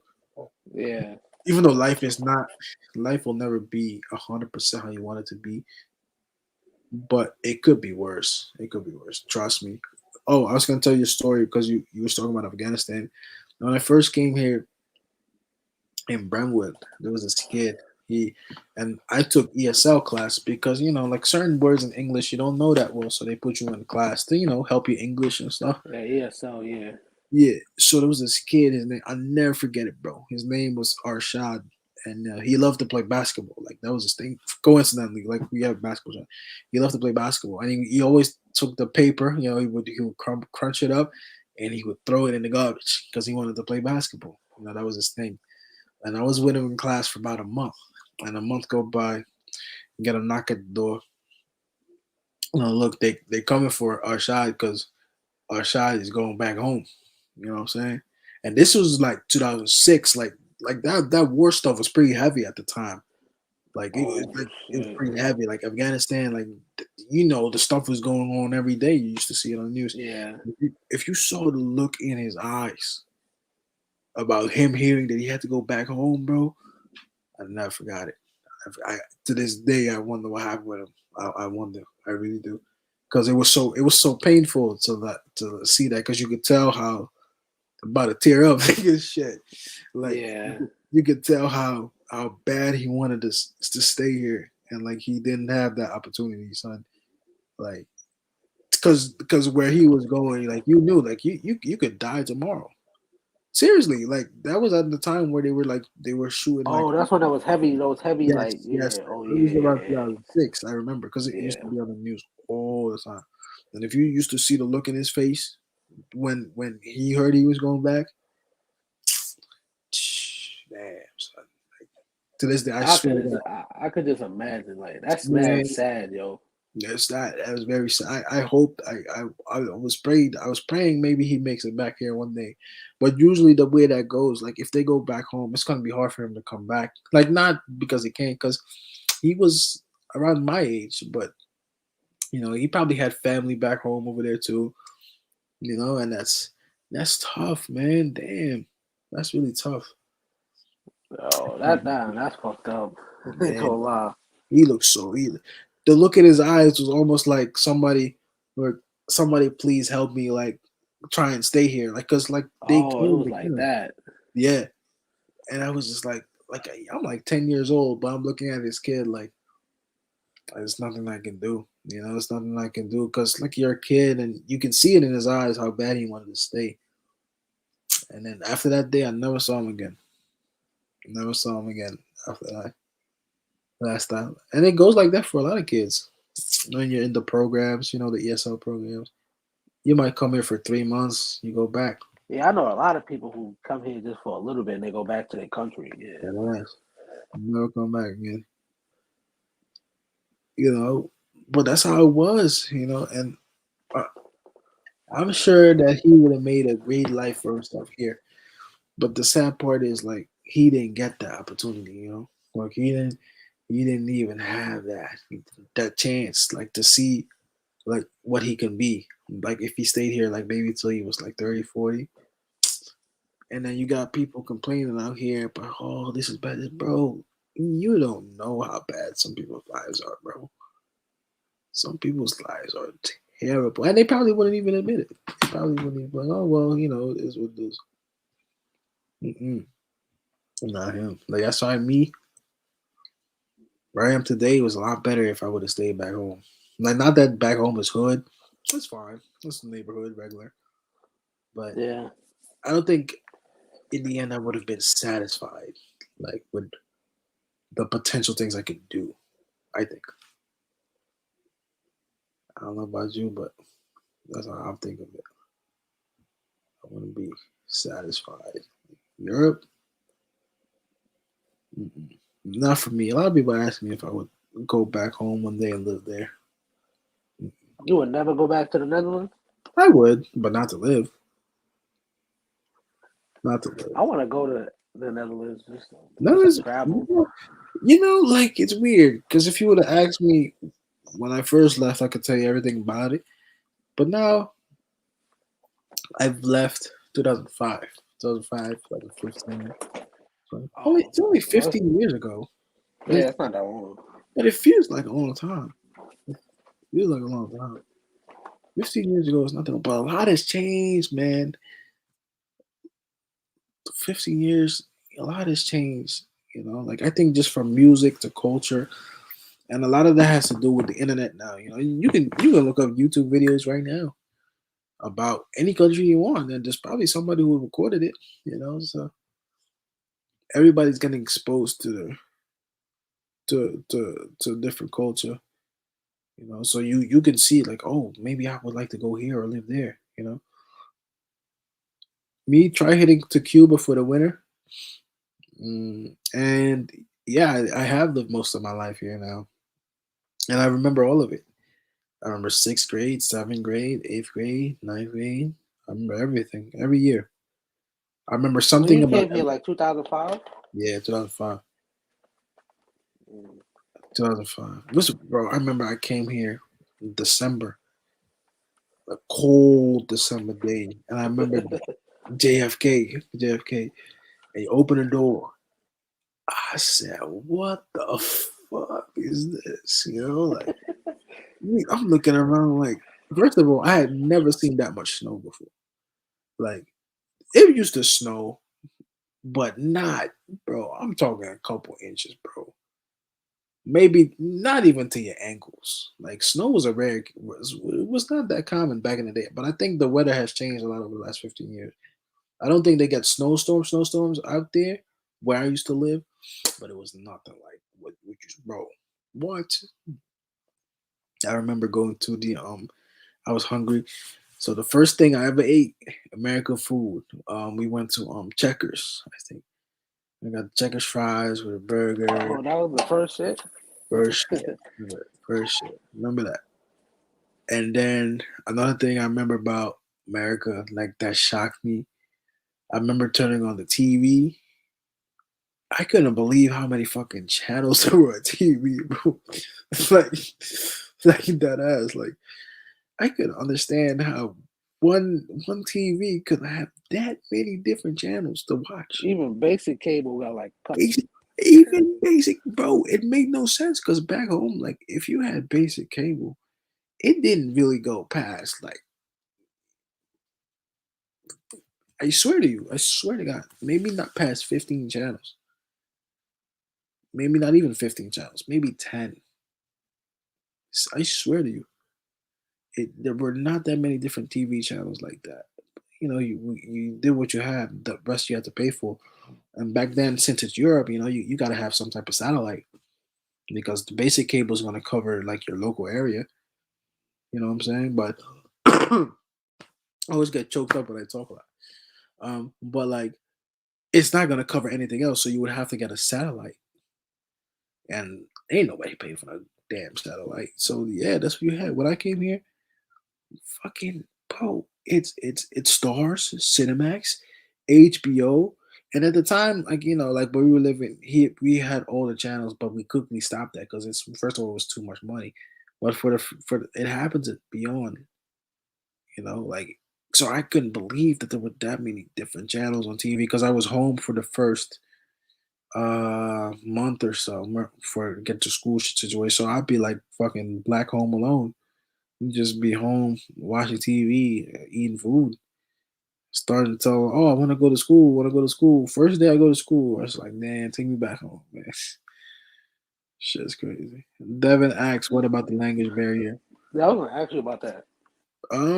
Believe it or not, I could speak English very well. The only thing was like, um, I didn't know certain words, the pronunciation, so I was taught that. The reason I didn't know how to speak English pretty well at the time was, believe it or not, I used to watch a lot of TV. I used to be outside a lot.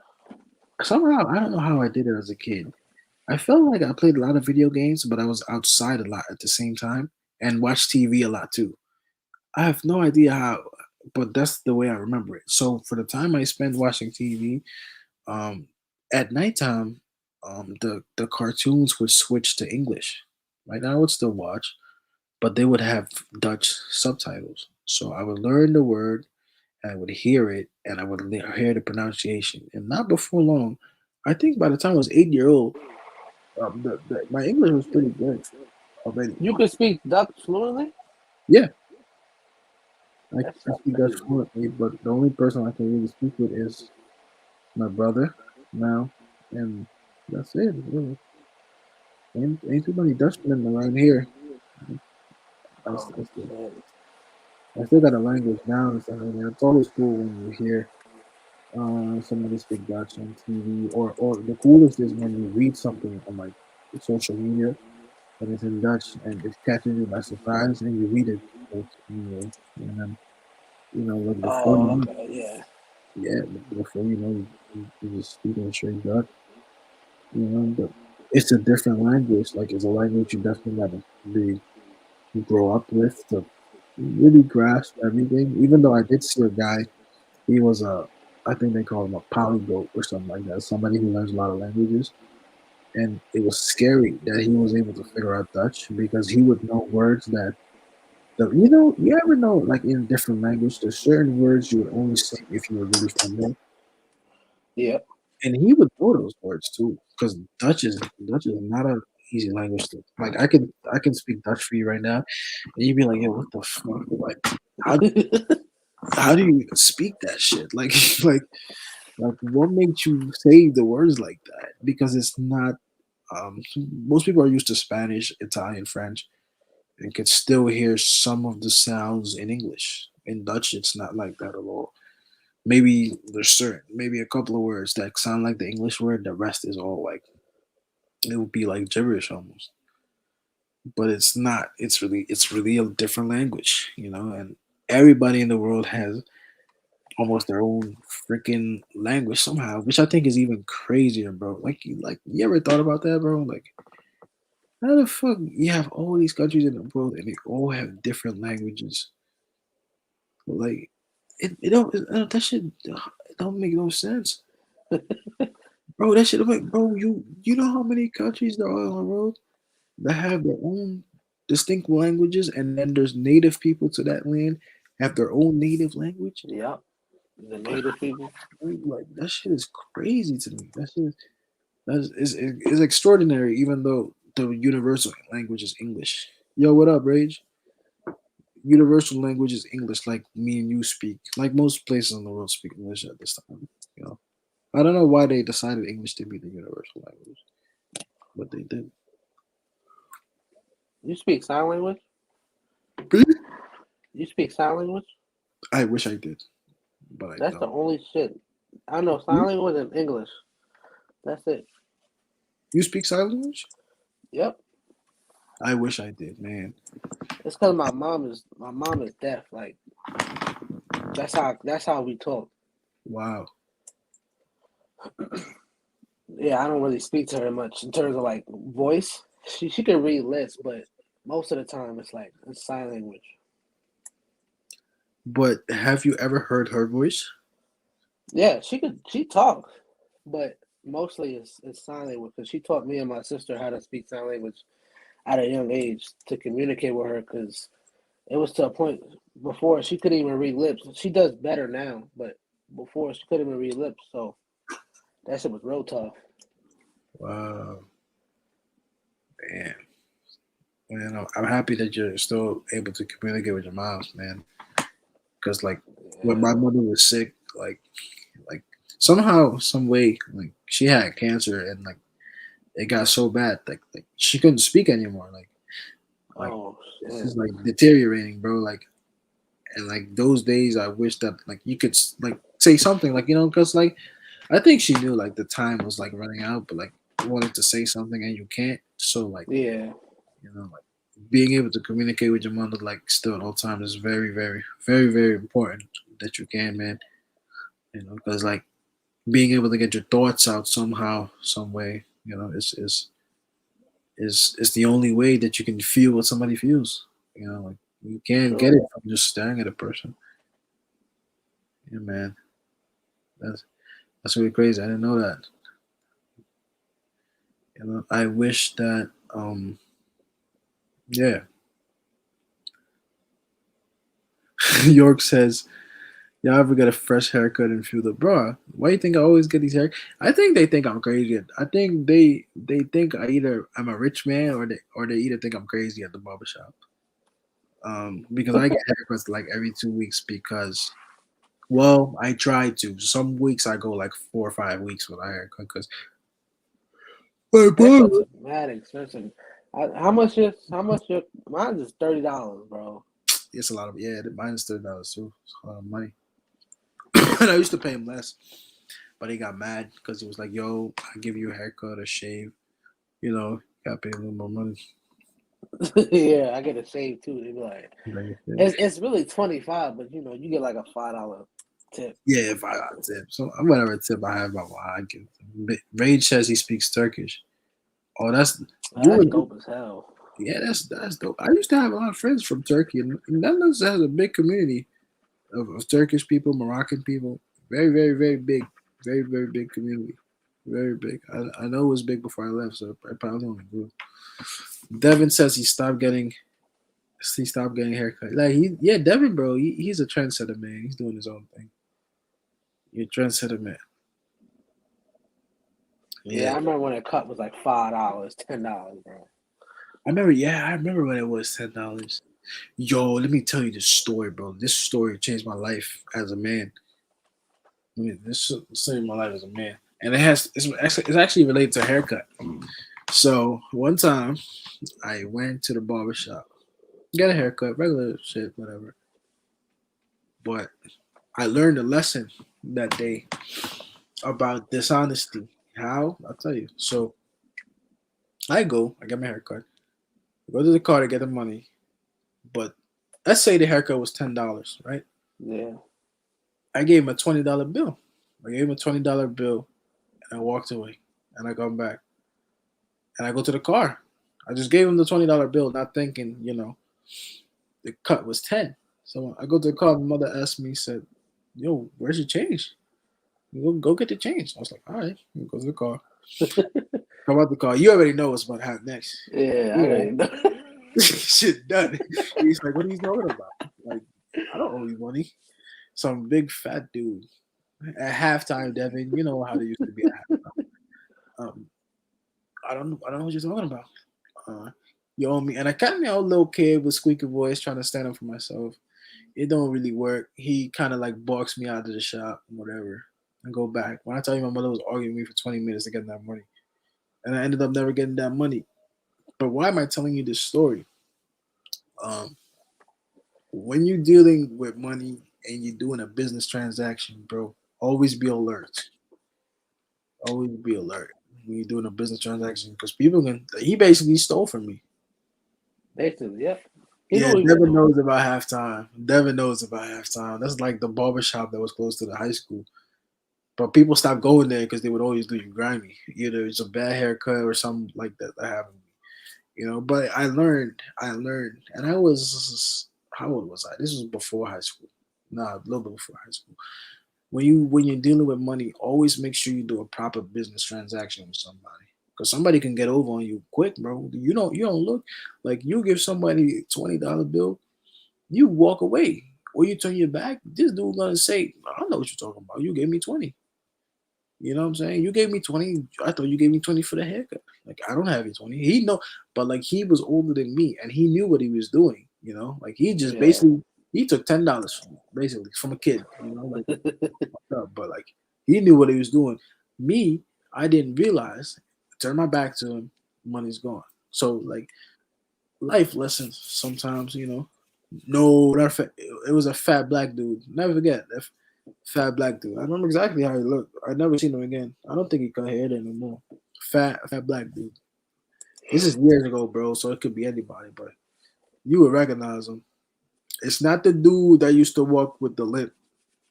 Not the dude, the Spanish dude. Not the Spanish dude that used to walk with the limp with the greasy hair. Not him. It was a fat black dude. Nah, bro. Like you don't forget stuff like that, bro. That's an experience that also shaped me too. Like just being alert, you know. Rage said, I got an argument with somebody from a gas station. Cause I didn't get my change. They tried to finesse us. See, that's why when you go to the gas station, I don't like it when people pump. I don't know if you did. I don't like it when people pump gas for me in my car. I don't like that. I really don't like that. That's Because that my New biggest Jersey fear shit. is that the guy puts the wrong gas in my car, first of all. You just don't know. You know, like when it comes to your car, you know what I'm saying? Like you never know. You never know. You never know. Hey, I'm a big believer certain things you can do on your own. I can pump my own gas. You know what I'm saying? I can pump my own gas. I don't. I honestly don't think people pump my own gas for me. You know, I really don't need them to be honest.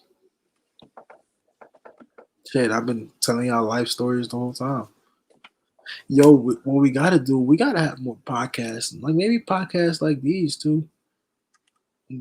Let's think of a title for the podcast. Everybody that's still in here, what's a good title? Like if we let's say we started doing podcasts from these from time to time, what should we call it? Man, that's a good question. Oh, It and by gotta the be way, something catchy, bro. something catchy. Let's see.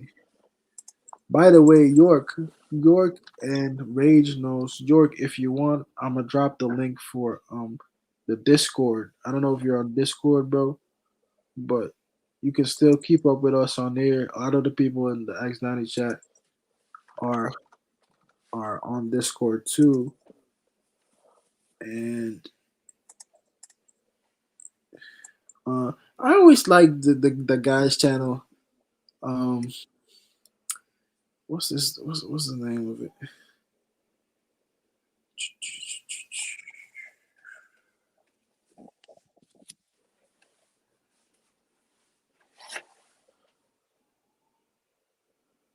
Man, that shit tough.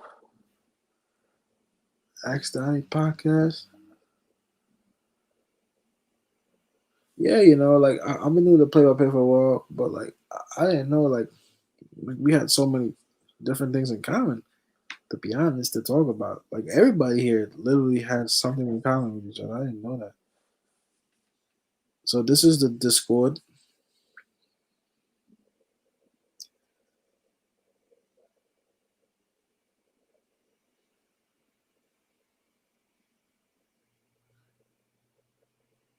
Ask Don Pod.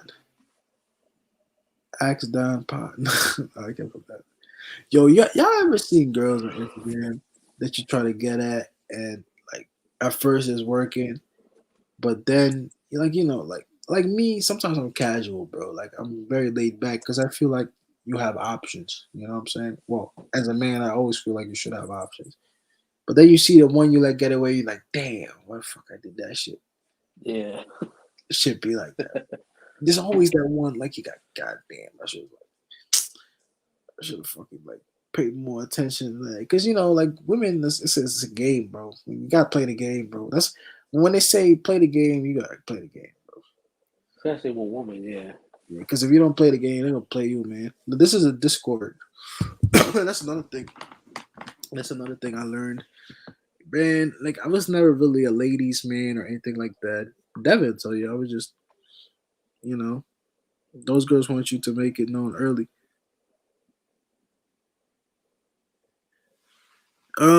Yeah, I mean, bro, like most girls, bro. I'm gonna tell you honestly. How can I tell you this? Most girls, and I'm gonna think in the meanwhile, I'm gonna think of a podcast topic or name. You know, like I think that there's probably like 3, 4 different types of girls, and you can almost put them all in the same category. You know, as far as like what they want from a guy, what they think they want from a guy, and what they want themselves. You know what I'm saying? Like at the end of the day, at the end of the day, you always gonna have to be a guy that has some type of value somewhere. Somewhere. You know what I'm saying? Like, Somewhere. you know what I'm saying? Like some type of value somewhere, and it can be somebody that's a street dude that looks like he's getting a bag. It could be somebody that's a go getter, or you can be somebody that's ambitious. You know, but you can not be anything. You gotta have something going for you that makes people interested. Because at the end of the day, it's gonna be hard to pretend to be somebody else. You know what I'm saying? Like you Yeah. could try.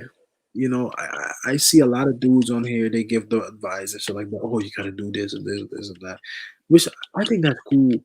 But if that's not really you, that shit is not gonna work for a long period of time. Like you gonna fold eventually.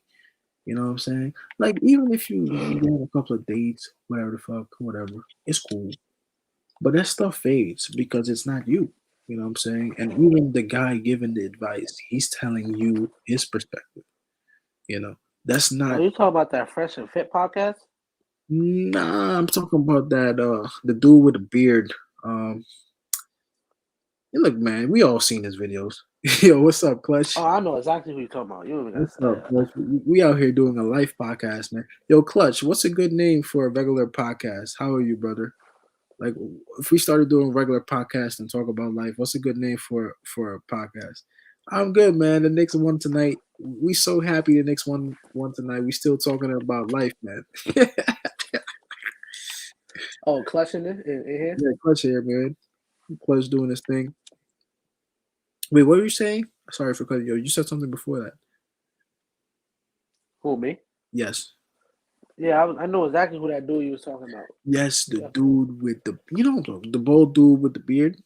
Yeah. Yes, like no offense to him, like because like nowadays I have to say stuff like that because every once in a while somebody comes in the comment section and say, "Oh, I'm related to so and so" or whatever. No offense to Oh, you. yep. Hmm. Yeah, bro. One time I made a video about that dude that got that the players on the Rockets, the the the player on the Rockets, and he cheated on his wife or something like that in the bubble. Oh, Yeah. you talking about Yes. Um, what's his name again? oh god, oh, you Daniel House. Damn, yeah, that dude. Daniel Yeah. House. Yes, Daniel House. Why do I bring that up? Because when I made that video, one of his family members commented on the video and said that it didn't go down like that. So I was like, oh shit, like people actually watch this shit. Like, you know, like, I don't want to like create no drama, but like, Oh, that was one of his family members yes. popped up in the. Oh shit. Yeah, and she confirmed it because the way she explained the story, it was way too detailed for it not to be somebody related to him. So I was like, whoa, okay. Crazy, bro. Shit's sick. No, I can't name it a Joe Rogan podcast. I'm gonna be copyrighted though. But his podcasts are free flowing, man. But the point is, because I was talking about girls and women, whatever. Um, there are so many, bro. In this, you ever go to the mall? You ever go what, bro? It is ridiculous how many there are. Well, so like something is there for everybody, but the different types that are going to be available to you is based on definitely how you carry yourself. You know what I'm saying? Like you're the things you have going for you in your life are very important for you, and if you want to attract other people into your life. You know what I'm saying? If you a go getter, bro, you doing your thing, you're not even worried about getting, you gonna get women. Yeah. You know what I'm saying? You bro, believe me when I tell you that, because women know that they always get to select a guy. Like guys can't really select women. Women select you. Remember that they have the power. They absolutely do. Because if they dub you, they can dub you easily if they wanted to. Because the DM is probably flooded too. You know, so Yeah, they, with other you dudes, yeah. know what I'm saying. But the only time you really get to know that person if she decides to allow you the time. You know what I'm saying? Unless she's really like forward and knows what she wants and she's gonna tell you. But most time they selected you, nigga. That's just a fact. That's just how it is. And Clutch says, I got work tomorrow. Man, thank God I'm off tomorrow because I've been having a long week. Baby Ray says, Don, when we talking about music, I wanted to ask you about what you thought about Lil Nas X music. like, That's a good topic. like music wise, I don't think his songs are bad. Like I like it's a pretty. song or I two think in there. I think it's pretty catchy. I think it's pretty catchy. He actually appeals to a very wide audience. Forget all the outside stuff. You know, like you know what I'm talking about. I'm not gonna, you know. Yo, speaking of that, Lil Boozy got pressed by some LGBT community. I don't know if you saw that video, but they was they had pulled up on him when he was out in the store with his son. Like it was like a mob of them outside the store. They was like, "Yo, say that shit to my face" or some shit like that. Like, and Boozy was about to slap one of them. I I don't know if you mean, saw that I shit. mean, his music, like from the way I don't listen to him, but from the way it sounds, it don't sound bad. You know what I'm saying? Like I'm not really sure. I heard that one song with Nas, and I heard the original song. That's the only thing I know. I don't listen to his music, but I heard the song he had with Nas, and I heard the original song that he came out with. You know, but everything else is just I don't know. It's in a way. Sometimes I feel like the entertainment industry is out to fool kids, confuse kids. You know, like Yeah, when he had you did that pregnant shit, yeah, bro, like that how was do a you? little too much, bro. No, That was OD. no, but my thing is my thing. Oh, we gonna get to Fetty Wap in a second, bro. I read that this morning. I'm surprised more people didn't talk about that because I heard that this morning, and I was like, damn. So that's what he's been doing the whole time. Like, Well, where what you he been? been doing? What Fetty Wap been doing? Fetty Wap was trapping, bro. Fetty Wap, Oh, which is weird, but he's from Jersey. He's from New Jersey, right? yeah. Yeah, like Fetty Wap. Fetty Wap was making. Well, let me finish the point a little now. It's like I feel like it confuses kids because like the messages you're sending out there. Like, come on, man. Like, how do you explain that to a 4 year old? You know what I'm saying? Like a 3 year, like, and that's my thing. Do whatever you do, but like some of these people that you're putting on pedestals, like these are not messages that I would want to explain to my kid because it's really not real. How Yeah, the that's hell do all. you know Yeah, like what's really going on? Like J. Cole said, you clowning. How did you say it? He basically said because I can't repeat the bar right now, but like he basically said that you talking shit about somebody that has money, but deep down you would do whatever to get where they at. You know what I'm saying? You would sell their soul. Like, bro, you think people want to sell their soul to be Drake for 1 week? Like that's true. and that's the world you live in today. Like everybody wants to be most people want to be somebody else and not them. One of the most beautiful things I ever seen, like music wise, as a quote of a fan actually, to Rod Wave, and was on a YouTube video. They said that they like they like Rod Wave's music because Rod Wave makes them feel better about their life. I was like, damn. Like I think about that all the time. Like Can you imagine? Like your music is so good. You like Rod Wave, by the way, I love Broadway. bro. He's that. I think I kind of knew you would. You seem like you would, bro. That dude's music. Like I can understand that somebody said that. Like, but can you imagine somebody says that? Like your music or your your skill is so good that it makes somebody say it makes them feel better about their life. I was like, God damn, like you really did something. Like Nah, you that's know who did that for me? Juice World. Like yeah, I loved his music, bro. Like that's probably like my favorite artist, bro. Like that's I ain't gonna crazy, hold you, bro. man. I was just thinking about Juice World the other day. I was like, him and Pop Smoke, I thought were in recent memory were very special talents. And I Very know Mac Miller special. passed recently too. And not many people like maybe are tapped into Mac Miller like that, but he was one of the first people I listened to that wasn't on the radio. But like for me, it was special. But like Juice World, man, like Juice World, I started listening to his music more a little bit more after he passed because I didn't think it was for me, you know.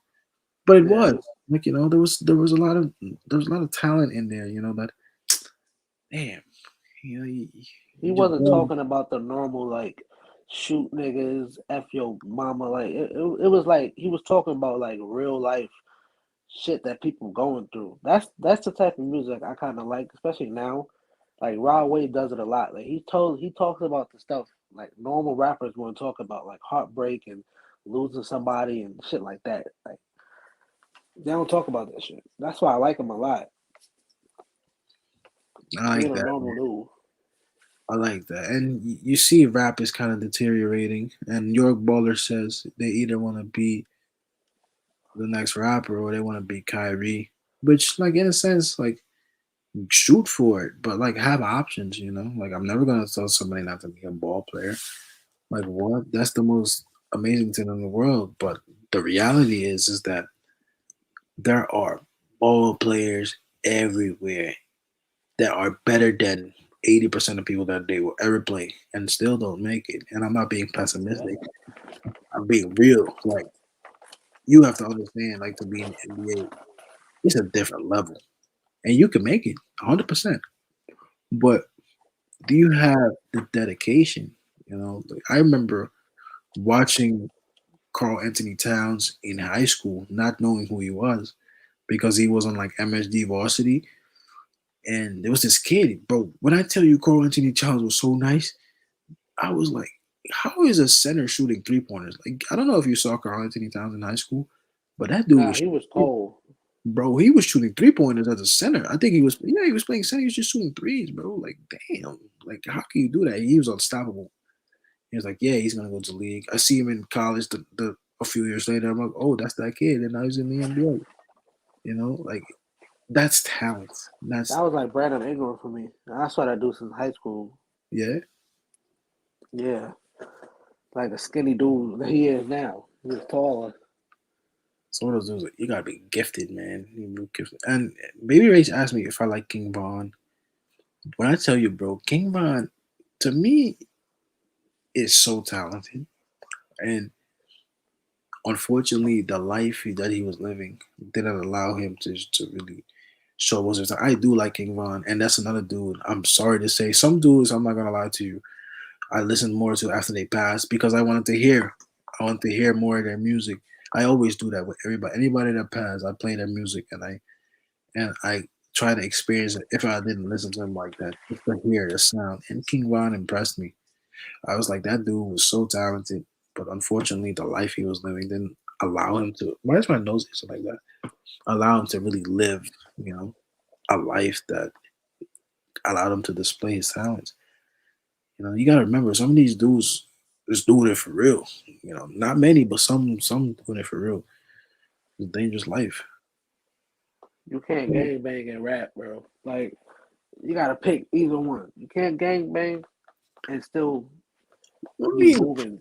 some people like you got people like G Herbo. Like G Herbo was definitely one of the dudes that was kind of doing stuff like here and there. Him and Lil Baby were coming up together in Chicago. But G Herbo's smart. I feel like G Herbo's really smart. Like he know I well, I don't know 100% fact, but I think that G Herbo is not gonna be where he is anymore when he grew up because he knows people are always watching you. Yeah, he can't move like how he was. He used to Right. move. Now you can't do that. You can't. You walking back. It's still a pandemic. Nipsey getting killed and stuff like that. Like you walking back, bro. You I walking. think Jay-Z said it best. He was like I can't be on the corner like I used to. Now that I'm in this position, like you can't expect me to be on the corner. I forgot the lyric he said. It was like, "Fuck," with that lyric? It was some dope ass line he had did in one song. It was talking about like people change or some shit like that. I forgot what it was, but it was the truth, honest truth. Nah, but like it's like that. And I don't know what people's obsession is with. Like I always tell people, like, man, have you heard of a rapper, Young Chris? I know a Young Chris from back in the day, but that's probably not who you talking about. I remember there's a dude called Young Chris back in the day. I think he was like from the South. Like, like being a rapper sometimes, like everybody wanna talk about the streets, the streets, the Yep. streets. What's this dude's name on Instagram? I forgot this dude's page, but he basically makes fun. Like he's a funny dude, comedian. But basically, he made a video and it showed him pretending like he was from the streets. Meanwhile, he lives in like a big ass crib. You know what I'm saying? Like at the end of the day, I don't think people want you to be a gangster. I feel like they see that persona of like whatever 6ix9ine was doing or whatever as a fast way to get clout, you know, and just Oh, emulate that, you know. Like it's not for everybody. Some people it's not for. Like me, if I was a rapper, I'd probably be like, I don't know, be like Big Sean. Like, what's wrong with being Big Sean? Like, not everybody gonna be Pop Smoke. Not everybody can handle being that. Not everybody's gonna be a persona that's really like doing it all the time. And usually bad things happen if you continue to do that. So you can't always be in that situation. Oh, Hurricane Chris, is that his name? I thought it was Young Chris, but you know what he's talking about. What's my opinion on the whole Tuca situation? Honestly, I don't really understand all of it. I understand some of it. oh, Yeah, what? like I don't understand everything because like I didn't follow it all the way, Oh, you talking about that guy? That? Oh yeah, I know you talking about. you know. But one thing I will say, Little Dirk, um, is an instigator, and a lot of people are getting hurt because of him. Because that dude, I don't know if you listen to the lyrics that of Lil Durk, but he uses a lot of his either fallen friends or friends and family members in his music, and then bad things happen to them after he does that. So I think he's like a jinx or a curse or something like that. Because Lil Durk is talented too, but sometimes I feel like he's the type you don't want to hang around him too long because bad things follow that dude, bro. I heard of K Flock. The name K Flock sounds familiar. I don't think I Oh, ever that dude seen. that just fought Ron Sooner the other day. Is that him? Yeah, he had fought Ron Sooner the other day at Rolling Loud or some shit like that. Mm, I kind of seen that video. But these days, I'm kind of tapped out of anything like that. You know what I'm saying? I just listen to the music. But any beef stuff, anything like that, I don't follow that. Yeah, There's no point. J. Cole is the Steph Curry of rap. Um, yeah. They. I think I forgot who started that smoking on that Tuka thing. Bullshit. Like I don't know where that shit started, but I think it was from one of them niggas. Dirk and one of them niggas. all I know, once you're not here no more, you're not here no more, bro. It's not where you want to be, man. You want to live. You want to live a life that allows you to accomplish things. I think, baby, I'm gonna stop calling you baby. I'm gonna call you Rage, bro. I feel weird calling you baby. I'm not gonna lie. I only call my Spanish shorty baby. What? Um, York, you said J. Cole is the Steph Curry of rap. I think J. Cole is. You need more years to appreciate. You need more years to appreciate like the stuff that he is trying to say. because he's always been like my favorite rapper along with Dave East. But I think Dave East is kind of higher than him because J. Cole takes a long time to make music and it makes the interest a little bit lower, even though you always love him. But like you may have other rapper. Well, that's just me. Love him a little bit more. But J. Cole's lyrics are so sophisticated that it doesn't fit in today's culture. You know what I'm saying? Yeah, I that feel makes like J. sense. Cole would like, and a lot of people wouldn't even say that. You know, like a lot of people wouldn't even say that now because he has a lot of fans. But I feel like in the social media area in today, like people don't want to listen to that because they want to hear the next ignorant stuff or whatever like that. You know what I'm saying? Like that's more important than maybe having something with a message. You know, something with a message that can help you think. And that's important because like yo, like if you didn't have music or art, like how could you form new ideas if you don't hear a sound of something or you don't see a visual of something? Like, that's why I think it's good for kids to learn artistic, like projects, whatever is arts and crafts, you know what I'm saying?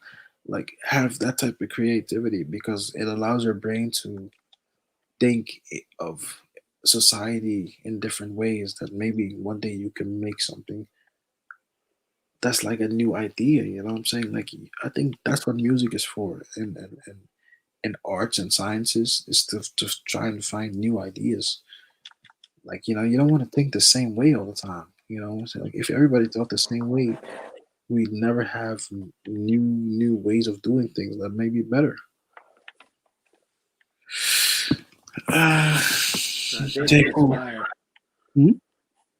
Jada Kid's fire as hell. Jadakiss is fire. But you know what Jadakiss' biggest mistake was?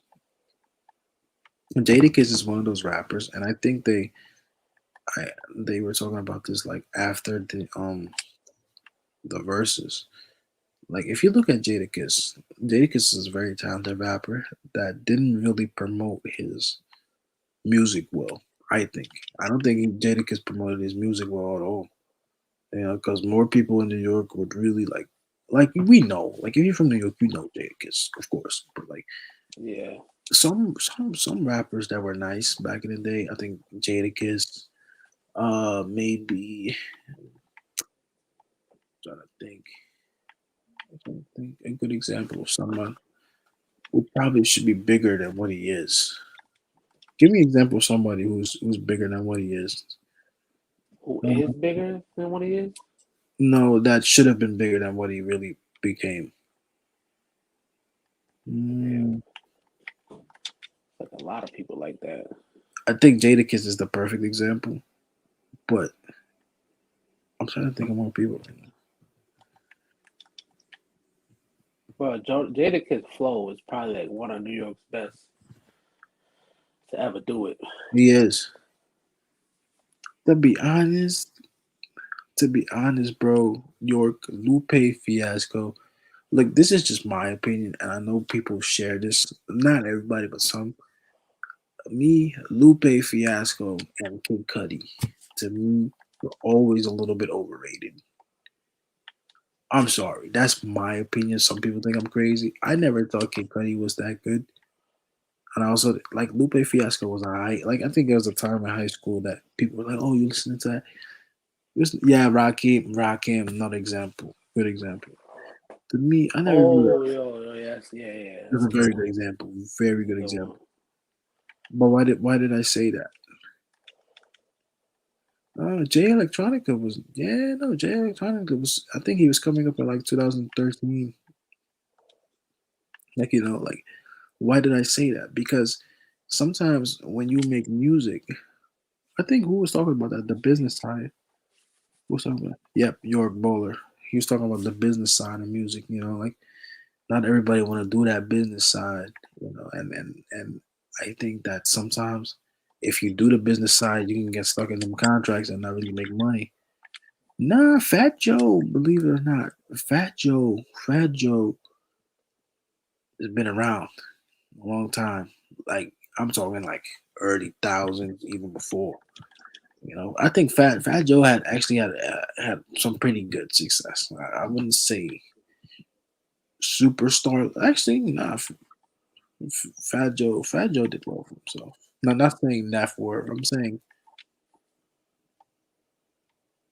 Ja Rule was underrated because of what 50 Cent did to him. Like I've never seen somebody being buried by another artist like that to this day. To this day, he's doing it to him. That's the one thing about 50 I never really liked. He's the dude is childish. 50 Cent is very 50 Cent is a childish dude. Like like even though he's very intelligent, he's like petty. Like once you get to a certain age, you don't really want to like I kind of stopped following what 50 is doing like a couple of years back. You know what I'm saying? I love his music, but sometimes the character of 50 Cent is not really for me.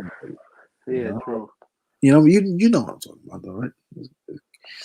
Like character. And I know if you ever met me, it's like yo, I don't give a fuck. But like I'm just Benny Siegel, Free Ray Rick, Talib Kweli, Mos Def. What else was in? Oh, he said Takashi 6ix9ine. He did say that. Baby Rage Takashi. Well, that's a perfect example of like a social media dude. You know what I'm saying? Like, first of all, it's not even the snitching part yet. Oh, it is the snitching part. If you gonna pretend to be a character, be that character. You live with it, you die by it. Like at the end of the day, like that dude got far though. Like in like a year. That dude, and you know what's crazy? The whole music industry was jealous of him because he was getting stream numbers that were ridiculous at the time. But hey, it came at a price. He got kidnapped once, put his family in danger. Now he put himself in danger. And remember, streets never forget. Streets never forget. No talent, just marketing. Streets never forget though. So he has to watch his back for life. For life, yep. You know. Lloyd Banks, Cassidy. You know what's crazy, bro? I play Lloyd Banks all the time, and people look at me crazy, bro. I love New York music, bro.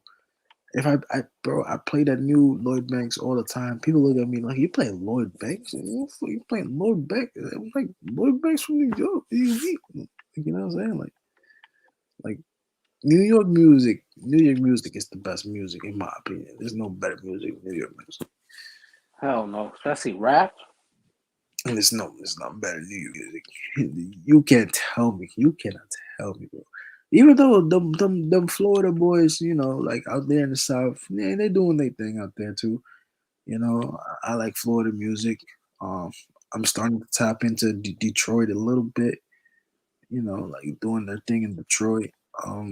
That's about it. I'm usually New York, LA, Florida, Detroit, Memphis, a little bit, the A. That's about it, you know. Because after that, there's some good music coming out of Houston, and towns that usually have good music are good places to visit, like states. You know, Lloyd Word. Lloyd Banks Reed did. Dollars, yo, that's bringing back memories. I don't remember Reed Dollars. I'm not gonna lie to you. Maybe that's before my time, like of being here. Meek Mill always yelling. Speaking of Meek Mill, bro, Meek Mill. He fell off, man. He used to make some pretty good music. Like Meek Mill was that dude that he was really for the hood dudes, putting mainstream music out at the time. And now it's kind of like Meek Mill is at a level where, like he says in his music, he's hanging with the billionaires and all that stuff. And like I said before, rap is a skill, man, and you could lose that skill if you don't keep rapping. And I don't think the last project he dropped, Meek don't sound like he been rapping for a while. He sound like he been doing other things besides rapping, which is fine. But sometimes you lose a little bit of that edge. Yeah, that edge. Yep. I'm telling you. Rage says Eminem. Like Eminem is is a very important person in rap music because Eminem was a white dude with skill better than really most people that were out at the same time as him at the time. He's probably one of the best rappers that ever come out of his time, you know. And he was white, and it was important because I feel like him being white, it changed the barrier of rap music. You know what I'm saying? You had regular white dudes going out here trying to be him, you know, but he did Like it with Vanilla Ice. yeah, not, unlike Vanilla Ice. Bro, Vanilla Ice got punked out of a. I think Suge Knight had punked him out of a contract one time. Yeah, Suge Knight is not a good dude, bro. First of all, Suge Knight was doing, and you know what's crazy? Suge Knight could have had an empire if he wasn't so fucking greedy. That dude was one greedy dude, bro. Always doing bad business dealings. You know what I'm saying? He was Bro, trying that to dude. bully people until Yeah, and I see yeah. industry don't really work like that. Though. Like you can't like he didn't know how he wanted to be like this authoritative figure and more. There's a show on it actually. I don't know if you heard of that show with Suge Knight, like the guy he plays Suge Knight, or is it a movie? What are you talking about? BMF? No, I don't think it's BMF. I think it's something else. I forgot. I forgot. Shit, but he was on it basically, or maybe it is BMF. I can't think right now. I'm tweaking. But yeah, man, Suge Knight. You know, like a lot of these dudes back in the day. Back in the day was different, man. I'll tell you. Philly used to get it in. When I was 5 years old, I liked Eminem. Yo, peace, man. Appreciate you doing that stream. We're gonna have more of these podcasts, man. Why not? NWA, bro. NWA. What in the '90s, bro? NWA. That, in fact, if you search the music that was being played the most on Apple Music during the riots and the protests, it was NWA, bro. People were ready to bug out. I did listen to Jeezy. Yeah, man. Jeezy was that dude too. Bro, there's so many rappers. What? Nah, Jeezy was tough. Yeah, Jeezy was that dude. Like, you talking like, especially like '05, like '06. There's another dude like Wayne and Kanye were really on the top, but Jeezy was around. Ti was around at that time too. Yeah, man. Ti was making music. I love Redman. That's my dude.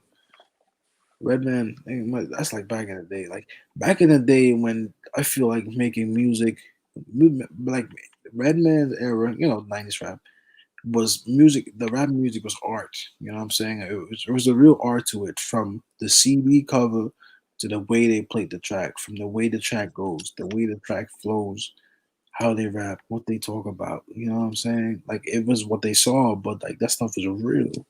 Nowadays they talking about what they seen in movies. You know what I'm saying? Like a lot of it is all fake, and you can tell it's fake because the whole persona is to get the social media following or whatever. You know, Like Method Man and them niggas. Bro, I love all those dudes, man. Like you gotta remember, like just having like Redman, Wu Tang Clan. You know, like that was different, man. He does keep Mary Living Brownwood. I don't I even know if never. y'all remember Third Base. Y'all remember Third Base? I don't, but Devin might. E40 was alright. I mean, E40 was good, but I didn't really listen to E40. I didn't listen to E40.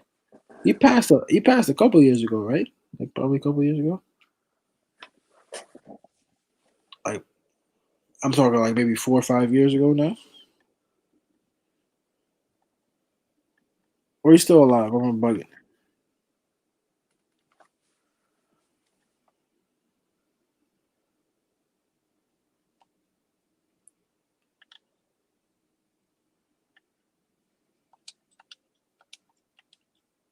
I mean, E40 from the South, ain't he? So he's still alive. I'm confusing him with somebody else. My fault. Saying dead.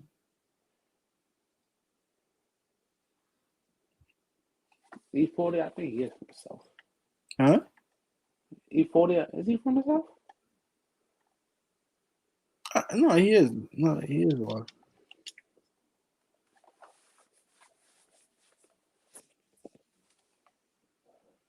He's from the Bay. He's from the A, but I don't know. I always felt he was more of a Southern dude. Yeah, of course he's from the Bay. Why did I say that? Why did I say he's from the South? Of course he's from the Bay. Like the whole music he made is like Cali shit. Yeah, got you. I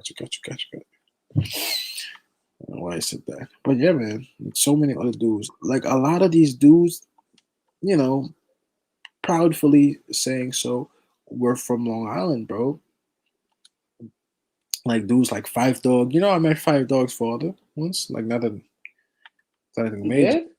Yeah, bro. At a barbecue one time with my friend. This dude comes and starts talking. It's like, yo, I'm Five Dog's dad. And I was like, what? Like, yeah. Nah, that's crazy. And I'm like, yeah, I'm his father. Well, you know, he used to be. All these guys used to come to my house and all that.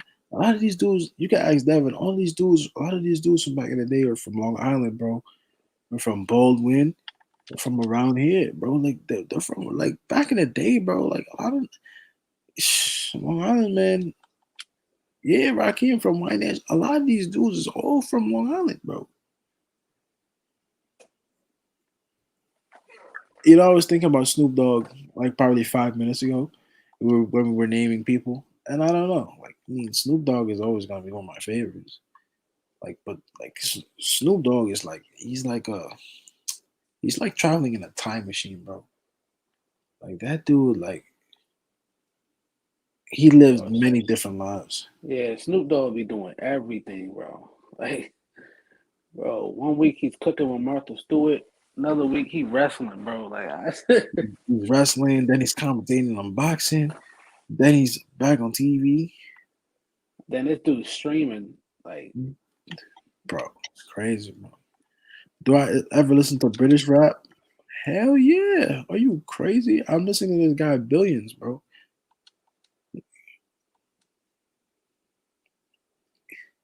EPMD from Brentwood, Public Enemy from Nassau. Like, see, this is what I'm telling you, bro. A lot of these dudes was coming straight out of Long Island. I know Brooklyn is well represented these days. Brooklyn is well represented these days, but like, don't forget, man. It makes me feel good. Like a lot of guys from back in the day coming from Long Island, me growing up on Long Island. You know, like even though a lot of people today like might not, because Long Island is different now, so you're not necessarily gonna come out of there. Even though I know people that rap in Long Island, but there's nothing on like a big scale. But yeah. De La Soul used to be one of my favorites to listen to, bro. I used to call myself Don La Soul, bro. What? De La Soul. That's wow. I haven't listened to this music in a while, though. I might gotta play something back tomorrow. Yeah, we can do more streams like this, bro. I'm like 2 minutes away from sleeping, bro. I don't even know what time it is. I'm tired. Bismarck. Who else went to Brentwood High School that we always talked about? Mitch Kupchak, right? Right? Mitch Kupchak? Am I not mistaken? He's not music, but am I not mistaken? Didn't he go to Brentwood High School? Bro, like it's weird, man. Like that our high school, bro, has a lot of history. The places like Long Island has a lot of history. There's a lot of stuff, man. Like from music to entertainers and stuff like that. You know, these days you would think everybody from Brooklyn. Like if you're from New York, oh, you from Brooklyn? Like nah, bro. Oh, I hate that shit, bro. Bro, there's more places than Brooklyn, bro. But like like that's the area that's on the map these days. Which is I like Brooklyn. I give my shit, even though shit happens. What a great question. Do I ball in real life? I'm gonna be real honest with you. No, So when Eric says they shoot like Daddy out there, they really shoot like me because I don't play basketball. But my goal is to one day play basketball. I play soccer, brother. But question is, how do I like basketball this much to do a stream every night? I don't know. Like I grew up watching the Knicks, no matter how bad they played, because it was a thing that you did in my family. So I was like, all right, I'm gonna watch the Knicks, and then you just learn to love the team, Yep. and that's how that happened. And then I just love the team, and Nah, you know the night I became a Knicks fan? It was 2008. It was draft night. Me and my dad went to Manhattan. This is one of the time when they used to have the draft night on a big ass projector in yeah, Manhattan. yeah. Yeah, and I had went with him, and they had signed Danilo Gallinari, bro. And the whole city went ape shit, bro. Some was mad and some were happy, and that's when I became a Knicks fan. Gotta That's know. that same day. Yeah, shit. I realized I was a fan when I found myself sitting down every weekend to watch them, and I even know why. Because it wasn't like they were winning. You know what I'm saying? Yeah. Like, why am I watching this team lose all the time? like, what's the point? Pick a better team.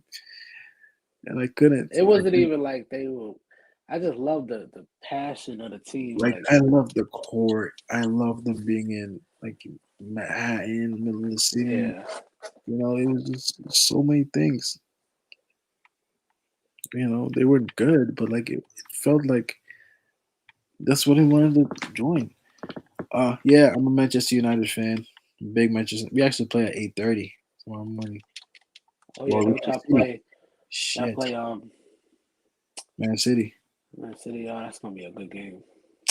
Yeah, at this point, I don't know anymore, man. Like Ronaldo keeps, and I miss these games nowadays because I work so much. Ronaldo finds a way to save us all the time, and it just doesn't seem like it translates to the Premier League. So, God, we look we finished fourth at least, but we look like we're far away from that too. So, yo, I wanna start playing basketball dead ass, bro. I'm not playing about that. I'm down to learn to play basketball because I'm athletic. So, give me like a year and a half or so, I'll ball. Yo, give it, yo, son. It'd be mad funny if we join the AAU team, like, and we just play on Saturdays or some shit. That'd be mad fun, yo. If it's bro, we could do something like that if it's possible, bro. But I would want to be really nice though, like, cause like honestly, bro, like, nigga, I can't play basketball. When I tell you I don't play basketball, you know what I mean when I say I don't play basketball. Yeah. So I really don't play. It's not my sport, but I want to. So I can learn though. You got to give me a while. Now I played soccer in high school too. So I Yeah, know exactly what you're talking about. that's not sport, bro. For me, it was different. You know what I'm saying? For some people, I wish I played more basketball though. I'm not gonna lie, because I love that sport. I love it, but I just played something else. Yeah. Rage says, as a Knicks fan, how do you feel about Matt Robinson getting knocked out? He deserved what he got. Well, I shouldn't say that. Whoa, let me back up. When you step into something like that, you gotta make sure you are prepared. Like it's not a game. Like I was scared for his life. You know what I'm saying? Like getting knocked out like that, and you gotta be ready for stuff like that. So you never want to see it because I thought he was hurt. I was rooting for him too, but I thought he got seriously hurt, and I was like, "Damn, bro, you got to be careful, man. You got to be careful because what if he got like brain damage? It looked like he got knocked out real bad. Wait, who he fought? Jake Paul, right? Hmm. He did. Yeah, he got knocked the fuck out. Like, it was bad too. Yeah, he was like sleeping. Dude was sleeping. That's not good. I heard they was like he was snoring, bro. Like for real. Like he was knocked out. Like That's cold. crazy. I'm actually 6 feet tall. I'm 6 feet. I'm pretty decent height. You know, I didn't start out too tall though in high school. I was like, no, middle school. I was 5'6" for a long time. I was 5'6". I was rooting for Nate Robinson too. I was like, yo, come on, bro. But I could tell off the rip, bro, that nigga didn't do no serious. Like, he probably did training, but like he ain't had no boxing training. That his whoever trained with him, like would allow him to go out like that. It's just not acceptable. But like how he can go out before. Yeah, he should never like. And I heard Darren Williams is fighting somebody. Who? Darren Williams is fighting somebody. What? Remember Darren Williams, the basketball player? The light skinned dude, yeah. Yeah, he's in a boxing match with somebody. I think a football player. I don't know anymore, bro. Everybody find everybody. Everybody boxing. Everybody boxes now. And this dude Lamar Odom boxing. What is going on, dude? Tomorrow's Canelo fighting. You know UFC is tomorrow too. That's What's the name? It's Usman. Yo, that's gonna be a crazy ass fight. Yeah, what?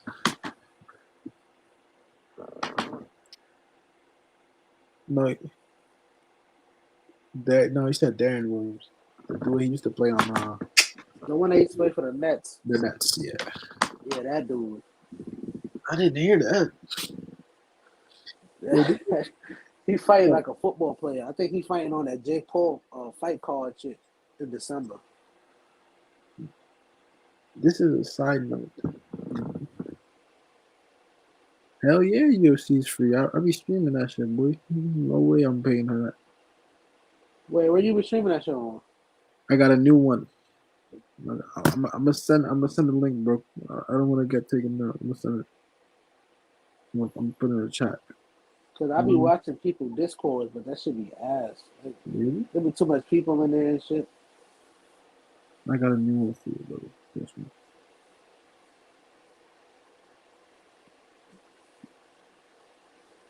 Or actually, it's either this one. It's either this one.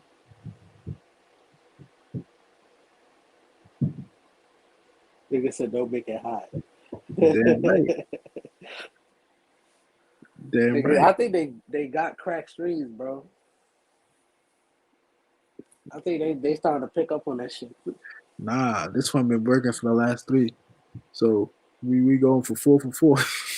Wait, this is crack stream? Yeah. The Miami Heat is not the greatest team ever. Without LeBron James, you would be nowhere. LeBron James literally got you 2, and Ray Allen actually got you the second one. So, and Bosh. Yo, Miami always won their championships off like some lucky ass shot or something. That was a crazy shot though, man. Like that was an amazing rebound from Chris Bosh. I think that's the loudest I ever screamed, like for a shot to go in, and that wasn't even my team. I couldn't believe he made that, bro. At the time that he did, the Kyrie Irving one was that shit was fire too, but like it was like tense, like it was like tense. Yeah. But that Ray Allen shot was crazy because they looked like they were about to lose that game, and they came back and won, and that it changed everything. The shot changed everything. It changed the whole game because I think after that they were up. I think the Warriors gonna win it this year though. The Warriors this year, bro. If Clay come back healthy and Wiseman, bro, I think it's close. I mean, the West. Who you have in the West? Phoenix. Bro, they can beat Phoenix. Nuggets. You have. They can beat the Nuggets. I don't think they're as only challenge they have in the West, I feel, is like I don't even want to put the Lakers as a challenge, bro. I feel like they can be beat. No, the Lakers will beat them. outright. Bro, I forgot the Lakers. Bro, I think the Lakers could Maybe be not beat. actually, not the The Lakers. Lakers be struggling with Phoenix and shit. I think the Suns will beat them. A healthy Suns team would be but the Suns haven't been playing good lately, as far as I heard. Lakers lost to OKC, but it's still early though. It's still early in the season. Last year, I think the stat was we were like 11 and something. The Knicks last year, like the first couple of games, we were like 11 and 15, some shit like that, and then we picked it up. So you know. Hopefully, this win yesterday was like an energy builder or some shit. You hope so. I think that it felt good. It felt good to win. I think that you gotta be happy with what you did. I think we got a blueprint for moving forward. Finally, Blake Blake Griffin, Griffin for who? I where wouldn't be surprised, bro. Detroit hate his ass. where he play now? In Brooklyn. Brooklyn, yeah. Oh, shit. I wouldn't be surprised if some Detroit fans tried to press him or some shit. I think they got mad at him for like the last couple of months that he was there. It looked like he wasn't even trying. Yeah, He wanted to get out of there. he wanted to get the fuck out of there. Yeah, I mean, get tired. Like some teams, bro. Like for example, like Odell Beckham. Like that dude just they whatever they released him today, waived him. Like this dude was living in Cleveland. Like, what the fuck goes on in Cleveland, bro? Like you know what I'm saying? Like stuff like that. Yeah. Like you gotta remember if you gotta show up somewhere every day, like are you really gonna embrace the city? I don't know. I'd be flying out of there every weekend.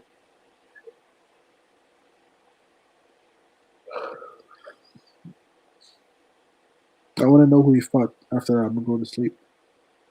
Yeah, I wanna. He fight a fan or somebody on the court.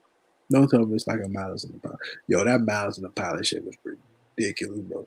You can't like that's an example of some shit you could only do back then. You did that shit today. You don't play basketball. I'm surprised he still. the, this dude Ron Artest came back and played basketball. Oh, the steward from the Pistons. Oh, word! Like it was like a fist fight or like a little scuffle. What? Really?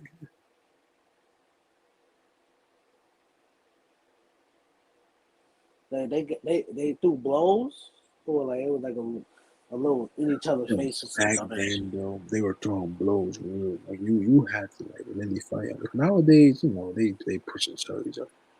Who was that when? Remember when somebody had Larry Bird in a headlock, and I forgot. I think it was Dr. J was just duffing his shit. Yes, I know the clip. I know the clip. I don't know who it was. I seen that clip. I definitely seen that clip. I seen that. The Knicks back in the day used to be like that too. We didn't give a fuck. Remember Ron Harper versus no, not Ron Harper. Derek Harper versus somebody on the Bulls when they had threw each other. That was a big ass fight. Yeah, nah, the Knicks back in the day, bro. Like the Knicks, like you have to respect what's going on. Yeah, I do. He ended his career, bro, with that one punch. Kermit Washington and Reed Jamovich. I think that's the loudest punch in NBA history. I gotta watch it, man. He almost killed him, actually. He almost died. Really?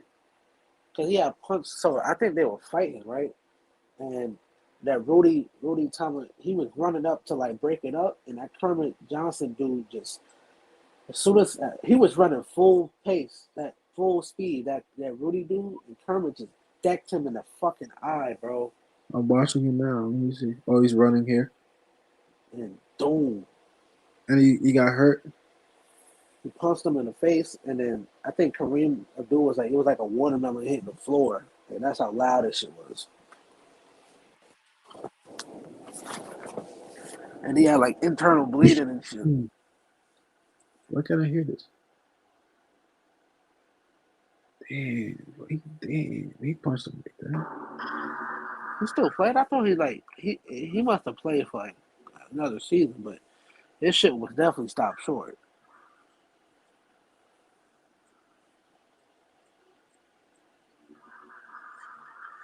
But he came to swing at him, right or not? I think he came to fight, but I don't. It looked like he was coming to break it up, but it looked like he was also coming like to get a hit. Damn. Oh my god. That Kermit Washington, he got like racist messages, and his wife was threatened, death threats, and all that shit after that. Like, That's the dude that punched him? yeah, that Kermit Washington dude. That's wild, though. Yeah, he did commit charity fraud. Yeah, he did. Yeah, I think he's in prison right now. Actually. That's the dude that sent the punch. His name is Kermit Washington. Yeah.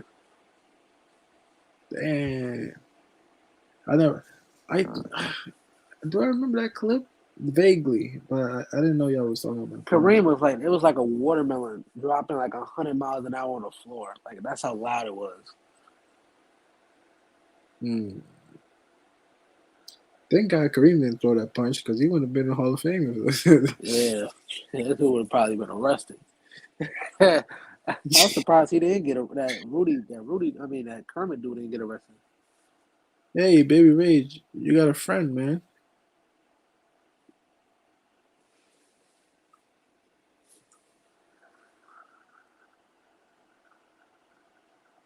Yeah, where that Blake Griffin clip at though? I want to see like what Yeah. happened. What happened to the Blake Griffin thing he's talking about?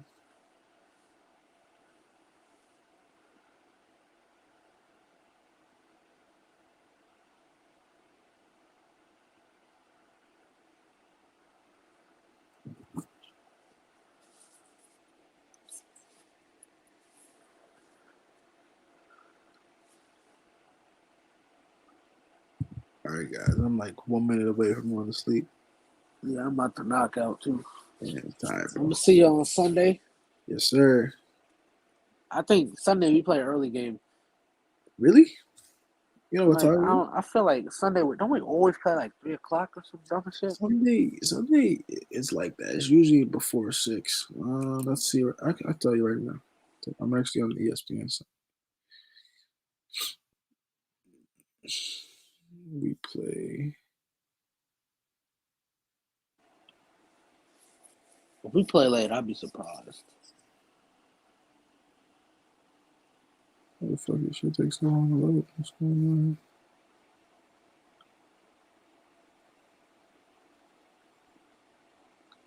So we play.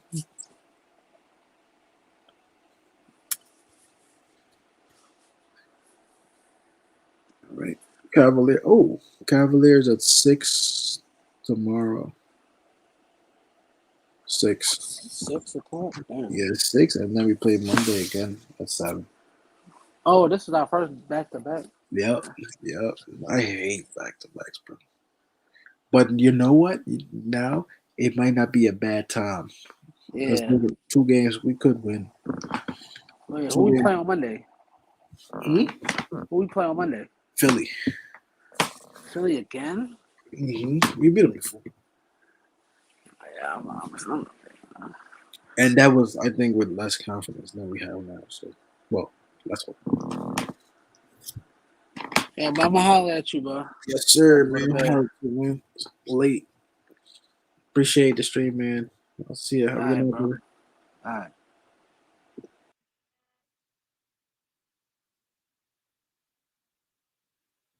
Yo, I'm going to see you, Baby Rage. Chop it up with you, man.